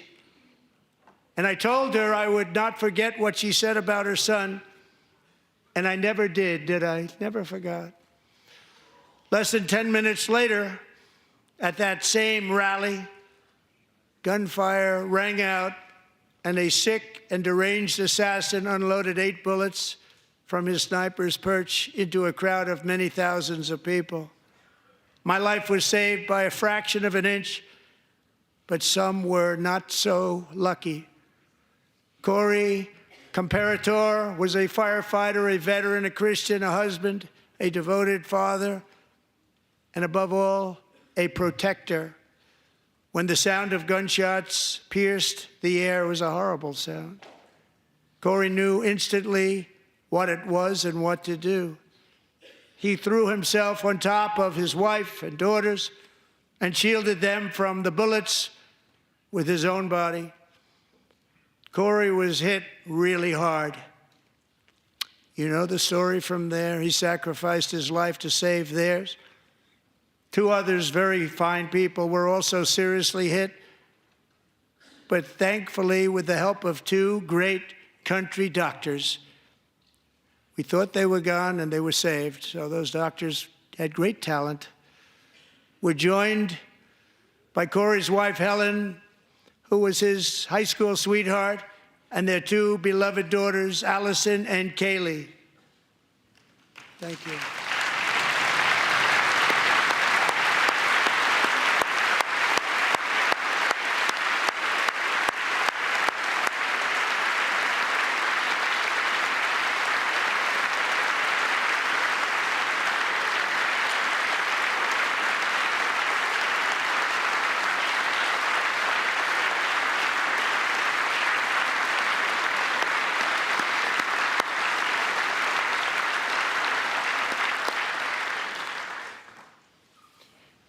To Helen, Allison, and Kaylee, Corey is looking down on his three beautiful ladies right now, and he is cheering you on. He loves you.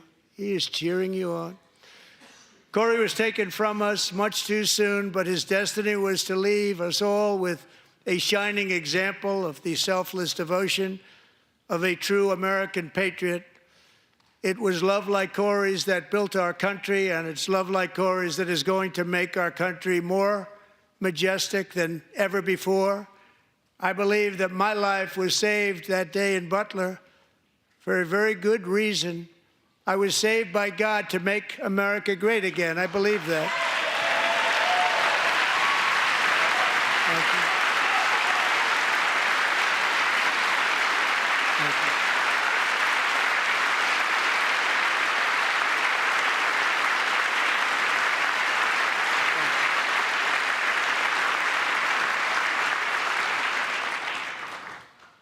Thank you very much. From the patriots of Lexington and Concord to the heroes of Gettysburg and Normandy, from the warriors who crossed the Delaware to the trailblazers who climbed the Rockies, and from the legends who soared at Kitty Hawk to the astronauts who touched the moon, Americans have always been the people who defied all odds, transcended all dangers, made the most extraordinary sacrifices, and did whatever it took to defend our children, our country, and our freedom.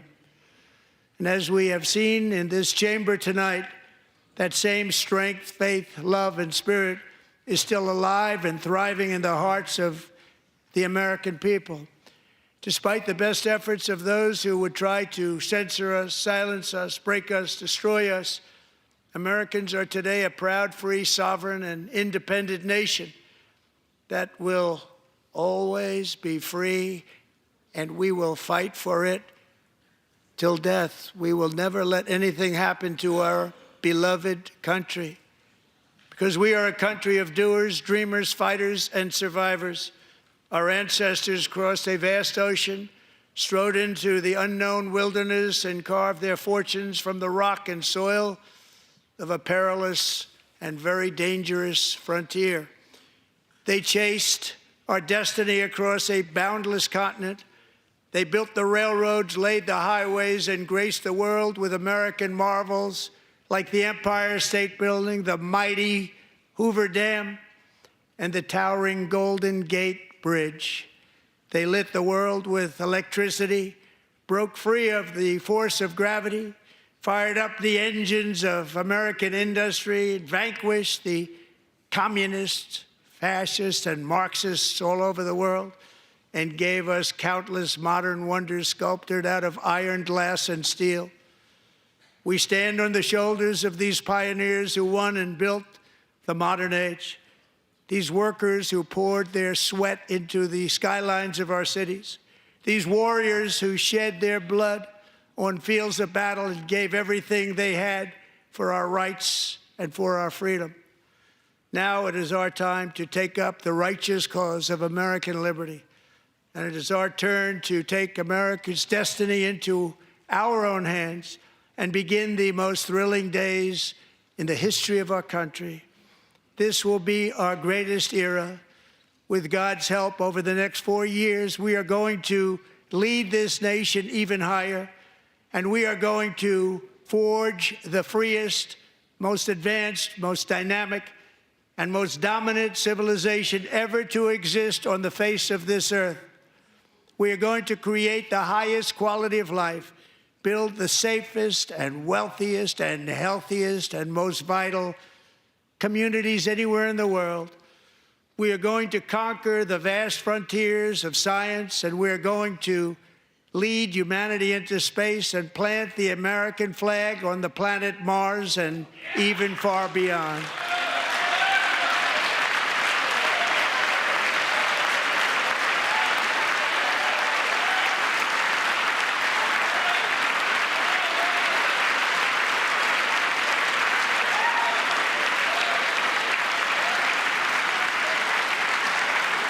And through it all, we are going to rediscover the unstoppable power of the American spirit. And we are going to renew unlimited promise of the American dream. Every single day, we will stand up and we will fight, fight, fight for the country our citizens believe in and for the country our people deserve.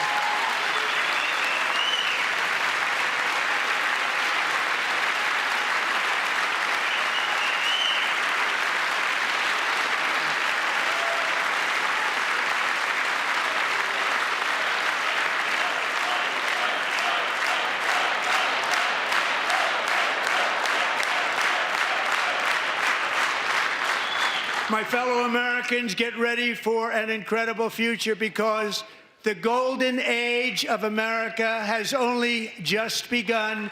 It will be like nothing that has ever been seen before. Thank you, God bless you, and God bless America.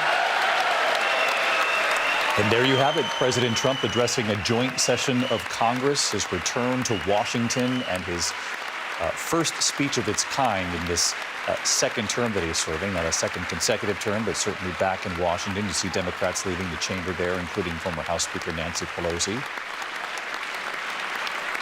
A very divided chamber. We've seen the chamber divided in these times, but particularly so tonight. And in fact, we had talked about it before the speech even started, a bit of a challenge, it would seem, facing the Democrats and how to respond to what they perceive as a difficult 44 days in their view. There isn't sort of a unified response yet from the Democratic Party to a lot of what you've seen from the administration so far, the executive orders and actions. Republicans in that chamber very happy with what they were hearing tonight. As you see President Trump walk back down into the crowd. Thank you very much. Great job. Reaching out to members of the military, which he singled out a number of times, though they didn't applaud. They sat there, as they often do during these addresses, would not get involved, even though that chamber was a very involved chamber, really, on both sides. The Supreme Court, members of the court just there beside them also singled out and thanked at one point. I'm trying to. Great night. Thank you. See if you can hear in there a couple of the justices that are on the court because of Donald Trump, Kavanaugh, Amy Coney Barrett, as he works his way. Elena Kagan there, Justice Kagan, the Chief Justice John Roberts. You heard a lot from the president tonight about immigration. You heard him ask for a sweeping border crackdown bill from both chambers. You heard him talk about the tariffs tonight. In the last 24 hours, imposing those tariffs against Canada and Mexico, additional tariffs on China, announcing that reciprocal tariffs will go into effect in April 2nd. He made the joke about not doing it on April Fool's Day. So strongly signaling that there are even more tariffs to come and for additional countries all over the world. Was listening for an explanation of the tariffs, particularly when it comes to Mexico and Canada, Mary. He talked again about fentanyl, which is a legitimate concern for so many families across this country. Did not necessarily spell out, though, in addition to fentanyl, why he's targeting Canada and Mexico and why he's doing it right now. Yeah, he did not. And of course, fentanyl and trying to pressure Canada and Mexico to curb the flow of drugs across the border has been one of several reasons that he is cited for imposing these sweeping new tariffs. Of course, less than 1% of the fentanyl seized coming into the U.S. last year actually came from Canada. But, you know, he did make a bit of a nod to the fact that these tariffs may create some economic pain for Americans. He said there might be a little disturbance. But then he went on to actually underscore that he doesn't just view these tariffs as a negotiating tool, but actually a way play to enrich the country. He said they're protecting the soul of our country. The tariffs are about making America rich again. And that, does sort of run counter to what we've heard from some Republicans who've argued this is just sort of a temporary negotiating tactic. Now, that said, sources tell us that the president is expected to talk to Canadian President Trudeau tomorrow morning. That comes, of course, as his Commerce Secretary Lutnick had suggested there might be room to make a deal here, but not necessarily the clarity that I think a lot of Americans may have been looking for as they are bracing for these tariffs. And of course, as you mentioned, he noted those reciprocal tariffs are set to go into effect on April 2nd. The president saying whatever they tariff us, we will tariff them. Whatever they tax us, we will tax them, David. Member of Congress Nancy Mace there reaching out. A number of Republican members of Congress shaking his hand, putting their arms on his back. Certainly appreciative of what they heard tonight. Marjorie Taylor Greene right there. Martha, it's the president also making news tonight when it comes to foreign policy on a couple of fronts. First off, Afghanistan. We talked about his predecessor, Joe Biden, the former president, a number of times in very, very critical, harsh language when it comes to the former president, but said that one of the attackers involved with Abbey Gate is on his way back to face justice. And that was news, David. That was something we had not heard to this point, announcing that he said the top ISIS terrorist responsible for the bombing at Abbey Gate in 2021, when the Americans were withdrawing in that chaotic, truly disastrous withdrawal. Apparently, they have arrested someone with the help of the Pakistanis, and the president said that person is coming back to the United States as we speak. And that, again, is the first we have heard of that. He, of course, has been very critical of what happened in Afghanistan, although originally he's the one who wanted to withdraw. You heard him say tonight it wasn't the withdrawal itself, it was the way it was done. Yeah, not the withdrawal, but the way it was carried out. Again, critical of his predecessor. And on Ukraine, as you reported on World News Tonight, Martha, President Zelensky signaling very strongly that he's ready for that minerals deal and also ready to seek peace with Russia. And he also offered praise for President Trump, which clearly he believed the president needed to hear from him. A lot of praise, heaping on that praise. And I think he was speaking directly to Donald Trump and saying our meeting at the White House on Friday did not go the way it was supposed to. It is regrettable that it happened that way. It is time to make things right, he said. Linsey Davis, this is the longest address to a joint session of Congress ever, longest State of the Union ever, even though it's technically not a State of the Union. He broke Bill Clinton's record. That's right, from 2000. A number of people here, though, clearly not bothered by the length of time. Many of them, as you can hear there, saying, great speech, job well done, Mr. President. Interesting, though, to note with regard to many people talked about when they were voting for president that it all boiled down to the cost of eggs. And ultimately, we really didn't hear so much of a plan for that. When you talked about how he'd been critical of his predecessor, Joe Biden, he was blaming him for the high cost of eggs, even though he said once he became president, he'd be able to bring it down. With regard to tariffs, he wasn't really able to say, other than he said it may cause a little disturbance, but we're okay with that. Pew surveys don't suggest that that's true. Yeah, he said, I love the farmers, but they could feel a little bit of pain again. They felt this in his first presidency. John Carl, as we look at the chamber emptying out, we're going to stay tuned here for the Democratic response. But what did you make of what you heard tonight? The energy and length of that speech, again, as the longest speech by far ever in a State of the Union or joint address to Congress, but just how fervent the supporters were on the Republican side and the absolute silence on the Democratic side. Okay, much more from you, John, right after the break. When we come back here, stay tuned. Senator Alyssa Slotkin of Michigan, she'll deliver the Democratic response to President Trump right here in a moment. Don't miss that. We'll be right back. Of the whole House on the State of the Union and order printed.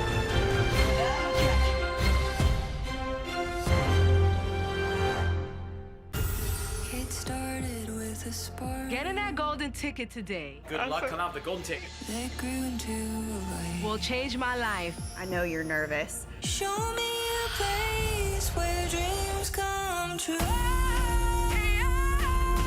I've never seen anything like it. You're going to Hollywood. My dream came true. There are surprises in every person. Where dreams come true. Thursday. We have a possible hostage situation. I got his location. There's nobody here. 911 is back. Something's not right. Almost nothing is right about it. As its most intense season yet continues. Zip ties, rope, blood. He's a damn serial killer. And it looks like he took Maddie with him. We're gonna find her. The 911 two-part return begins Thursday, 8/7 Central on ABC and stream on Hulu. You up for this? Let's get this done. Being a cop is stressful. Every year on the job is different. No guts, no glory. Showtime. Get down!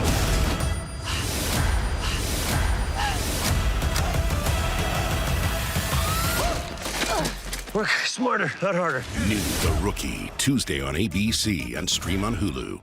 I'm 110% ready to fall in love. Tall, handsome, smart. He's perfect. Time just stood still. It's kind of already sinking in that these other girls are dating my boyfriend. Everybody just really wants Grant, and we're all fighting for his love. You act like you don't care. He knows how I feel. I know I'm in trouble. Everyone's so mean. I did not know how hard this was gonna be.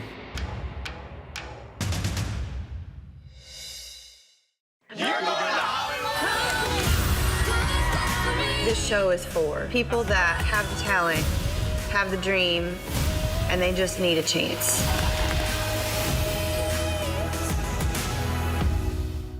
I'd never seen that many skeletal remains. Thousands. This killer, he's the Dahmer you've never heard of. There were mannequins, almost like it was a club. I felt the presence of evil. Never before a face-to-face interview with the camera. Why now? Let me ask you, am I the evil culprit, the accomplice? I'd like to know how the audience views me. The Fox Hollow Murders, playground of a serial killer, only on Hulu. Look at where we are. Life could be a dream. Practicing medicine on the ocean. If I take you up paradise. It's heaven on earth, right? Life could be a dream. We are surrounded by sharks. We can't move and we can't send a distress signal.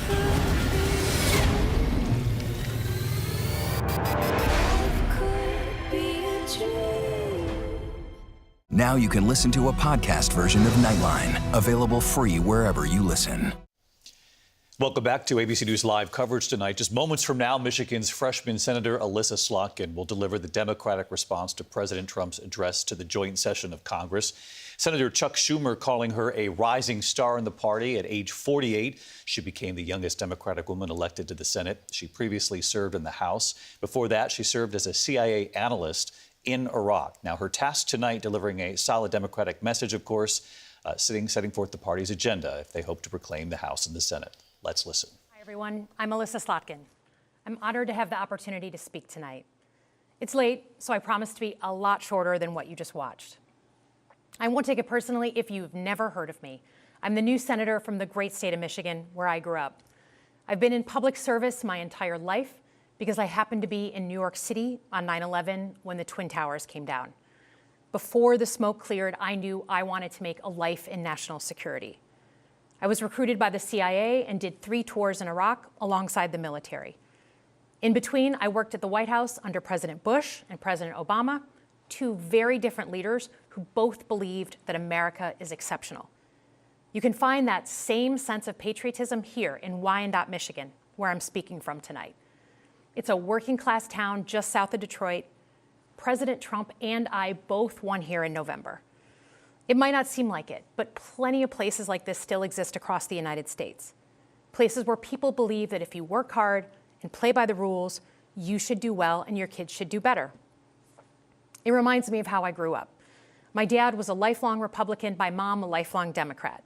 But it was never a big deal because we had shared values that were bigger than any one party. We just went through another fraught election season. Americans made it clear that prices are too high and that the government needs to be more responsive to their needs. America wants change, but there's a responsible way to make change and a reckless way. And we can make that change without forgetting who we are as a country and as a democracy. So that's what I'm going to lay out tonight. Because whether you're from Wyandotte or Wichita, most Americans share three core beliefs: that the middle class is the engine of our country, that strong national security protects us from harm, and that our democracy, no matter how messy, is unparalleled and worth fighting for. Let's start with the economy. Michigan literally invented the middle class, the revolutionary idea that you could work at an auto plant and afford the car you were building. That's the American dream. And in order to expand and protect the middle class, we have to do a few basic things.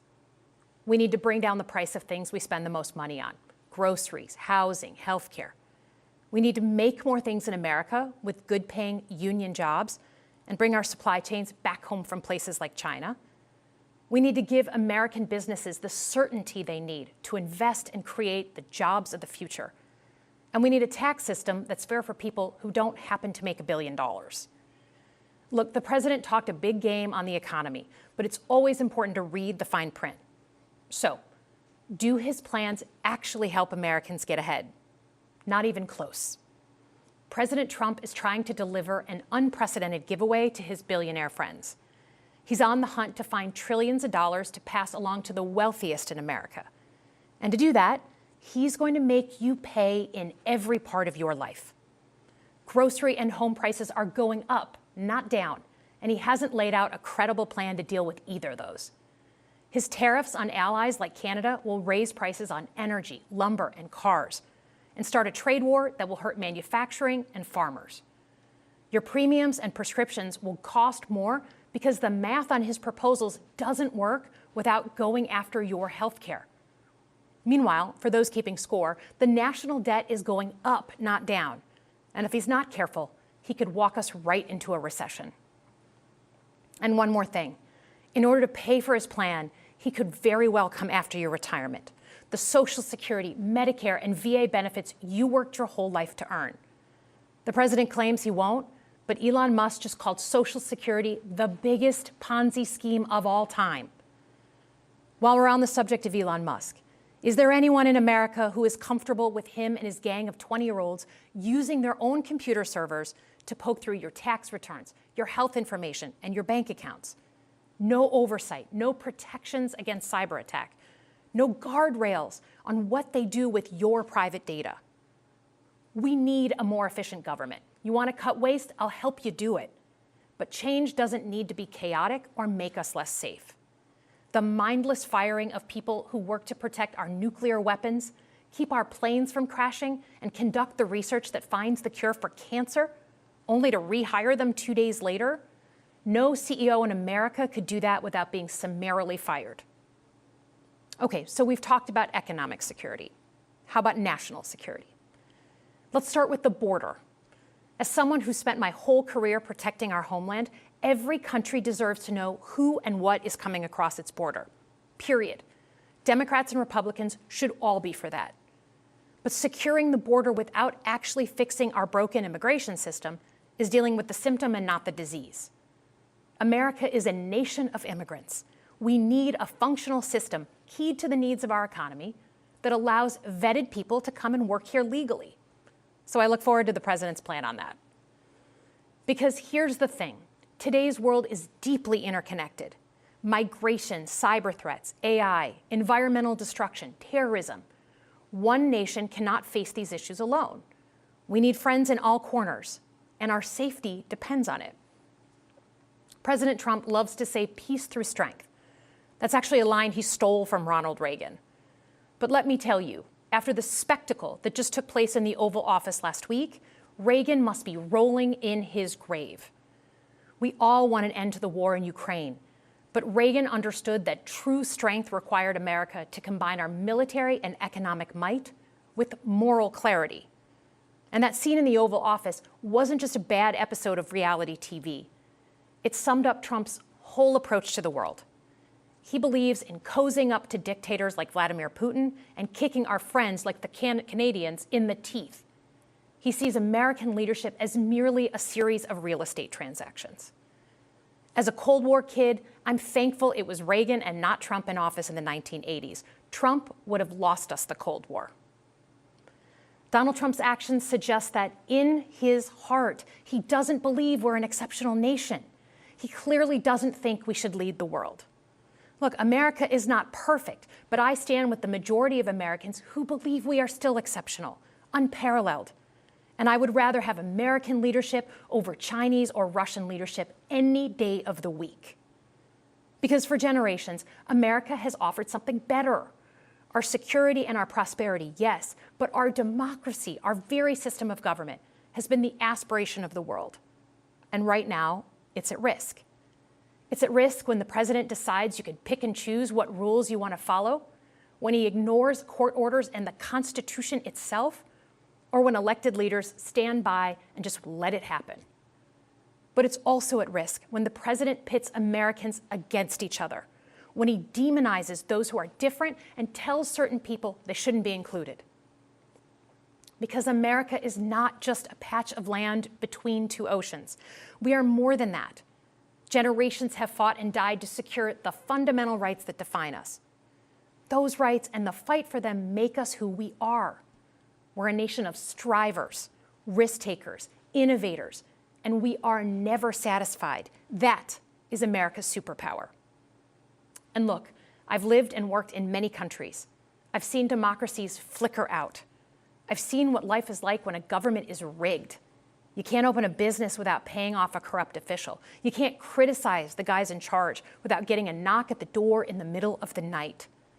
So as much as we need to make our government more responsive to our lives today, don't for one moment fool yourself that democracy isn't precious and worth saving. But how do we actually do that? I know a lot of you have been asking that question. First, don't tune out. It's easy to be exhausted, but America needs you now more than ever. If previous generations had not fought for this democracy, where would we be today? Second, hold your elected officials, including me, accountable. Watch how they're voting. Go to town halls and demand they take action. That's as American as apple pie. Third, organize. Pick just one issue you're passionate about and engage. And doom scrolling doesn't count. Join a group that cares about your issue and act. And if you can't find one, start one. Some of the most important movements in our history have come from the bottom up. In closing, we all know that our country is going through something right now. We're not sure what the next day is going to hold, let alone the next decade. But this isn't the first time we've experienced significant and tumultuous change as a country. I'm a student of history, and we've gone through periods of political instability before. And ultimately, we've chosen to keep changing this country for the better. But every single time, we've only gotten through those moments because of two things: engaged citizens and principled leaders. Engaged citizens who do a little bit more than they're used to doing to fight for the things that they care about, and principled leaders who are ready to receive the ball and do something about it. So thank you tonight for caring about your country. Just by watching, you qualify as engaged citizens. And I promise that I and my fellow Democrats will do everything in our power to be the principled leaders that you deserve. Good night, everyone. There you have it. Michigan's freshman Senator Elissa Slotkin giving the Democratic response tonight. We just have a few moments left here. I want to bring in Rachel Scott, who is in the chamber. Now, we see you, Rachel. We could hear you before, and you witnessed the whole evening. We've covered the president already. Let's just ask a quick question on the Democratic response, because we heard a couple of important things from Senator Slotkin there. First of all, she's from Michigan. That's a state that went for President Trump. She was the beneficiary of split-ticket voters who voted for him, but who voted for her as a Democratic senator, a freshman senator. She talked about her father being a Republican, her mother being a Democrat growing up, but that their shared values in the family were much bigger than a political party. This would seem to be a message that she's trying to put forward for the Democrats. Responsible change instead of reckless change, she said. Responsible change instead of reckless change, David. That was the response from her, and it comes at a pivotal time as the Democratic Party is really struggling with their message going forward, not only from the defeat at the White House of President Trump elected to be our president, but also both chambers now being controlled by Republicans. This is the strong majority that President Trump wanted to see, and so there's been this disjointed response from Democrats on how exactly to confront what President Trump is pushing forward with. And you heard there from Slotkin this effort to sort of get back to the kitchen table issues, focus on the economy, things that helped her ultimately win the election. The big question here, what exactly Democrats are going to do going forward, David? That's right. She said stay engaged. Rachel Scott live on Capitol Hill. Rachel, thank you. And thanks to all the Republicans, Democrats, independents at home who stayed up with us here tonight. For John, Mary, Martha, Lindsay, and all of us here at ABC News, thanks for watching. Our coverage continues on ABC News Live, Nightline, and of course, GMA first thing in the morning. I'll see you tomorrow for World News Tonight. I'm David Muir. Good night.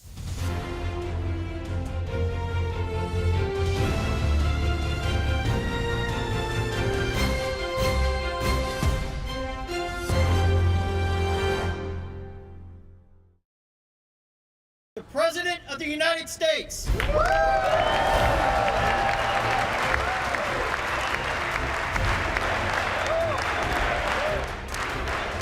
America is back. We've accomplished more in 43 days than most administrations accomplished in 4 years, 8 years, and we are just getting started. Finding that members continue to engage in willful and concerted disruption of proper decorum, the chair now directs the Sergeant-at-Arms to restore order. Remove this gentleman from the chamber. And these people sitting right here will not clap, will not stand, and certainly will not cheer for these astronomical achievements. They won't do it, no matter what. Upon taking office, I imposed an immediate freeze on all federal hiring, a freeze on all new federal regulations, and a freeze on all foreign aid. And we've ended weaponized government where, as an example, a sitting president is allowed to viciously prosecute his political opponent, like me. How did that work out? Not too good. Not too good. We've ended the tyranny of so-called diversity, equity, and inclusion policies all across the entire federal government and indeed the private sector and our military. And our country will be woke no longer. To further combat inflation, we will not only be reducing the cost of energy, but will be ending the flagrant waste of taxpayer dollars. And to that end, I have created the brand new Department of Government Efficiency, GOGE, perhaps you've heard of it, which is headed by Elon Musk, who is in the gallery tonight. By slashing all of the fraud, waste, and theft we can find, we will defeat inflation, bring down mortgage rates, lower car payments and grocery prices, protect our seniors, and put more money in the pockets of American families. Meanwhile, we have hundreds of thousands of federal workers who have not been showing up to work. And any federal bureaucrat who resists this change will be removed from office immediately. Because we are draining the swamp. It's very simple. And the days of rule by unelected bureaucrats are over. Remind us that tariffs are not just about protecting American jobs. They're about protecting the soul of our country. Tariffs are about making America rich again and making America great again, and it's happening, and it will happen rather quickly. There'll be a little disturbance. The golden age of America has only just begun. It will be like nothing that has ever been seen before. Thank you, God bless you, and God bless America.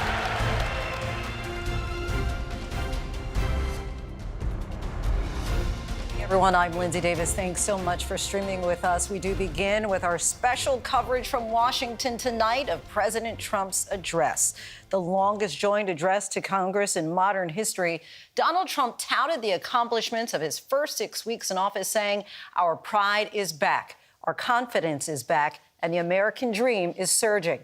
At a time when pocketbook issues and uncertainty in the economy is top of mind for many Americans, the president highlighted tax cuts, including American-made cars and new investments from Oracle, SoftBank, and Apple. Trump assured American farmers that they'll reap benefits from his tariffs after a, quote, adjustment period. And he commended Elon Musk for his work in the Department of Government Efficiency, cutting what he called appalling waste, including DEI and foreign aid. President Trump says that Ukraine is close to coming to the negotiating table for a peace deal with Russia. The president declared our country woke no longer and called on Congress to ban and criminalize gender reassignment. It was a sharply divided chamber with celebratory Republicans on one side and solemn Democrats on the other, many in protest holding paddles, reading false and save Medicaid.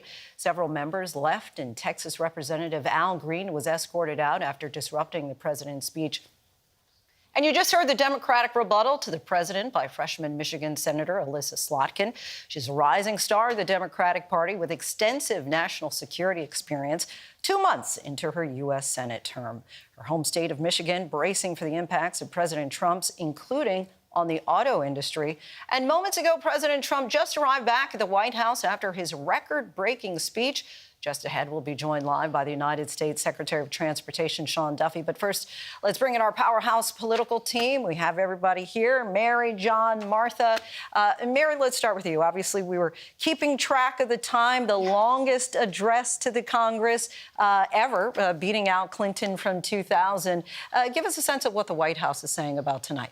Well, they certainly feel that the president did a very good job tonight. They feel that he set the right tone, that it was optimistic, I'm told. That was the word that one White House official just used to describe this to me. Look, the president did what he came to do in the sense that he laid out everything that he's done in the last 44 days in office, that flurry of executive actions, trying to really, I think, crystallize for the American people what he's done so far, also trying to sell some of what he's done, especially when it comes to DOGE and these efforts to overhaul the federal government. He spent a large chunk of this very long speech going through and listing off areas where he feels they've saved money, where they've been able to make effective costs. And that's, of course, because we know that he is facing some pushback from voters and even from some Republican members of Congress who are facing pushback from their voters at these town halls, that there is some frustration, not necessarily with the goal of DOGE and the effort to cut and trim some fat in the federal bureaucracy, but the way in which they're going about it. In fact, we've seen some Republican leaders urging members not to have those in-person town halls. And then, of course, he really tried to defend his tariffs, making clear that, yes, while he, admits that there may be some adjustment, there may be some disturbance, so Americans may need to brace for some economic pain here, as he has said in the past, he launched a full-throated defense of why he feels that these tariffs are ultimately good for America, saying they will enrich the country. And Martha, let's bring you in here. I was struck by him talking about Greenland in particular, saying that we're going to get it one way or another. I know. I think our ears all perked up on that. It seemed like he spent more time talking about that, perhaps, than Gaza or Ukraine. He did. He really didn't give much time to Gaza and Israel or Ukraine. And Ukraine has been so on fire in the news since last Friday, and that really disastrous, chaotic Oval Office meeting with President Zelensky, where he and J.D. Vance berated Zelensky over and over again and basically kicked him out of the White House after that. So he said very little about that. He's talked about Greenland and Panama before, but that's exactly right. He talked about them far more than Ukraine. I mean, he did say that he did acknowledge that President Zelensky today did make statements saying it was regrettable what happened in the Oval Office. And Zelensky also said he's ready for negotiations. But I also kept remembering Donald Trump said he would solve that war. He would end that war in 24 hours. Oh. He said he would end it even before he took office. And even if they start those peace negotiations, even if they get that mineral deal, they got a long way to go. I mean, those are the complicated, very complicated details. But clearly, President Zelensky is eager for that to start, and again, said it was regrettable what happened, even though they were berating him. John, you covered a number of these speeches. Did this seem more divisive than those in the past? It really did. We've come accustomed to that chamber being incredibly divided. I mean, this is not new. We saw it throughout the 4 State of the Union addresses that Trump gave the first time around, throughout all of Biden's State of the Union addresses. But there was something different here, and that is the absolute fervence of the support that he has from Republicans.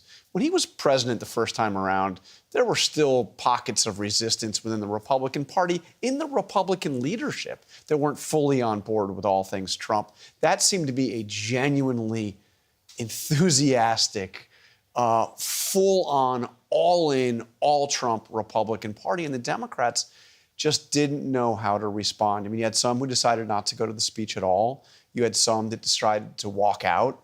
You had Al Green decide to make a scene to be forced out.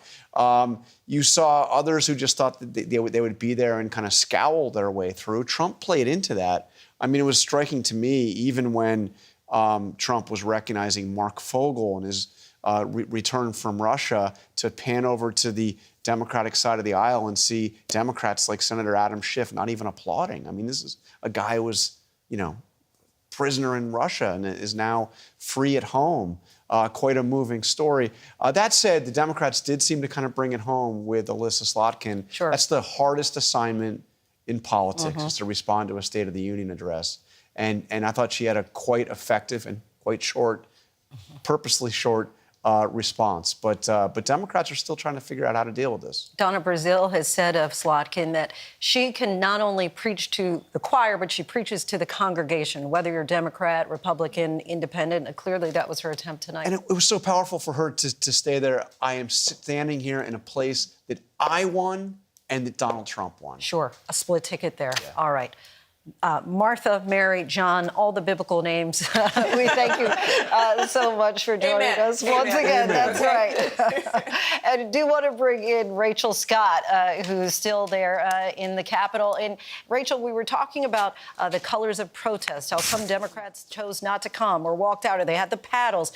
Give us the actual color that you saw being there in the building.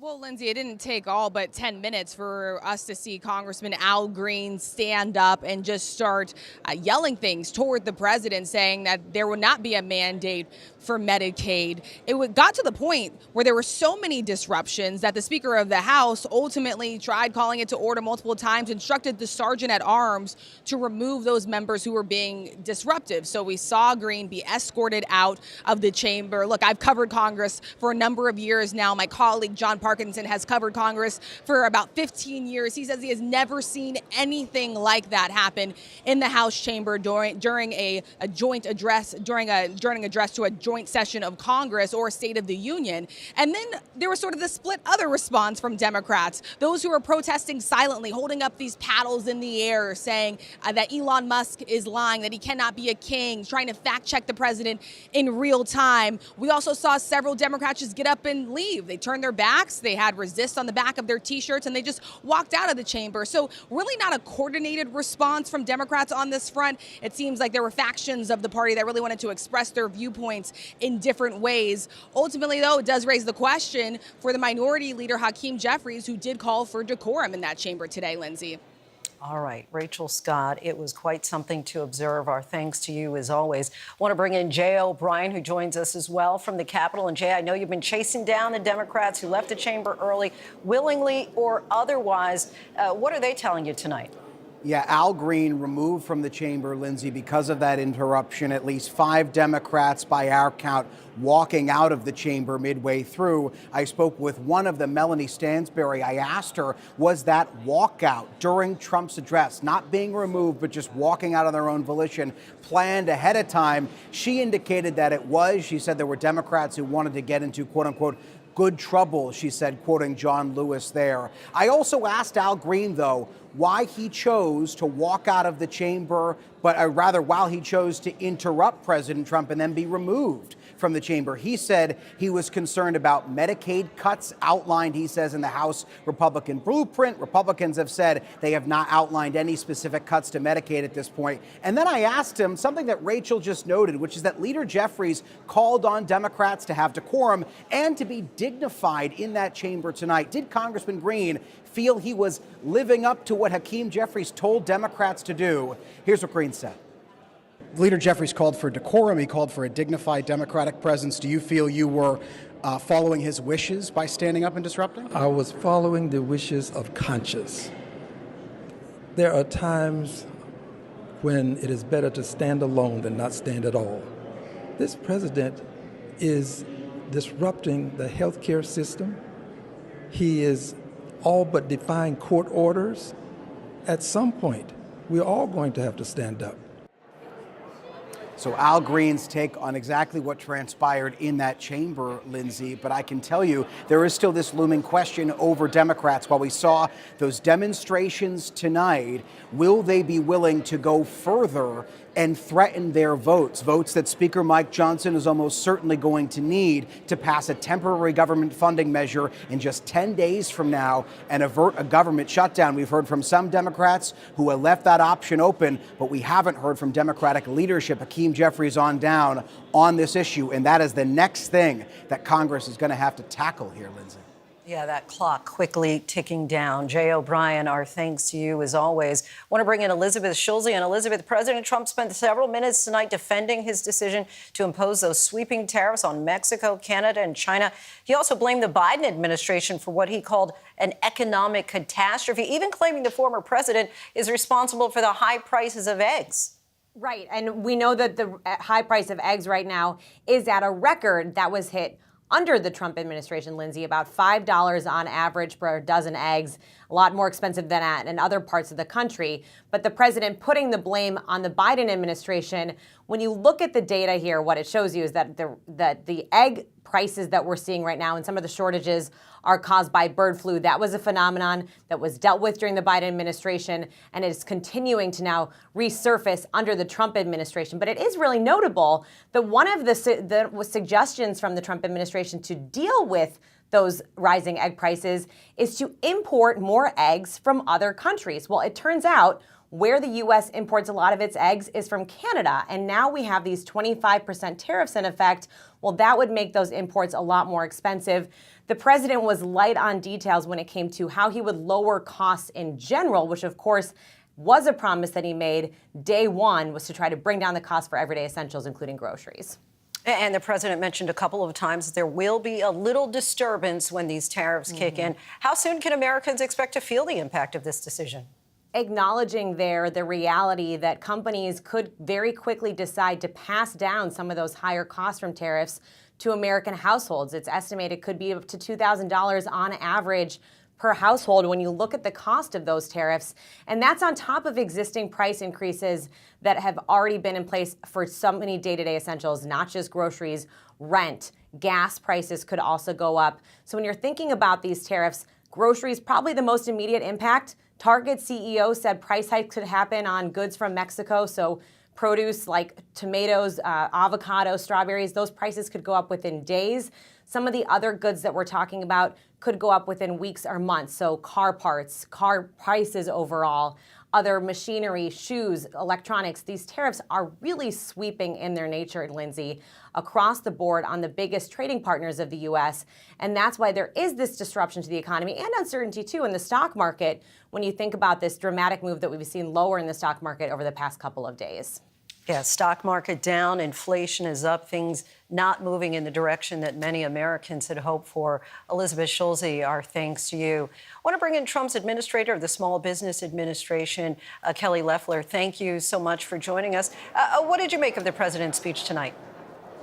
Well, Linsey, it was a tour de force of a president who's 42 days in that has more accomplishments in those 42 days than Joe Biden had in 4 years. We heard him talk about closing the border to violent, criminal, illegal aliens. We heard him talk about $100 billion in cost savings from DOGE. We heard him talk about keeping men out of women's sports. And we heard about $1.7 trillion in investment already.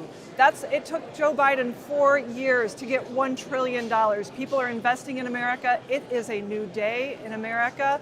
And people at home had to have loved what they've seen from this great president. Well, one question, though, we've, of course, been talking a lot about the economy. Sources say that the president is set to speak to Canadian Prime Minister Trudeau tomorrow. Are you concerned that these tariffs with our allies will place undue burden on small business owners? Well, certainly tariffs is something that President Trump has a tremendous track record with. During his first administration, he successfully implemented tariffs that leveled the playing field, resulted in about 2.1% inflation, tariffs that Joe Biden kept in place.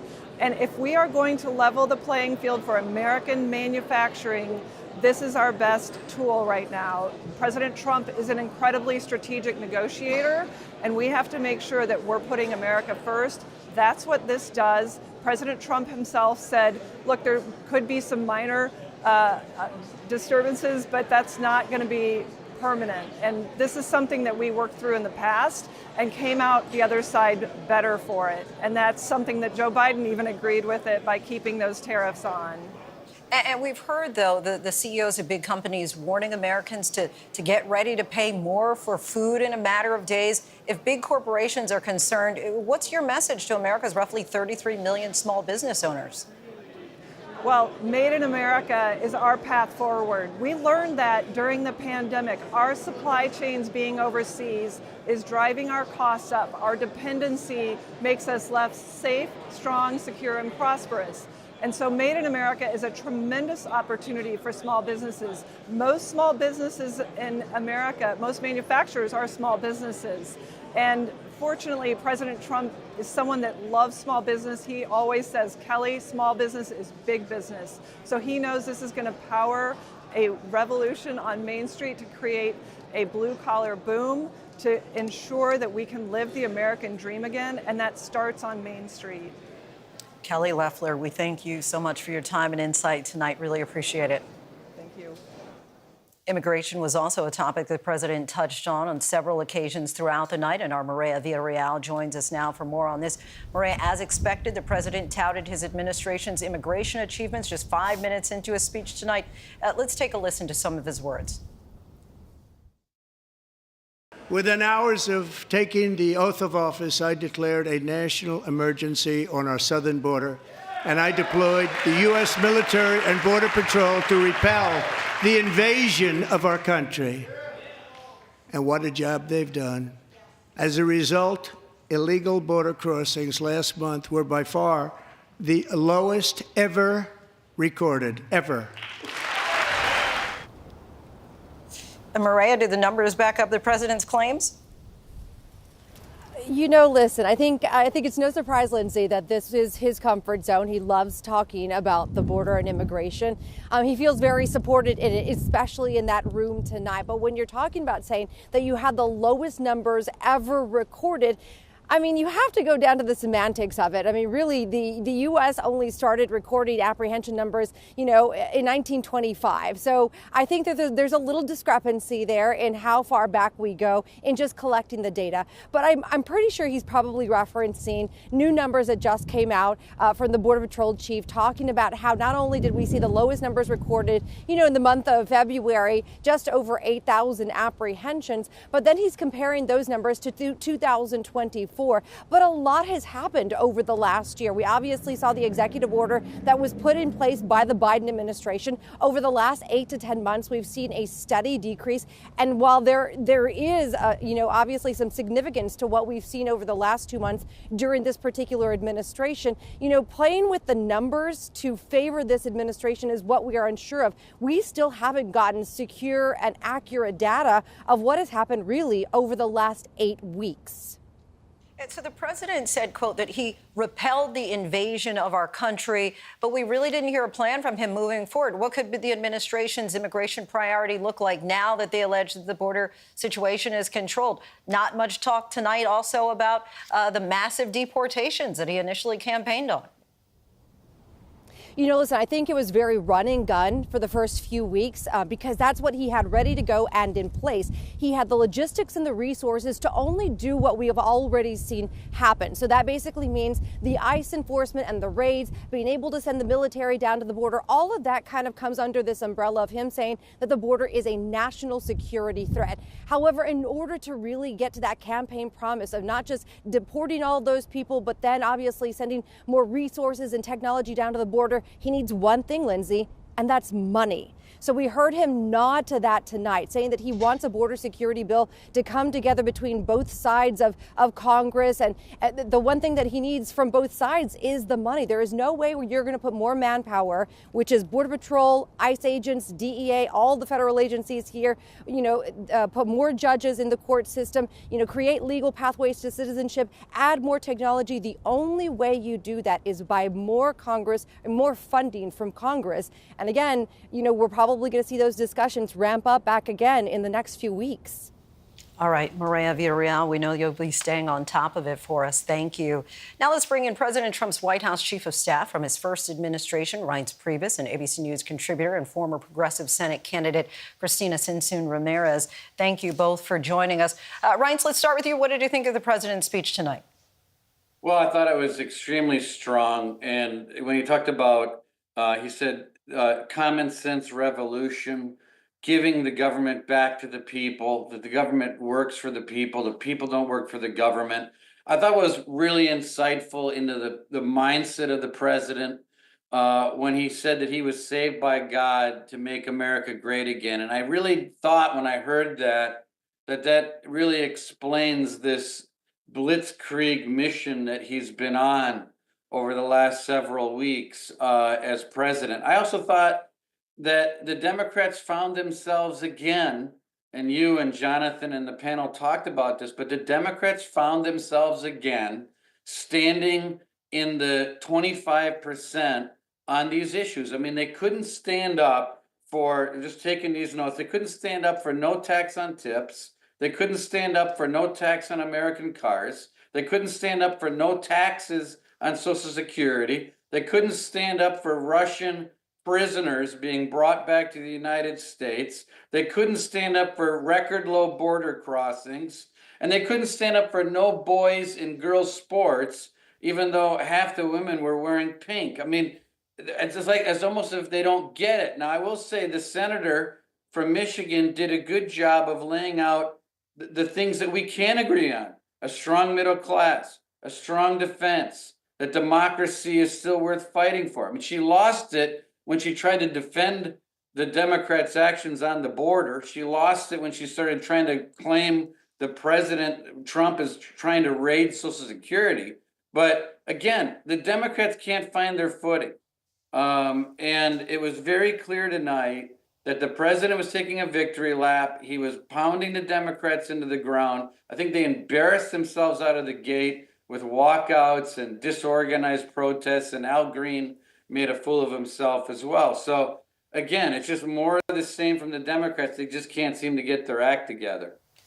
Christina, your response to Reince on that? Did you feel that the Democrats didn't have a cohesive strategy tonight?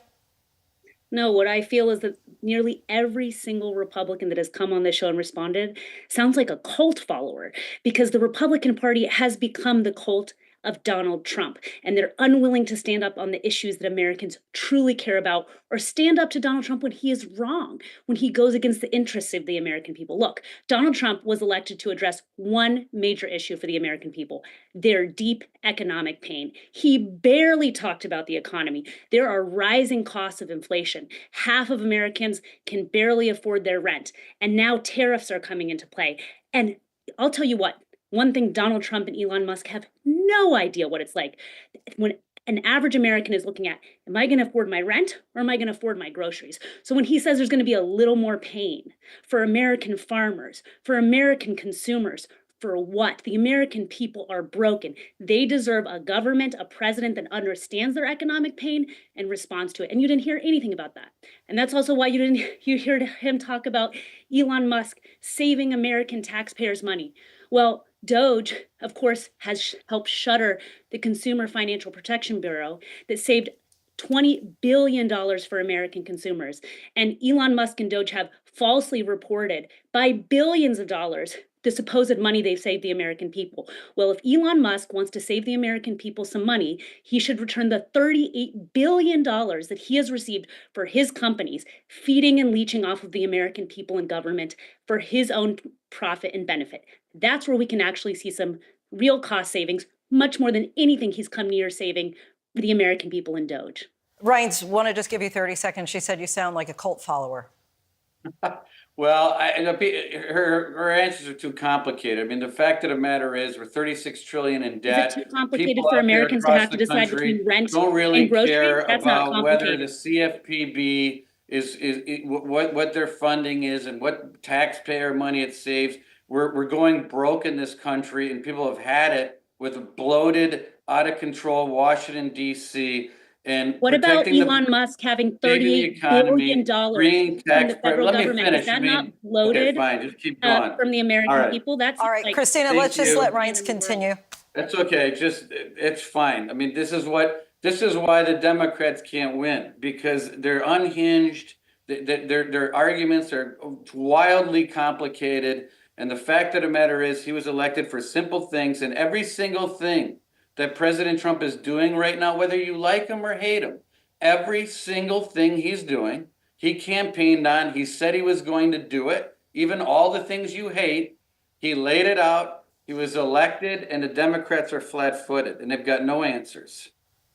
Christina, give you the final word here tonight. Donald Trump was elected to address the economy. It's getting worse. The stock market is falling. Consumer prices are going up. Inflation is rising. That is economic pain. That's not complicated. And maybe it's complicated to you, but is it rent? Is it groceries? Is it gas for the American people? And ultimately, that is what has to be answered, because this deep economic pain is not going away for the American people. And ultimately, I think that's why you see Republicans telling senators and congressmen, don't go home and meet the voters that you should be accountable to, because right now they're angry at DOGE and gutting of the VA, gutting of possibly Social Security, of Elon Musk calling Social Security the biggest Ponzi scheme. Ultimately, Americans will decide who has power in 2026, and it'll be the failure to address their economic pain and instead serve the top 1% instead of the majority of Americans that will make Republicans lose in 2026. Christina Sinsun Ramirez, Reince Priebus, we thank you both so much for the academic debate tonight so that we can have these conversations and Americans can ultimately decide. Thank you both so much. Joining us now, Washington Bureau Chief Rick Klein. Rick, let's get straight to Elon Musk in the chamber tonight. President Trump introduced the richest man in the world to raucous applause from Republicans. What did you make of that? Yeah, Lindsay, it's extraordinary, and I think it's an acknowledgement of the power that Elon Musk has in this room that was filled with powerful people, senators, congressmen, of course, the vice president and the House Speaker, the members of the Supreme Court, members of the military. It might be Elon Musk who, second only to Donald Trump, is the most powerful man right now in the country, given his economic power, given the social media power he has through X, and given the proximity to the president. And yes, so much of what has been accomplished in this first 40-something days of Donald Trump has been because of the work that Elon Musk has done and because of the power that Donald Trump has given Musk. And it is an extraordinary phenomenon that we're watching, and the raucous applause from Republicans, the silence and all those signs to rebuke him from Democrats show how polarizing he is, and in some ways how effective he has been, because he has captured the national conversation and done an extraordinary amount in a relatively short period of time. And very interesting, he went right to him many minutes before we heard anything about a mention of J.D. Vance, of course, as vice president. But Rick Klein, thank you so much for your insight, as always. For more on what the president had to say tonight, let's bring in ABC senior White House correspondent Selena Wang. And Selena, the president made a series of claims tonight on prices, blaming former President Biden for the high cost of eggs. He also said that tariffs would be a little disturbance for Americans, but not too much. What's the context here? Yeah, exactly, Lindsay. So the context on the egg prices, they were increasing under former President Biden, but they've been surging under President Trump. And the reason why is because of the bird flu. And when it comes to context around those tariffs, well, economists say it's going to cause a lot more than just a little disturbance. We're talking about significant tariffs on our three biggest trading partners. Economists warn that this could upend global supply chains, send shockwaves through the global economy, and increase inflation. That's because tariffs are taxes on goods that U.S. importers pay. They largely pass on those higher costs to consumers. So we're talking about higher prices for groceries, for cars, for clothes, and a lot more. And if you think about a car, the estimate is that this could go up by thousands of dollars because car parts pass through the borders between Canada, U.S., and Mexico so many different times that those costs could really add up, Lindsay. And ultimately, what was your takeaway, if we give you the final word of the night on the president's address? Did this seem more divisive to you than in the past? Well, what's very clear is that President Trump giving this speech this time around, he is feeling emboldened. He is feeling confident. This is really his Washington with Republican control of both the House and the Senate. The president going through and ticking off everything he's accomplished in these less than 2 months. He believes that this is promises made and promises kept. Although within the audience there, you saw very split divisiveness on the accomplishments of this. In his view, he's doing exactly what he campaigned on. All right, Selena Wang, our thanks to you as always. And that wraps up our coverage of the presidential address to Congress. President Trump's first since taking office for the second time. I'm Linsey Davis. Be sure to stay tuned to ABC News Live for more context and analysis of the day's top stories. Thanks so much for streaming with us.